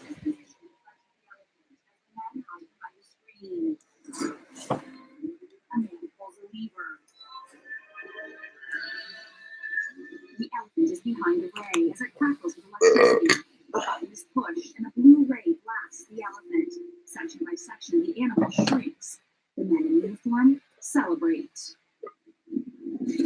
A drill pierces the roof of the experimentation room above the shrink ray. The drill makes an even bigger opening, and a minion lowers himself into the chamber and extracts the ray with a lift as the men in uniform run around frantically trying to stop him.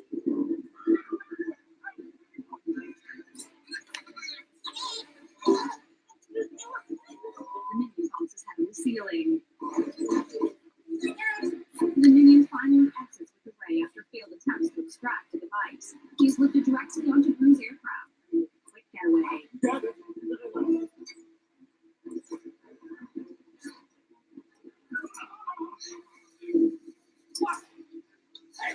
The roof of the aircraft is cut, and a robotic arm comes in to steal the shrink ray and take it to Vector's white and orange futuristic aircraft.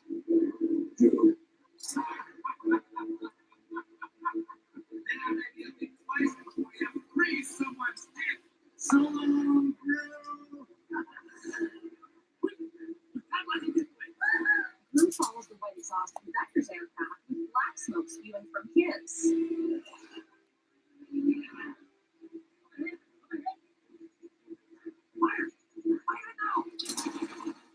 Vector spins his machine, and the rapid fire misses the mark.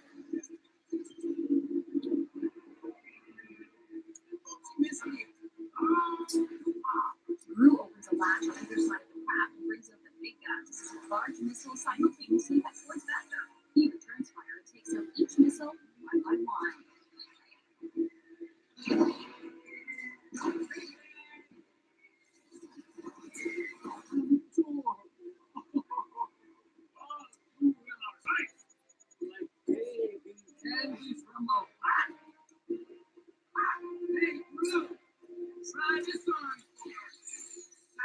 He points right at Gru from the roof of his aircraft. Gru's aircraft begins to shrink section by section. As the cabin shrinks, Gru and the minions get more and more smooshed together. Got a celebrity with us today. Kind of gotta make sure that Shrinks beyond their size. he's unaware when we're Top trying of to the take baby pictures of aircraft. him. He's very elusive.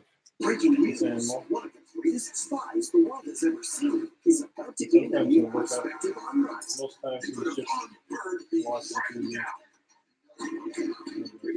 Sleepy Night Spies in Disguise in theaters this Christmas. Night falls at Hattie's home, and the three girls kneel on their beds side by side to pray. And bless that we'll have a good night's sleep. And bless that while we're sleeping, no bugs will crawl into our ears and lay eggs in our brains. Great. Thanks for that image, Edith. And there's plus that someone will hold out this year. And that the mommy and daddy will be nice. And have a pet unicorn. Why are you here? Amen. Amen. The lights go out, and Agnes plays with her unicorn plushie, keeping the other two awake. Why did you come?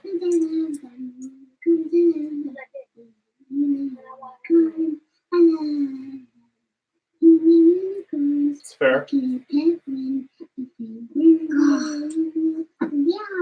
Anything to say to your fans?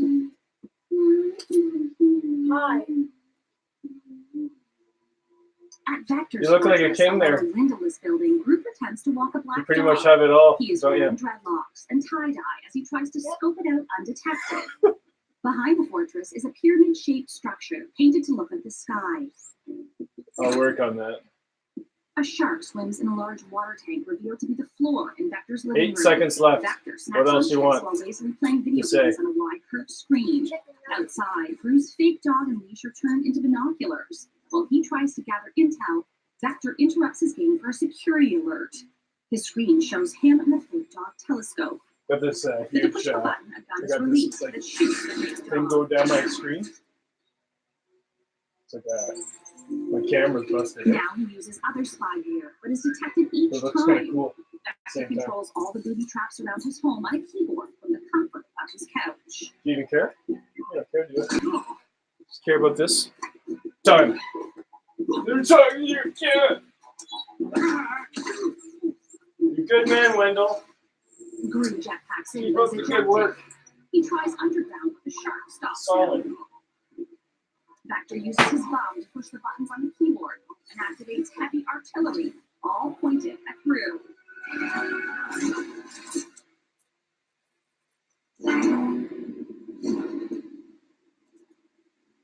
Gru crawls out of the hole made from the impact of the explosions. He sees the three girls approach the fortress and uses binoculars to read Miss Hattie's Home for Girls on their clipboard.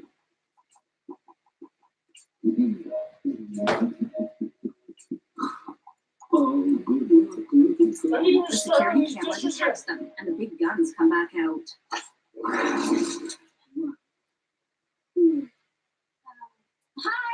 we're orphans from Miss Hattie's Home for Girls. I don't care. Come on, we're selling cookies, so you know we can have a better future. Wait, you're coconut. The Yeah. guns retract, and the gate opens. Gru watches wide-eyed as the girls enter. Sorry, buddy. I know I'm in your way. I admit. I won't be in your way for very long. Sorry. Of the girls carrying the Sorry. secret while skipping Sorry. through glitter. Sorry.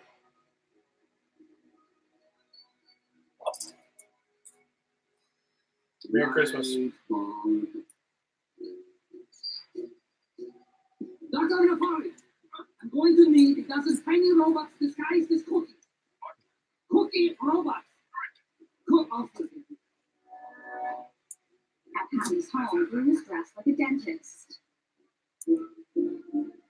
Appears to be cleared our background check. Dr. Gru. Oh, I see you have made a list of some of your personal achievements. Thank you for that. Elsewhere, a minion types in credentials to the profile Hattie is reviewing. You'll see you have been given the Medal of Honor and a knighthood.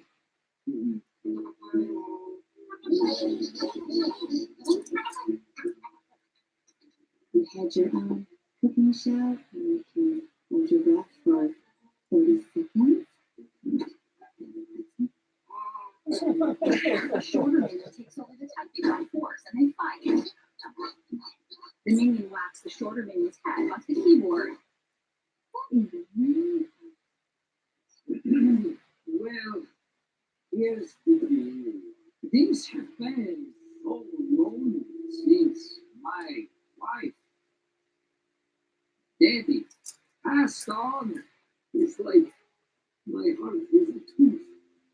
And it's got the cavity that can only be filled with chocolate. Gru notices that Miss Hattie is unimpressed. You are a beautiful woman. You speak Spanish. Do I look like I speak Spanish? You have a face como un burro. Miss Hattie is taken aback. No. Oh, thank you. Anyway, can we proceed with this adoption? So excited. Please tell Mom and Abe Magnus to come to me.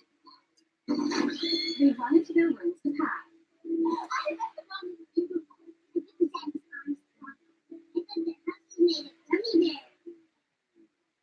I'm just saying it being nice. Oh, my doctor was never turned into a butterfly. That's a cheater. Oh.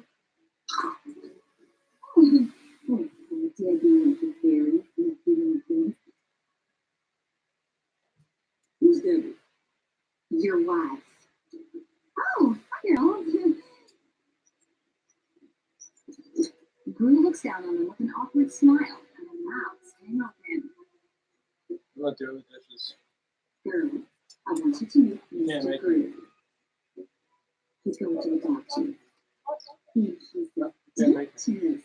Agnes runs and latches onto Gru's right leg. I don't care what you say. Hi, I'm Margot. This is Agnes. That's Agnes. Okay, there's enough. Oh, hot chocolate. Now. I'm going to make that now. Can I do it now? Won't take long. 5 minutes. Okay, let's go.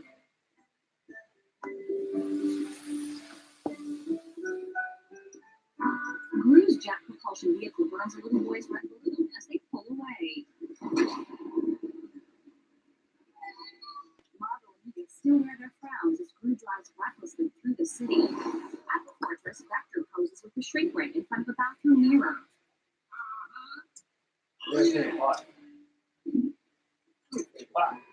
Let's see him press.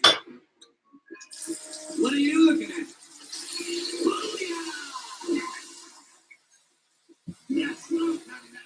Scenes at the same. John Big South. Hello? Oh, I got the software.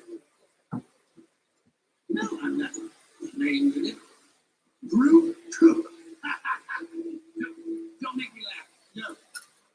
He is not getting the move. And P.S. By the time I'm done with him, he's going to be breaking some nuts here.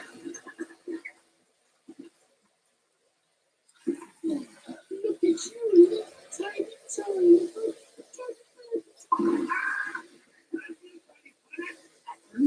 Agnes holds Marco's hand while Peter brings the juice box.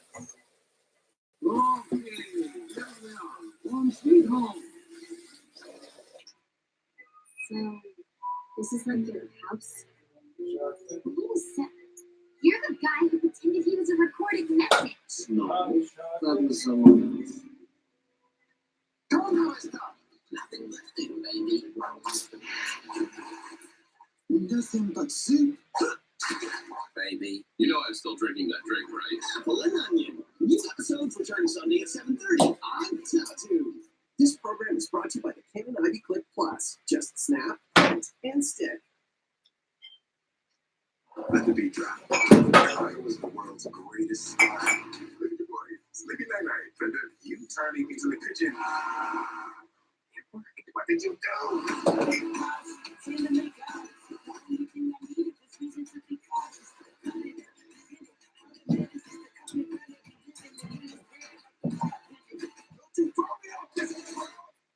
You'll figure it out. Spies in disguise. Let's get weird.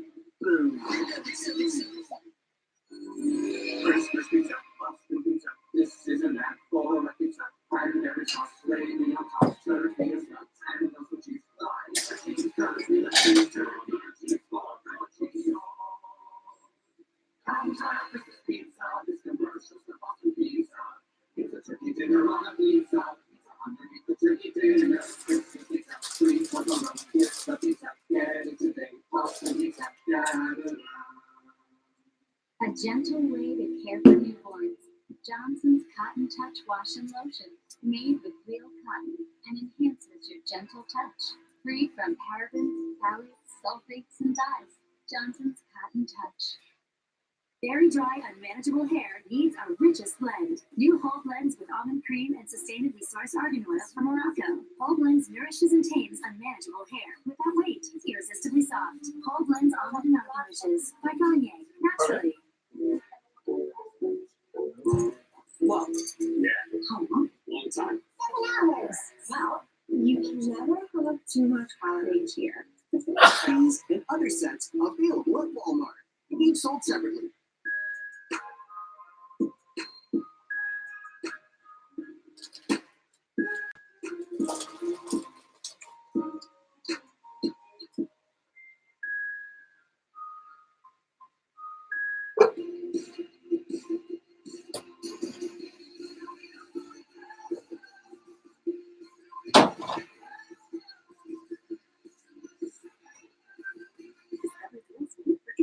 At visitorlando.ca. Let's slash and smash. Oh yeah. Brush and fix it again and again. That tickles. Demo 2. Batteries not included. New from Spin Master. Unfold as predicted. Unfold this. New Neutrogena Makeup Remover Single and remove 99% of makeup, 100% rain or shine. Neutrogena. New from Lego Ninjago. You can discover the secrets of the scroll and epic battles. New play sets from Lego Ninjago. Sets sold separately. You can discover more secrets about Ninjago on the Lego Live app. Ask your parents first. Christmas, Samantha. I don't even know it's Samantha. Samantha, how pretty. The girls take in the decorations. There are medieval weapons, outlawed wanted posters, and a broken mirror.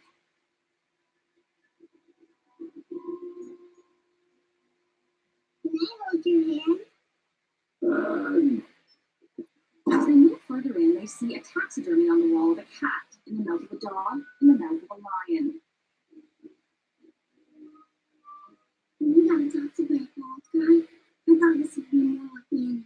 They walk past a giant Venus flytrap, and Bruce stops them as Kyle approaches. He snaps them away with a paper when he charges towards the girls.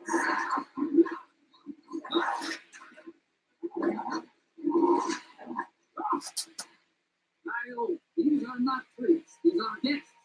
Girls, this is Kyle, my dog. Ooh, fucking donkey.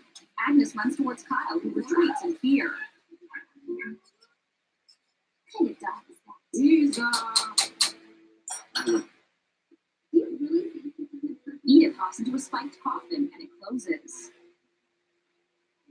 no. Stay away from the other. Uses from the spiked coffin, where Edith got trapped. I suppose the plan will work with two. Gru opens the coffin to see an unharmed Edith. Margot scowls. In the kitchen, Gru lays newspaper under a sign that reads, "Pee and poo-poo." As you can see, provided everything is so likely. Beside it is a bowl labeled with water and another full of canned labeled food. Edith touches a glass holding green liquid. Somebody broke that. Okay. We'll even make the system rules. Rule number 1. You will not touch any. What about the floor? Yes, you may touch the floor. What about the air? This is what you do. Touch the air. What about this? Edith points a laser gun. Can I touch this? Can I touch that? You get that? Okay. Rule number 2, you will not bother me while I'm working. Rule number 3, you will not cry, or whine, or laugh, or giggle, or sneeze, or bark, or bark. So no annoying sounds. Right? Does this count as a room? Agnes slaps her cheeks.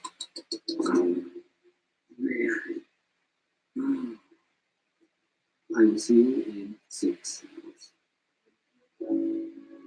Okay. Don't worry. Everything's going to be fine. We're going to be really happy here. Right? Agnes has her face in the candy bowl. In Gru's lair, while the minions are busy at work, Mufasa demonstrates the new tech.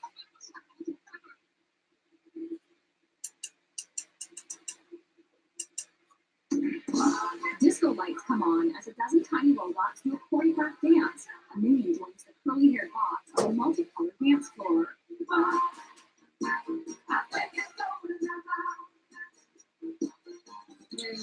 Question.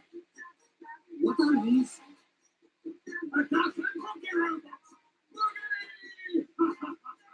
Look at it. Gru puts his hand up and stops Mario from talking. Cookie robots. I said cookie robots. Why don't you fly this? Okay, I'm on it. Hello? The girls enter the dingy living room and examine its contents. That's how chocolate you look at. It's hot. It's hot. Agnes pushes the rhino chair and sees the remote control on a high table. She hops onto the chair to reach the remote. Kyle watches her dangling feet with interest and pounces onto the chair to attack. While stretching to reach the remote, Agnes accidentally pushes the button and activates the opening to the layer. The activation pushes Kyle away and powers.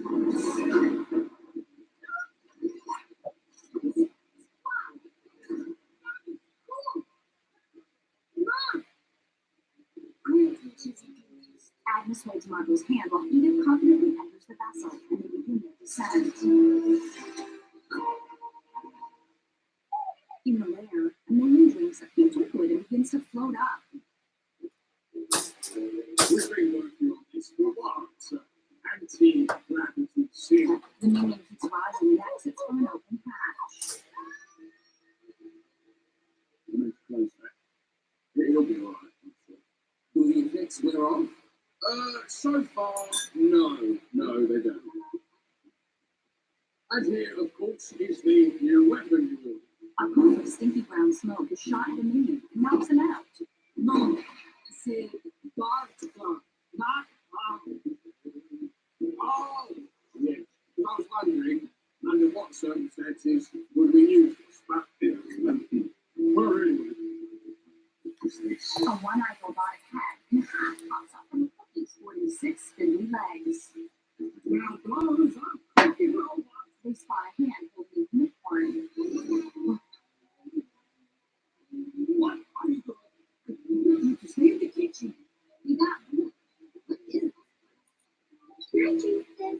Do you want to explode? Edith kicks Nefario in the shin. Run! Get back in the kitchen. Will you play with us? No, Why? because I'm busy. Doing what? Okay, you got me. The dentist thing is more of a hobby. You know why? I discovered. And it's top secret, and you may not tell anybody because you will do it. Edith shoots away her uniform and it disintegrates. Hey, My uniform! You have to fix it. exit destruction. It has been disintegrated. By definition, it cannot be fixed. Yes, I did. That's freaking me out. What is she doing? She's gonna hold it back until she gets the new one. No. It is just a toy. Now stop it. Agnes turns red and passes out. Okay, I fix it. Big box, real. Dreaming in her eyes using nine tubes. This is very important. You have to get the little ball of the unicorn toy.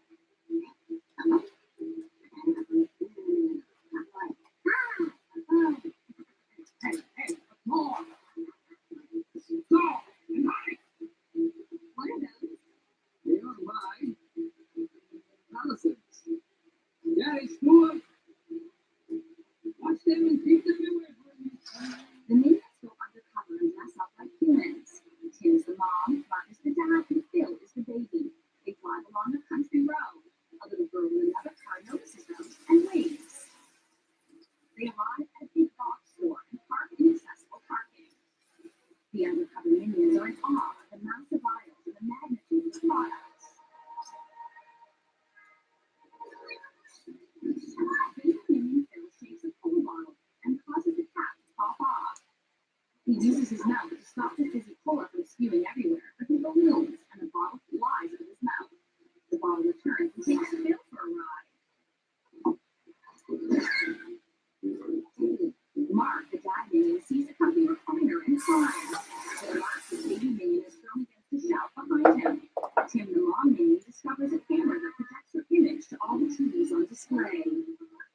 Tim makes faces to watch the repeated images. Meanwhile, Mark discovers the vibration feature of the recliner. Then Mark joins Tim in song.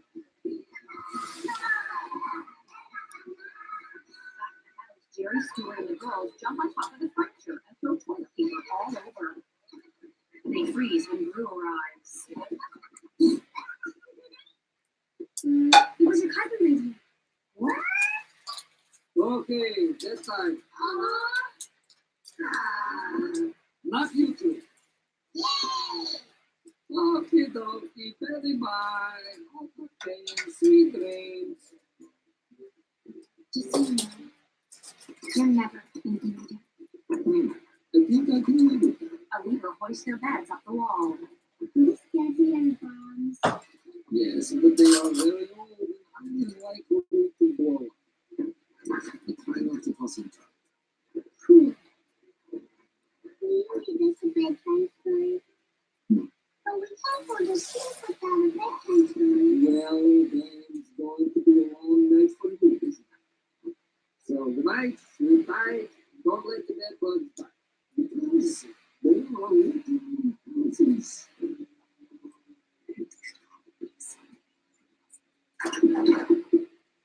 He's just kidding, Agnes. Fearful, Agnes looks around and cowers under the blanket when she sees a monster-like figure at the door. The monster is the undercover minions stacked on each other. They dismount, enter the bedroom, and Phil hands Agnes a unicorn.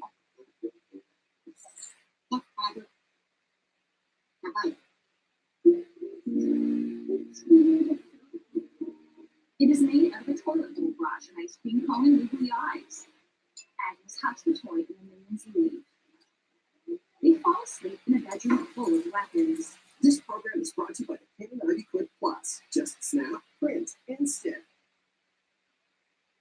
To escape the next level, it takes new skills. Talking to a camel? So you see, Jeffrey's in the back. And a secret weapon. It's right here. She says, Watch this yesterday. Raji. Did it? Banana?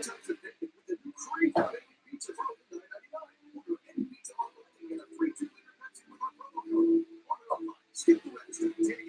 It's Little Caesars at the Home Parliament. Pizza Party.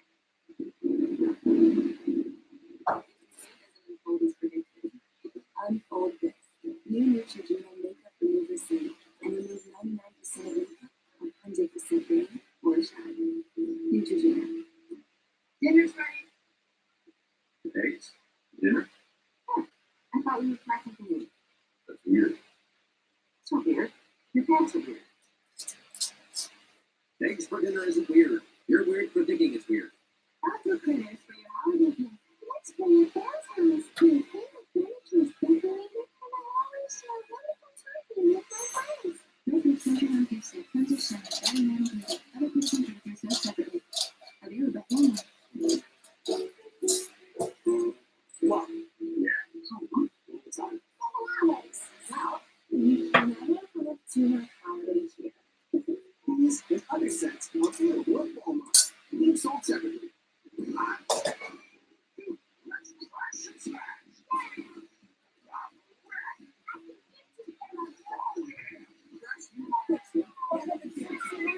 I'm 10 minutes till I What do you want, man?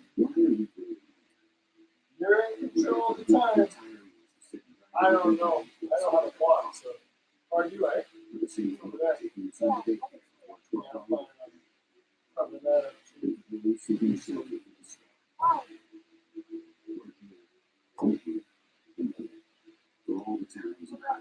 Actually, I don't mind it there as long as it's his.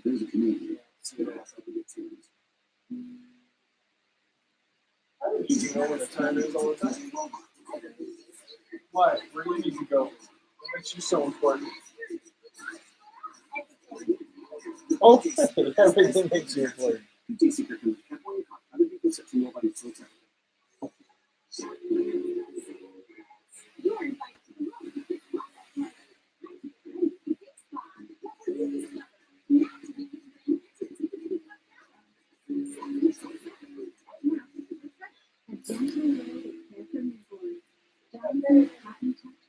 a little bit better than what I have every morning. A little bit. Well, it's hot chocolate, man. You probably have it's a breakfast drink in the morning. Is it a breakfast drink? Yeah. No, this has no real benefit to your body. That other one. Really, the hot chocolate my mom makes, you know, it gives me the powder to make chocolate milk. But instead of putting it in the milk, Right. with hot water.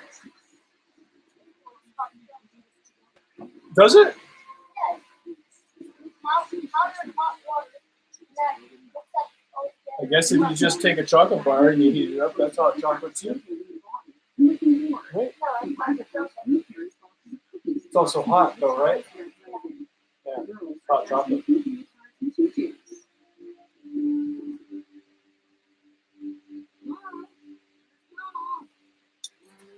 think we're both right.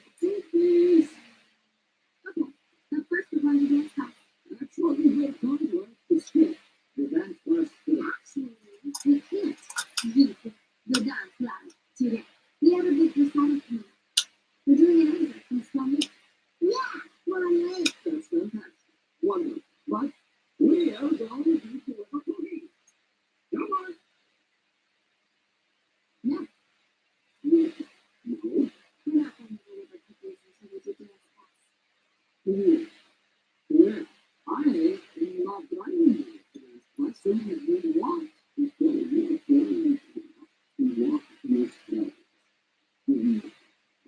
Margot starts down the walkway, and you can have this follow. What do you do? Walking this fast.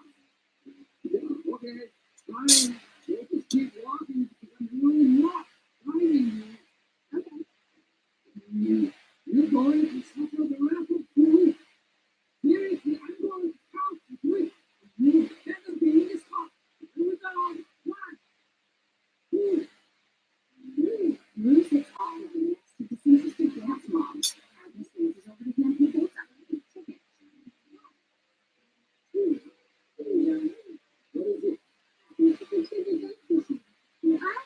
it? Of course. I just pins and needles for them sitting. Oh, yes. My thinking promise.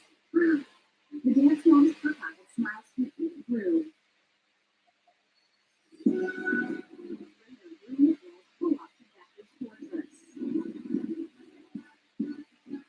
All right. First customer is a man.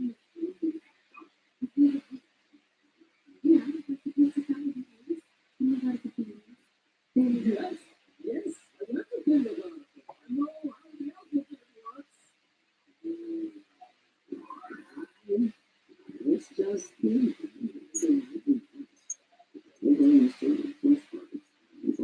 He pushes them out and tosses the cookies in the water. Let me see. Girls, welcome back to the fortress of Vector 2. Drew opens the cookie box program on a computer, and as it loads, Vector empties out a box of cookies in a bowl, and the girls unload the goods. More back to the man. Tea coffee toast, not tea caramel coffee. 15 off for the cookies. Exactly. I'd like to see somebody else order that many cookies. Not like it. Then one person will have more cookies than you. Right. Ah, there you go. Check it out. That's the last time I'm watching it. When it first started, I had no time.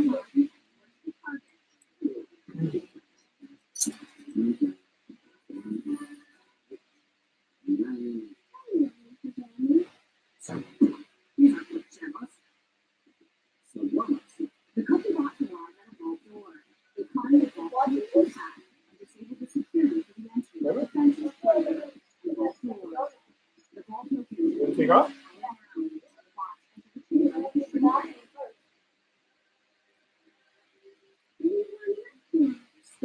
Go for it. Super cool stuff you wouldn't understand. Oh, hey. Hold on for 2 seconds. Where are you going there?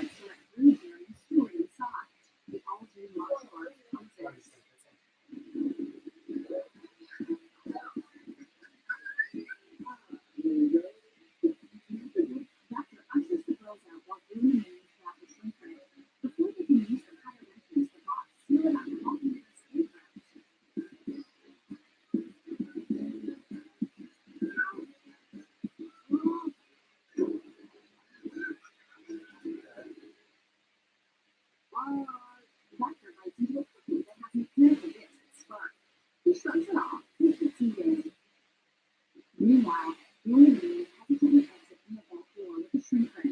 Vector comes around the corner and they're nearly caught. Vector looks down the now empty hall of the vault and shrugs. Grilling windows are behind the walls inside the back system. One man shakes the other and he lights up like a glow stick, leading the way. They drive inside the locked up and towards the right. As they approach the light, they drop to the ceiling and then go out Vector's living room.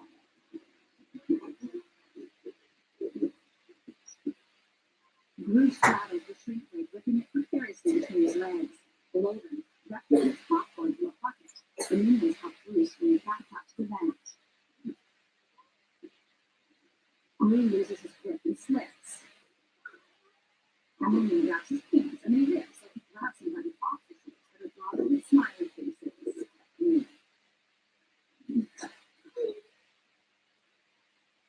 The shark notices the intruders. He lunges and bangs his head against the tank.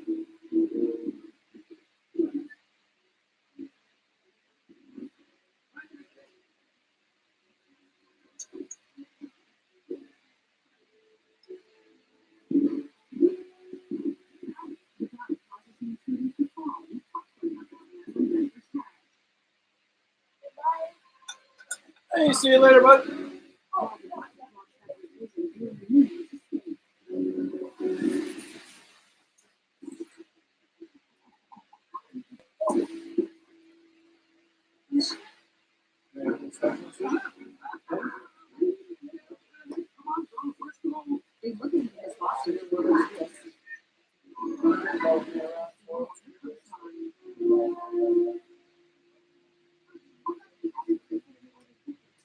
Life is full of disappointment.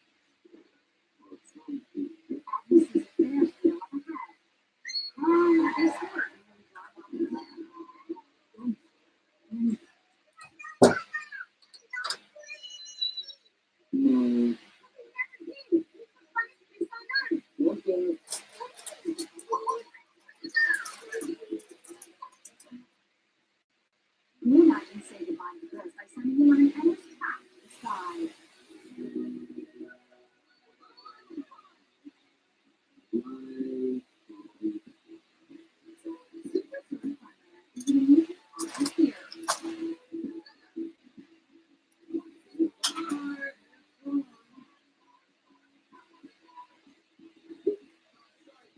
It's 7 o'clock.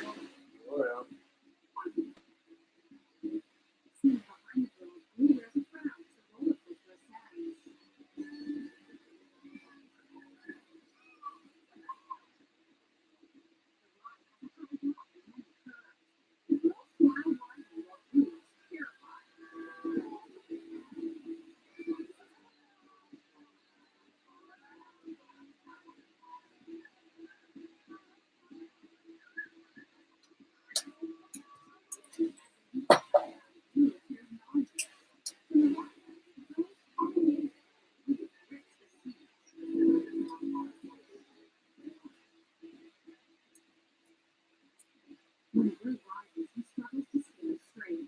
He sees the photo from the line and slumps in disappointment.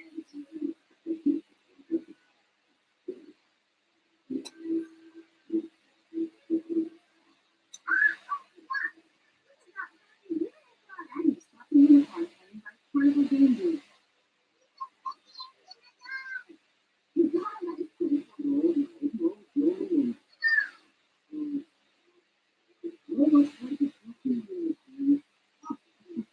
Well, it is not for sale. But all you gotta do to win it is knock down that little spaceship there. It's easy. Lily has the kind of money, and each girl takes a seat behind a countdown as the moving scenery starts up.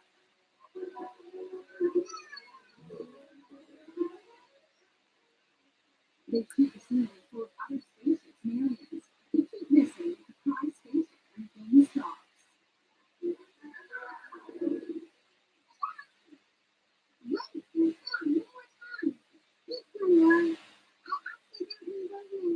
The Connie holds open his hand and Blue pays.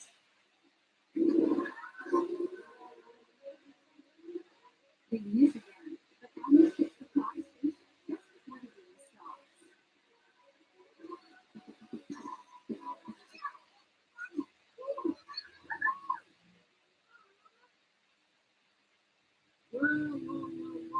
What? See, you can't. I saw that with my own eyes. Buddy, let me explain something to you. You see that big spaceship? You see how it's not going? Do you know what that means, Professor? It means you don't get the unicorn.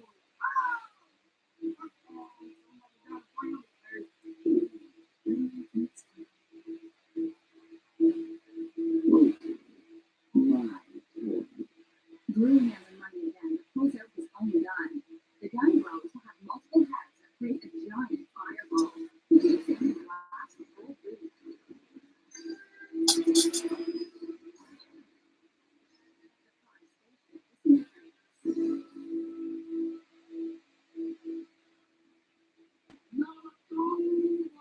The Carnage visibly shaken hands Agnes the unicorn.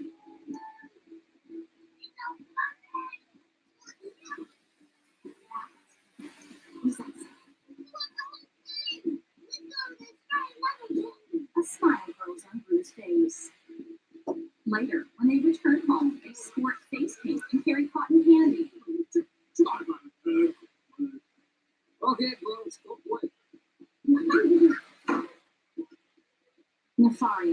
blankly at Gru. Hard photos, but it shows just, how deliberate he was. Matt Murphy and Eric Scarborough are prosecutors with the District Attorney's Office of Orange County, where in May of 2018, Urdiales was found guilty of murdering 5 women.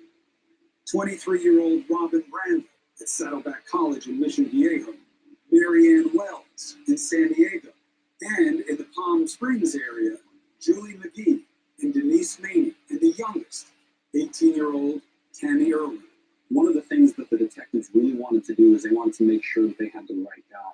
So even though he's confessing to the crimes, they're asking him very specific details that only he would know, that only the killer would know. So he would go right down to the shoes and tell you what they had on the feet. And not just say, oh, they're white shoes. He knew down to the color, the type, everything.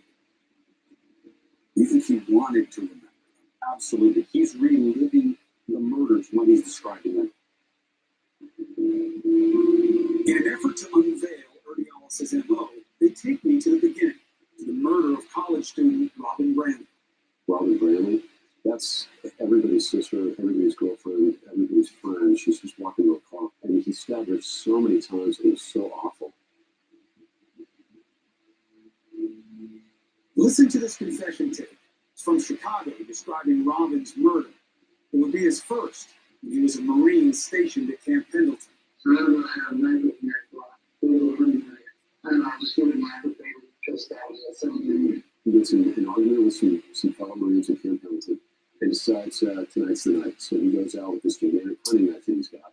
He climbs up a hill. He uses his Marine Corps training to essentially sneak up on her. So I wanted to pose and so we just did it for a while. And I just moved her back.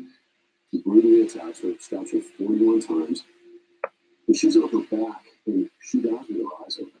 I think I really just started stabbing maybe once, 2, 3, 4, 5, 6, 7, 8, 9, 10, 12 times.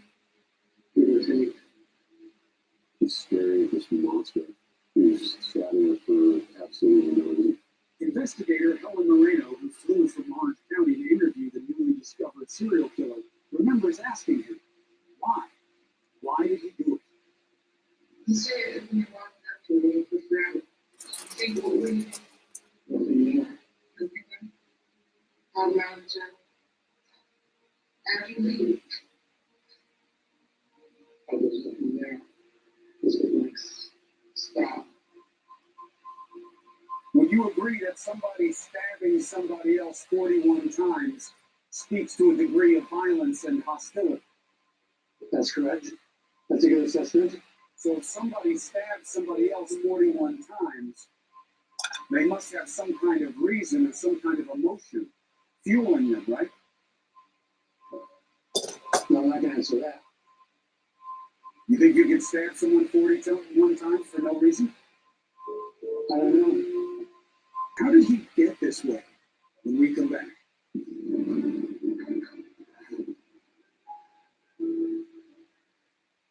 Find a more inspired drive. The all-wheel drive Mazda that Cars.com says is one of the best driving female SUVs. Or when Car and Driver says has the ride followed with crossovers that cost twice as much. See why automotive experts are so inspired with the test drive during Mazda's season of inspiration. Now make no payments for 90 days and get 0.9% APR for 60 months.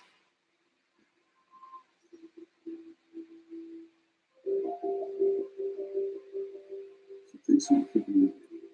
When it comes to autism, finding the right words can be tough. Finding understanding doesn't have to be. With your help, we can increase understanding and acceptance of people with autism. Learn how you can help create a brighter life on the spectrum. Go to autismspeaks.org. This holiday season, choose the longest lasting AA battery. Energizer Ultimate Lithium. Backed by science, matched by no one. Denny's delivers for free, whether it's celebrations or silent nights. Here.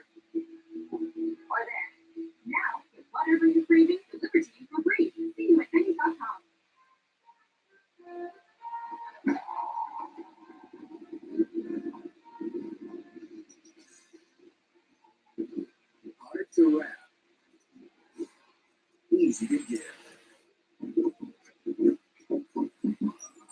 Get the HSA 25 garden shears for just $99.95. Something for everyone on your list. Real steel. Find yours at steeldealers.com. I'm a Verizon engineer, and I'm part of the team building the most powerful 5G experience for America. It's 5G ultra wideband, massive capacity, And ultra fast speeds. almost 2 gigs here in Minneapolis. That's 25 times faster than today's network in New York City. So people from Midtown Manhattan down can experience why 5G can deliver. And if Verizon 5G can deliver performance like this in these places, It's pretty crazy. just imagine what it can do for you. What I love most about being a scientist at 3M is that I'm part of the community of problem solvers. We make ideas grow from an everyday solution to one that can take on a bigger challenge. From packaging tape to tape that can go on materials for buildings and planes. One idea can unlock a breadth of solutions. At 3M, we are solving problems that improve lives.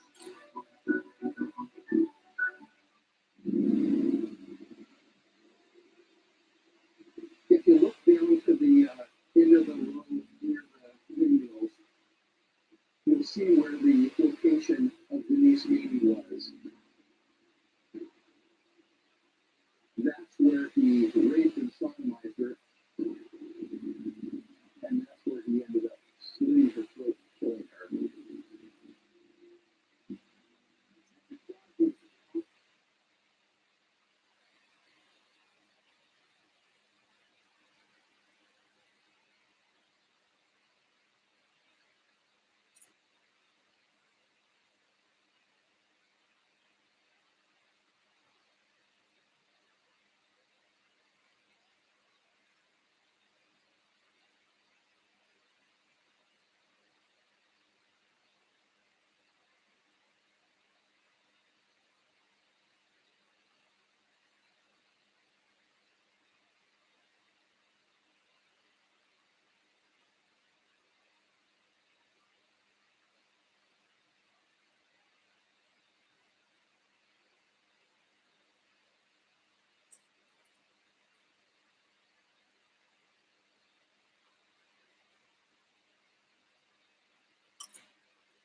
Is for the prosecution. It was highly similar homicide, so maybe the study itself goes being at war, or it's like combat.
What then is the difference between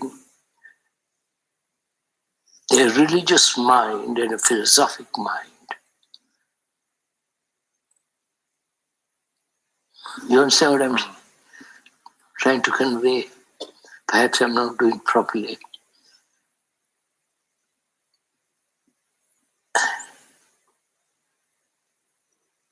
Do we investigate the ground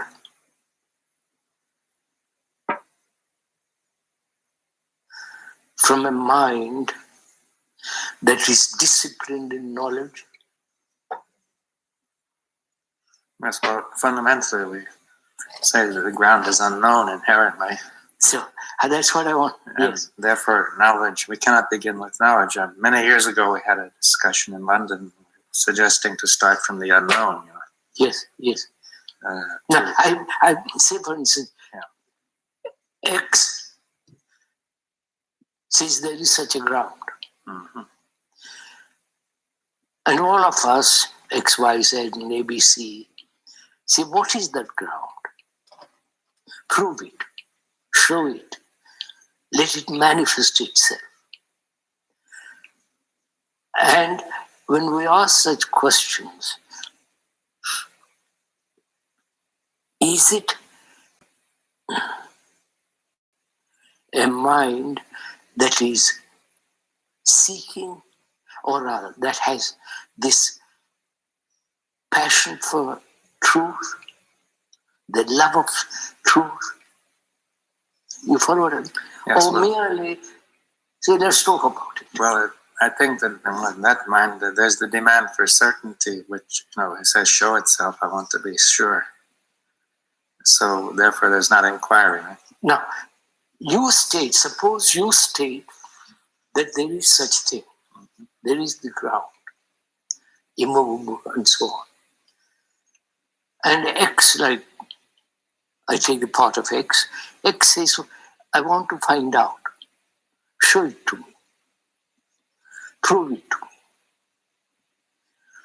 How can my mind, which has evolved through knowledge, which has been highly disciplined in knowledge,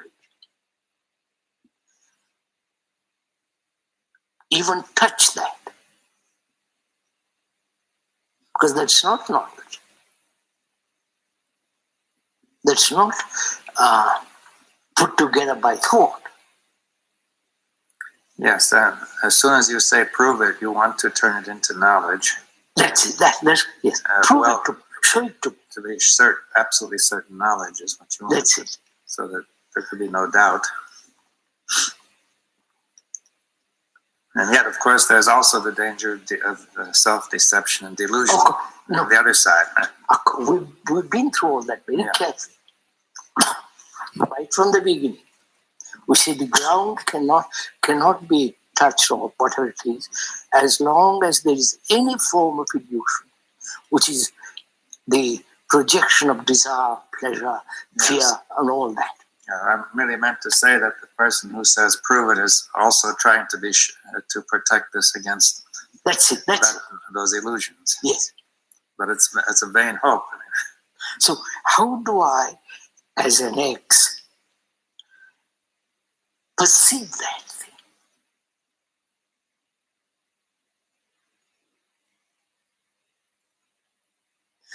That's what I want. Is the ground an idea to be investigated?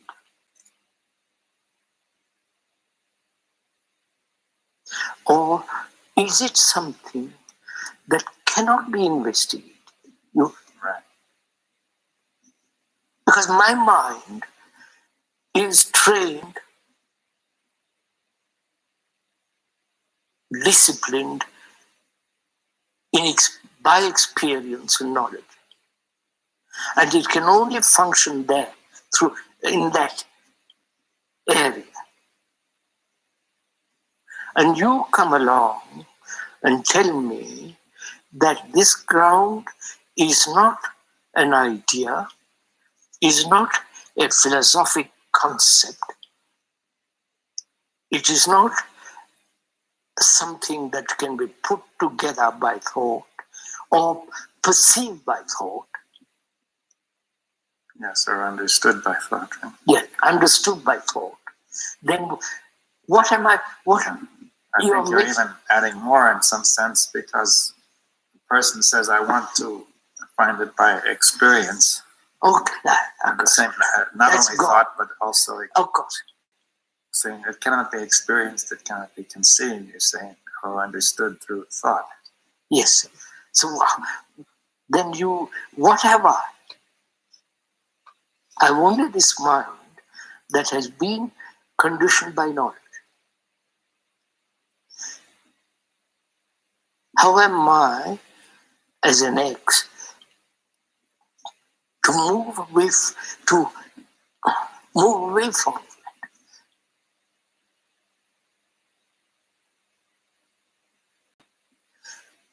Because there are more philosophers than religious people. So, well, I mean, it depends. There are very few true philosophers, too. Philosophers, even there are very few religious people, too. And there are very few of either. I'm just making a joke of it. But, well, I don't know. You could say that. Compare the number of people who call themselves philosophers and who call themselves religious. Far more call themselves religious. But it doesn't matter. I mean, it doesn't count, right? So how am I, an ordinary man, educated, read, experienced, to feel this thing, to touch it, to comprehend it?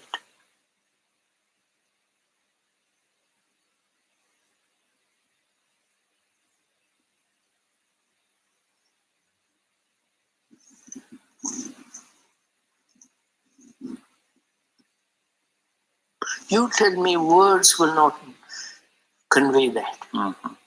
You tell me you must have a mind that's free from all knowledge, except technology, the other kind of knowledge. And you are asking me an impossible thing, aren't you?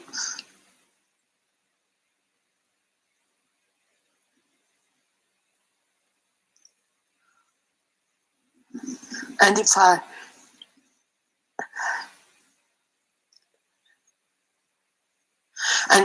say I'll make an effort, then that also is born out of the center of, out of the self-centered desire. So what shall I do?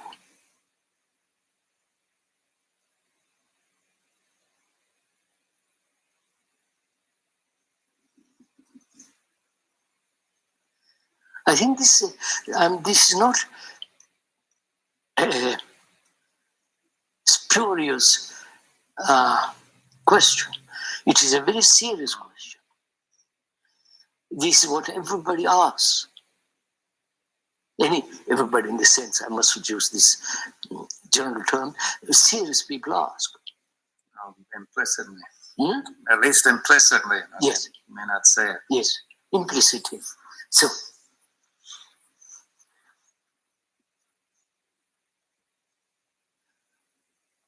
you on the other side of the bank, as it were,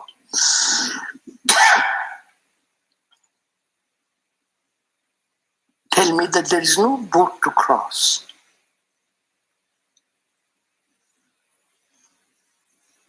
You can't swim across. In fact, you can't do anything. Basically, that's what comes to.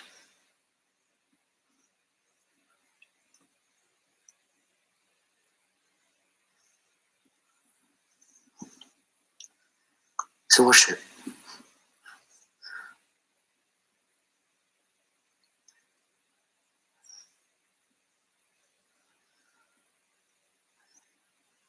you're asking me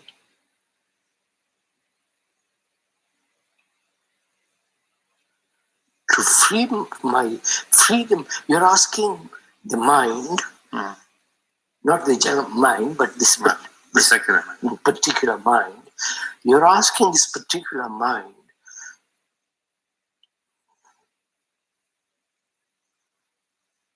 to eschew all knowledge. My God.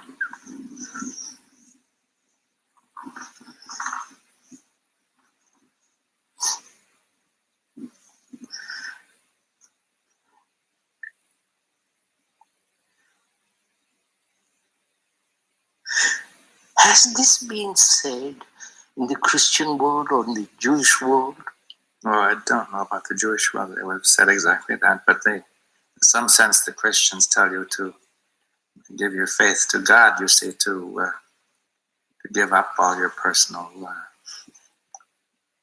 to give over to Jesus, as it were, and let Him. No, they've said that, but only through Jesus, Yeah, but He's the road through He's which the you go. mediator between us, you and God. Yes. But what I'm trying to find out is, say for instance, Vedanta means the end of knowledge. And you know that, of course. The ending of knowledge.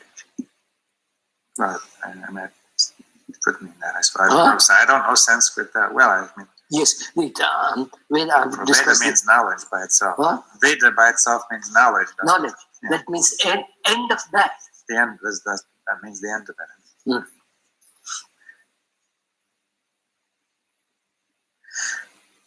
And being a Westerner, and I said, it means nothing to me.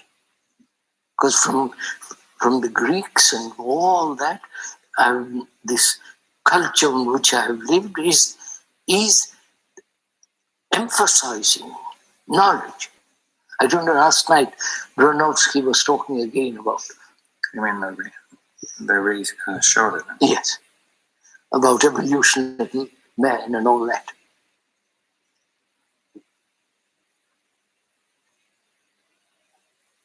See, when you talk to an Eastern mind,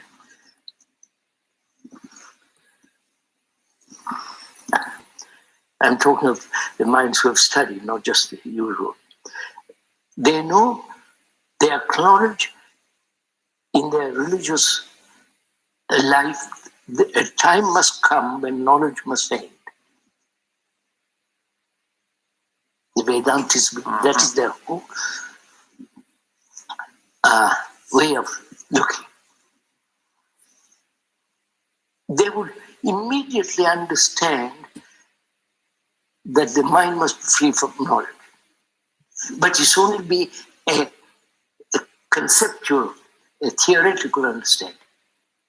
But if I, as a Westerner, it means absolutely nothing to me.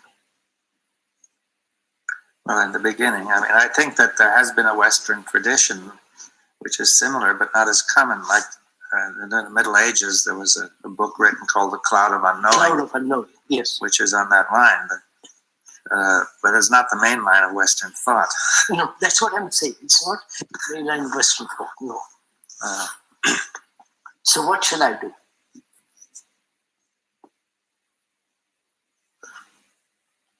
How shall I approach the question? I want to find it. Not only find it, it gives meaning to life. Not my intellect gives meaning to life by inventing some illusion or some hope, some belief.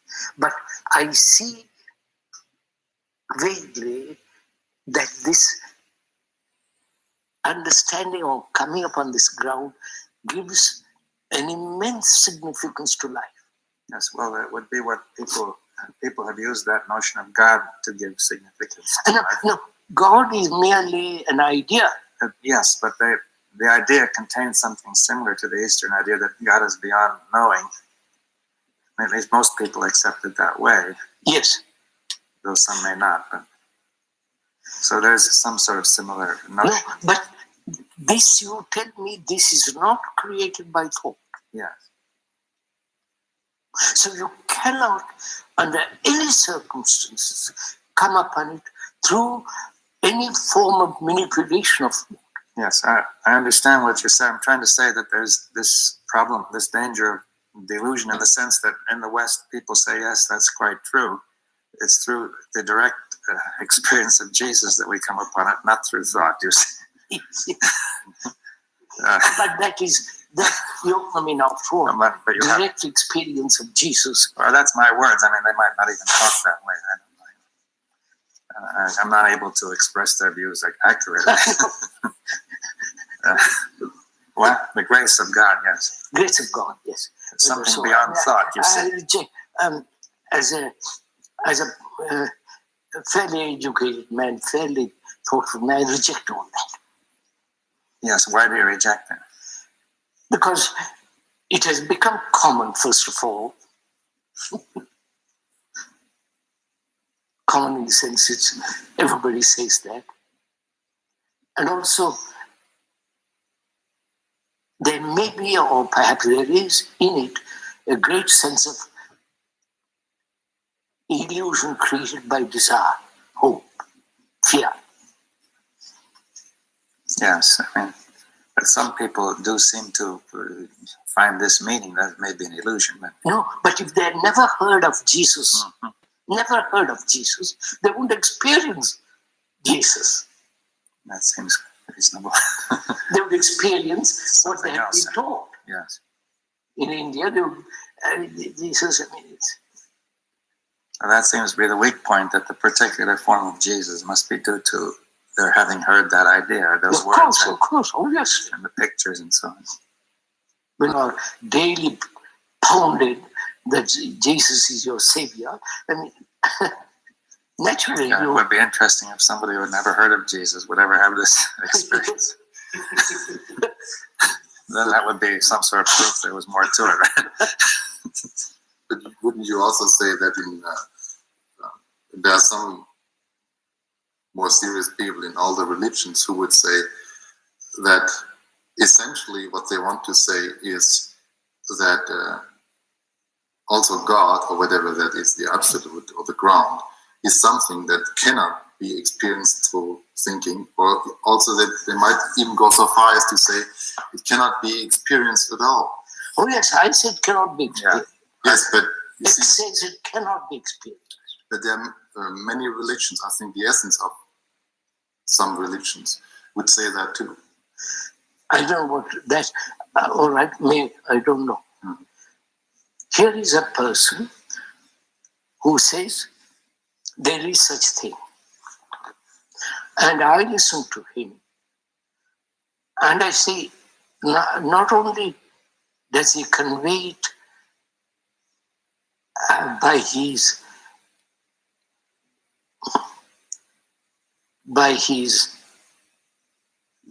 presence, he conveys it also through the word.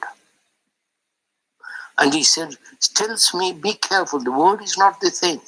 But he uses the word to convey something to me, which I vaguely capture, that there is this something so immense that my thought cannot capture it. And I say, all right, you have explained that very carefully. And how am I, whose brain is conditioned that way in knowledge, disciplined? How is it to free itself from all that.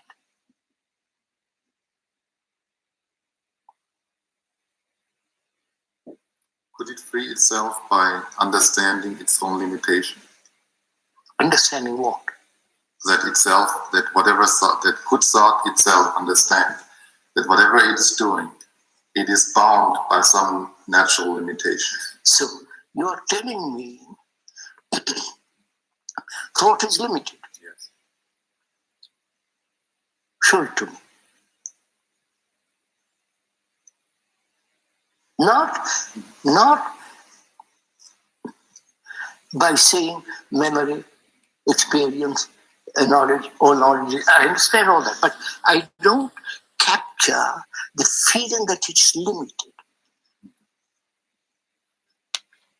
Because I see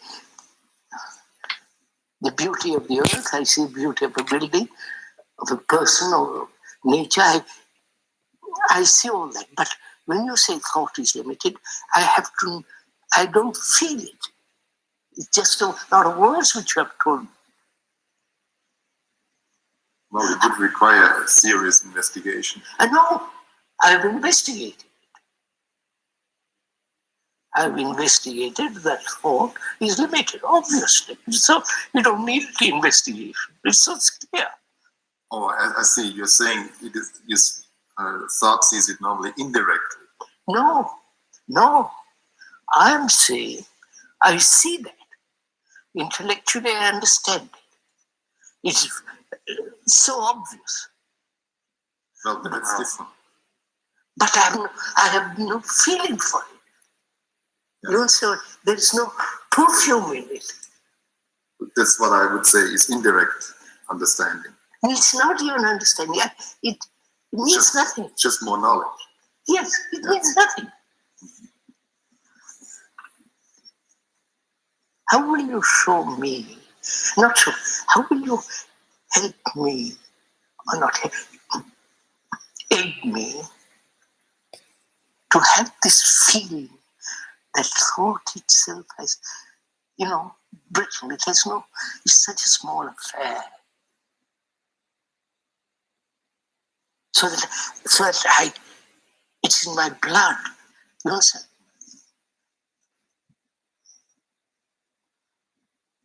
Then when once it's in my blood, I've got it. You don't have to explain it.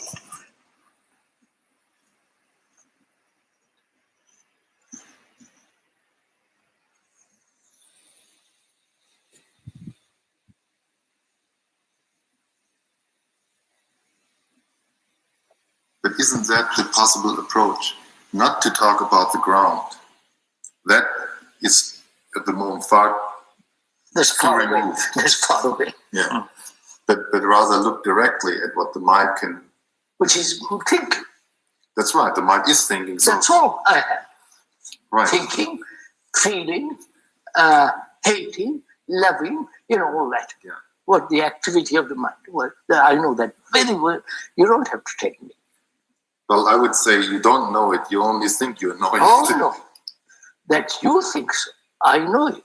I've seen it. I've captured it. I know when I'm angry. I know when I'm wounded. It's not an idea. I've got the feeling. The hurt is carrying inside me. No, I want to get at this. You understand, sir? Am I conveying anything? What is it you want to say? What I want... I'm fed up with the investigation. Because I've done it all my life. I go to the Hindu business and I say, I've investigated, studied it, looked at it. Buddhism, this and that, Christianity, whatever, Islam and so on. I say, these are all just words.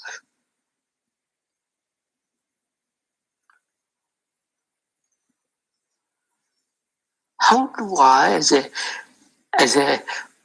a human being, to have this extraordinary feeling about it? You understand?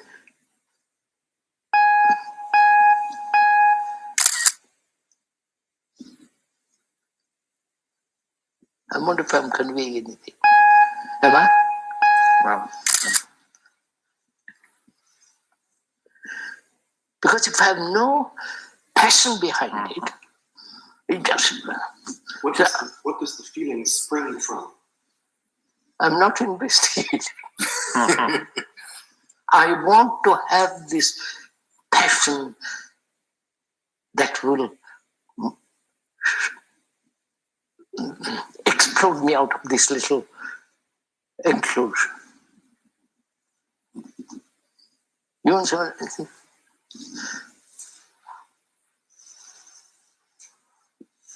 I built a wall around myself. You say you don't have the feeling. Wait, I built a wall around myself. Cultured, fairly respectable, educated, a wall, which is myself. And I've lived with this thing for 1,000,000 years. And I've lived trying to get out of it. By studying, by reading, by going to gurus, by all kinds of things I've done. And I'm still anchored there. And you talk about the ground because you see something that is breathtaking, that seems so alive, extraordinary, and so on. And I'm here, anchored in here. You who have seen the ground, seen codes, must do something that will explode, break up this thing completely. I must do something or you must do something? Help me. Not by prayer, all kind of nonsense. You understand what I'm trying to say?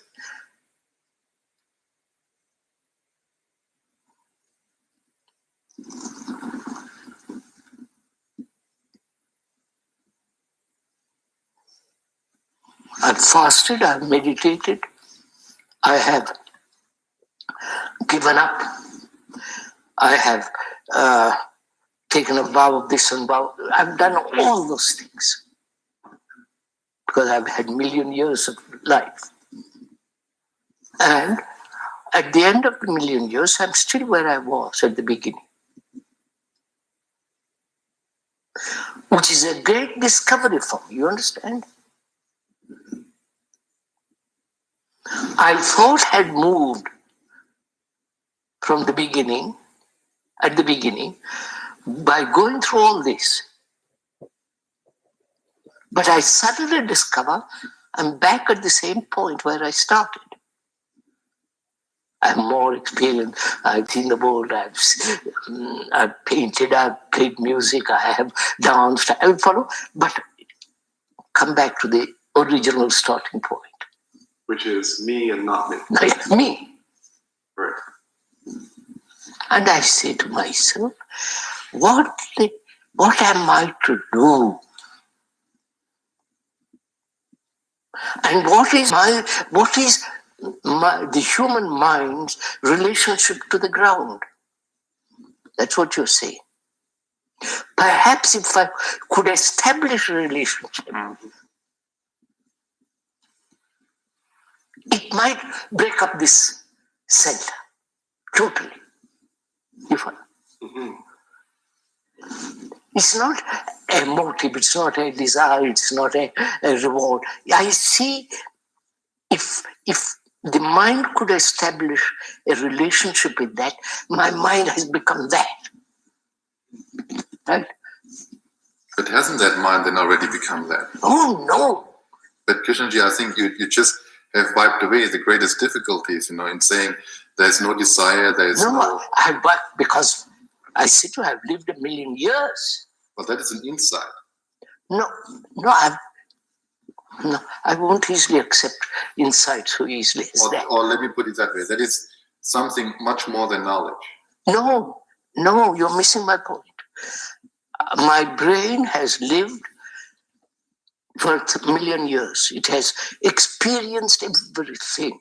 It has been a Buddhist, it's been a Hindu, Christian, it's been a Muslim, it has been all kinds of things. But the core of it is the same. Right? Right. And you come along and say, look, there is a ground which is something. Are you going back to what I've already known? You follow? Hindus, Buddhists. Yes, well.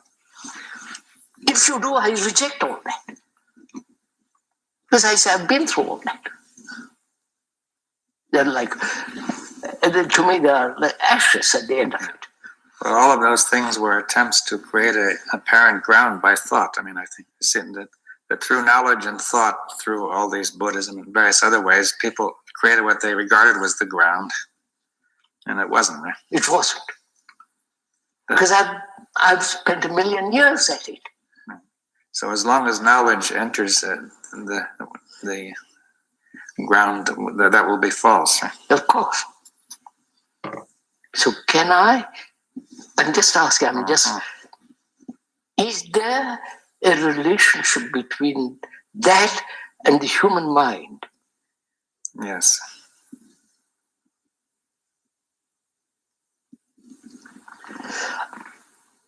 In asking that question, I'm also aware the danger of such a question.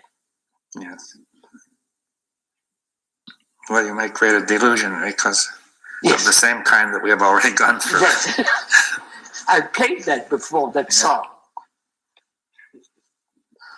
Are you suggesting that the relationship cannot be made by you, but that must come from... I'm asking, no, it may be I have to make a relationship. Maybe my mind now is in such a state, I won't accept a thing. But the bridge, if there is... No, wait, listen to my mind. From either side. My mind says, I have been through all this before. I've suffered, I've searched, I've looked, I've investigated. I've lived through an awfully clever at this kind of thing. And so on, so on. So, if I have if the human mind has no relationship to it, and that is only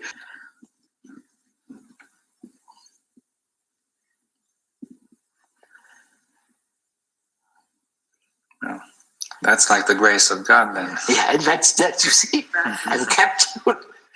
That you have invented. That I won't accept that. And also aren't we then again back into the area of ideas? No. There may be. There may be. I'm rejecting the explanation grace of God. Well, you're not saying the relationship is one way, nor are you saying it's not one way. Maybe, I don't know. You're not saying anything. I'm not saying I am all that I want, quote. Yeah. The center to be blasted. And I'm using the center not to exist.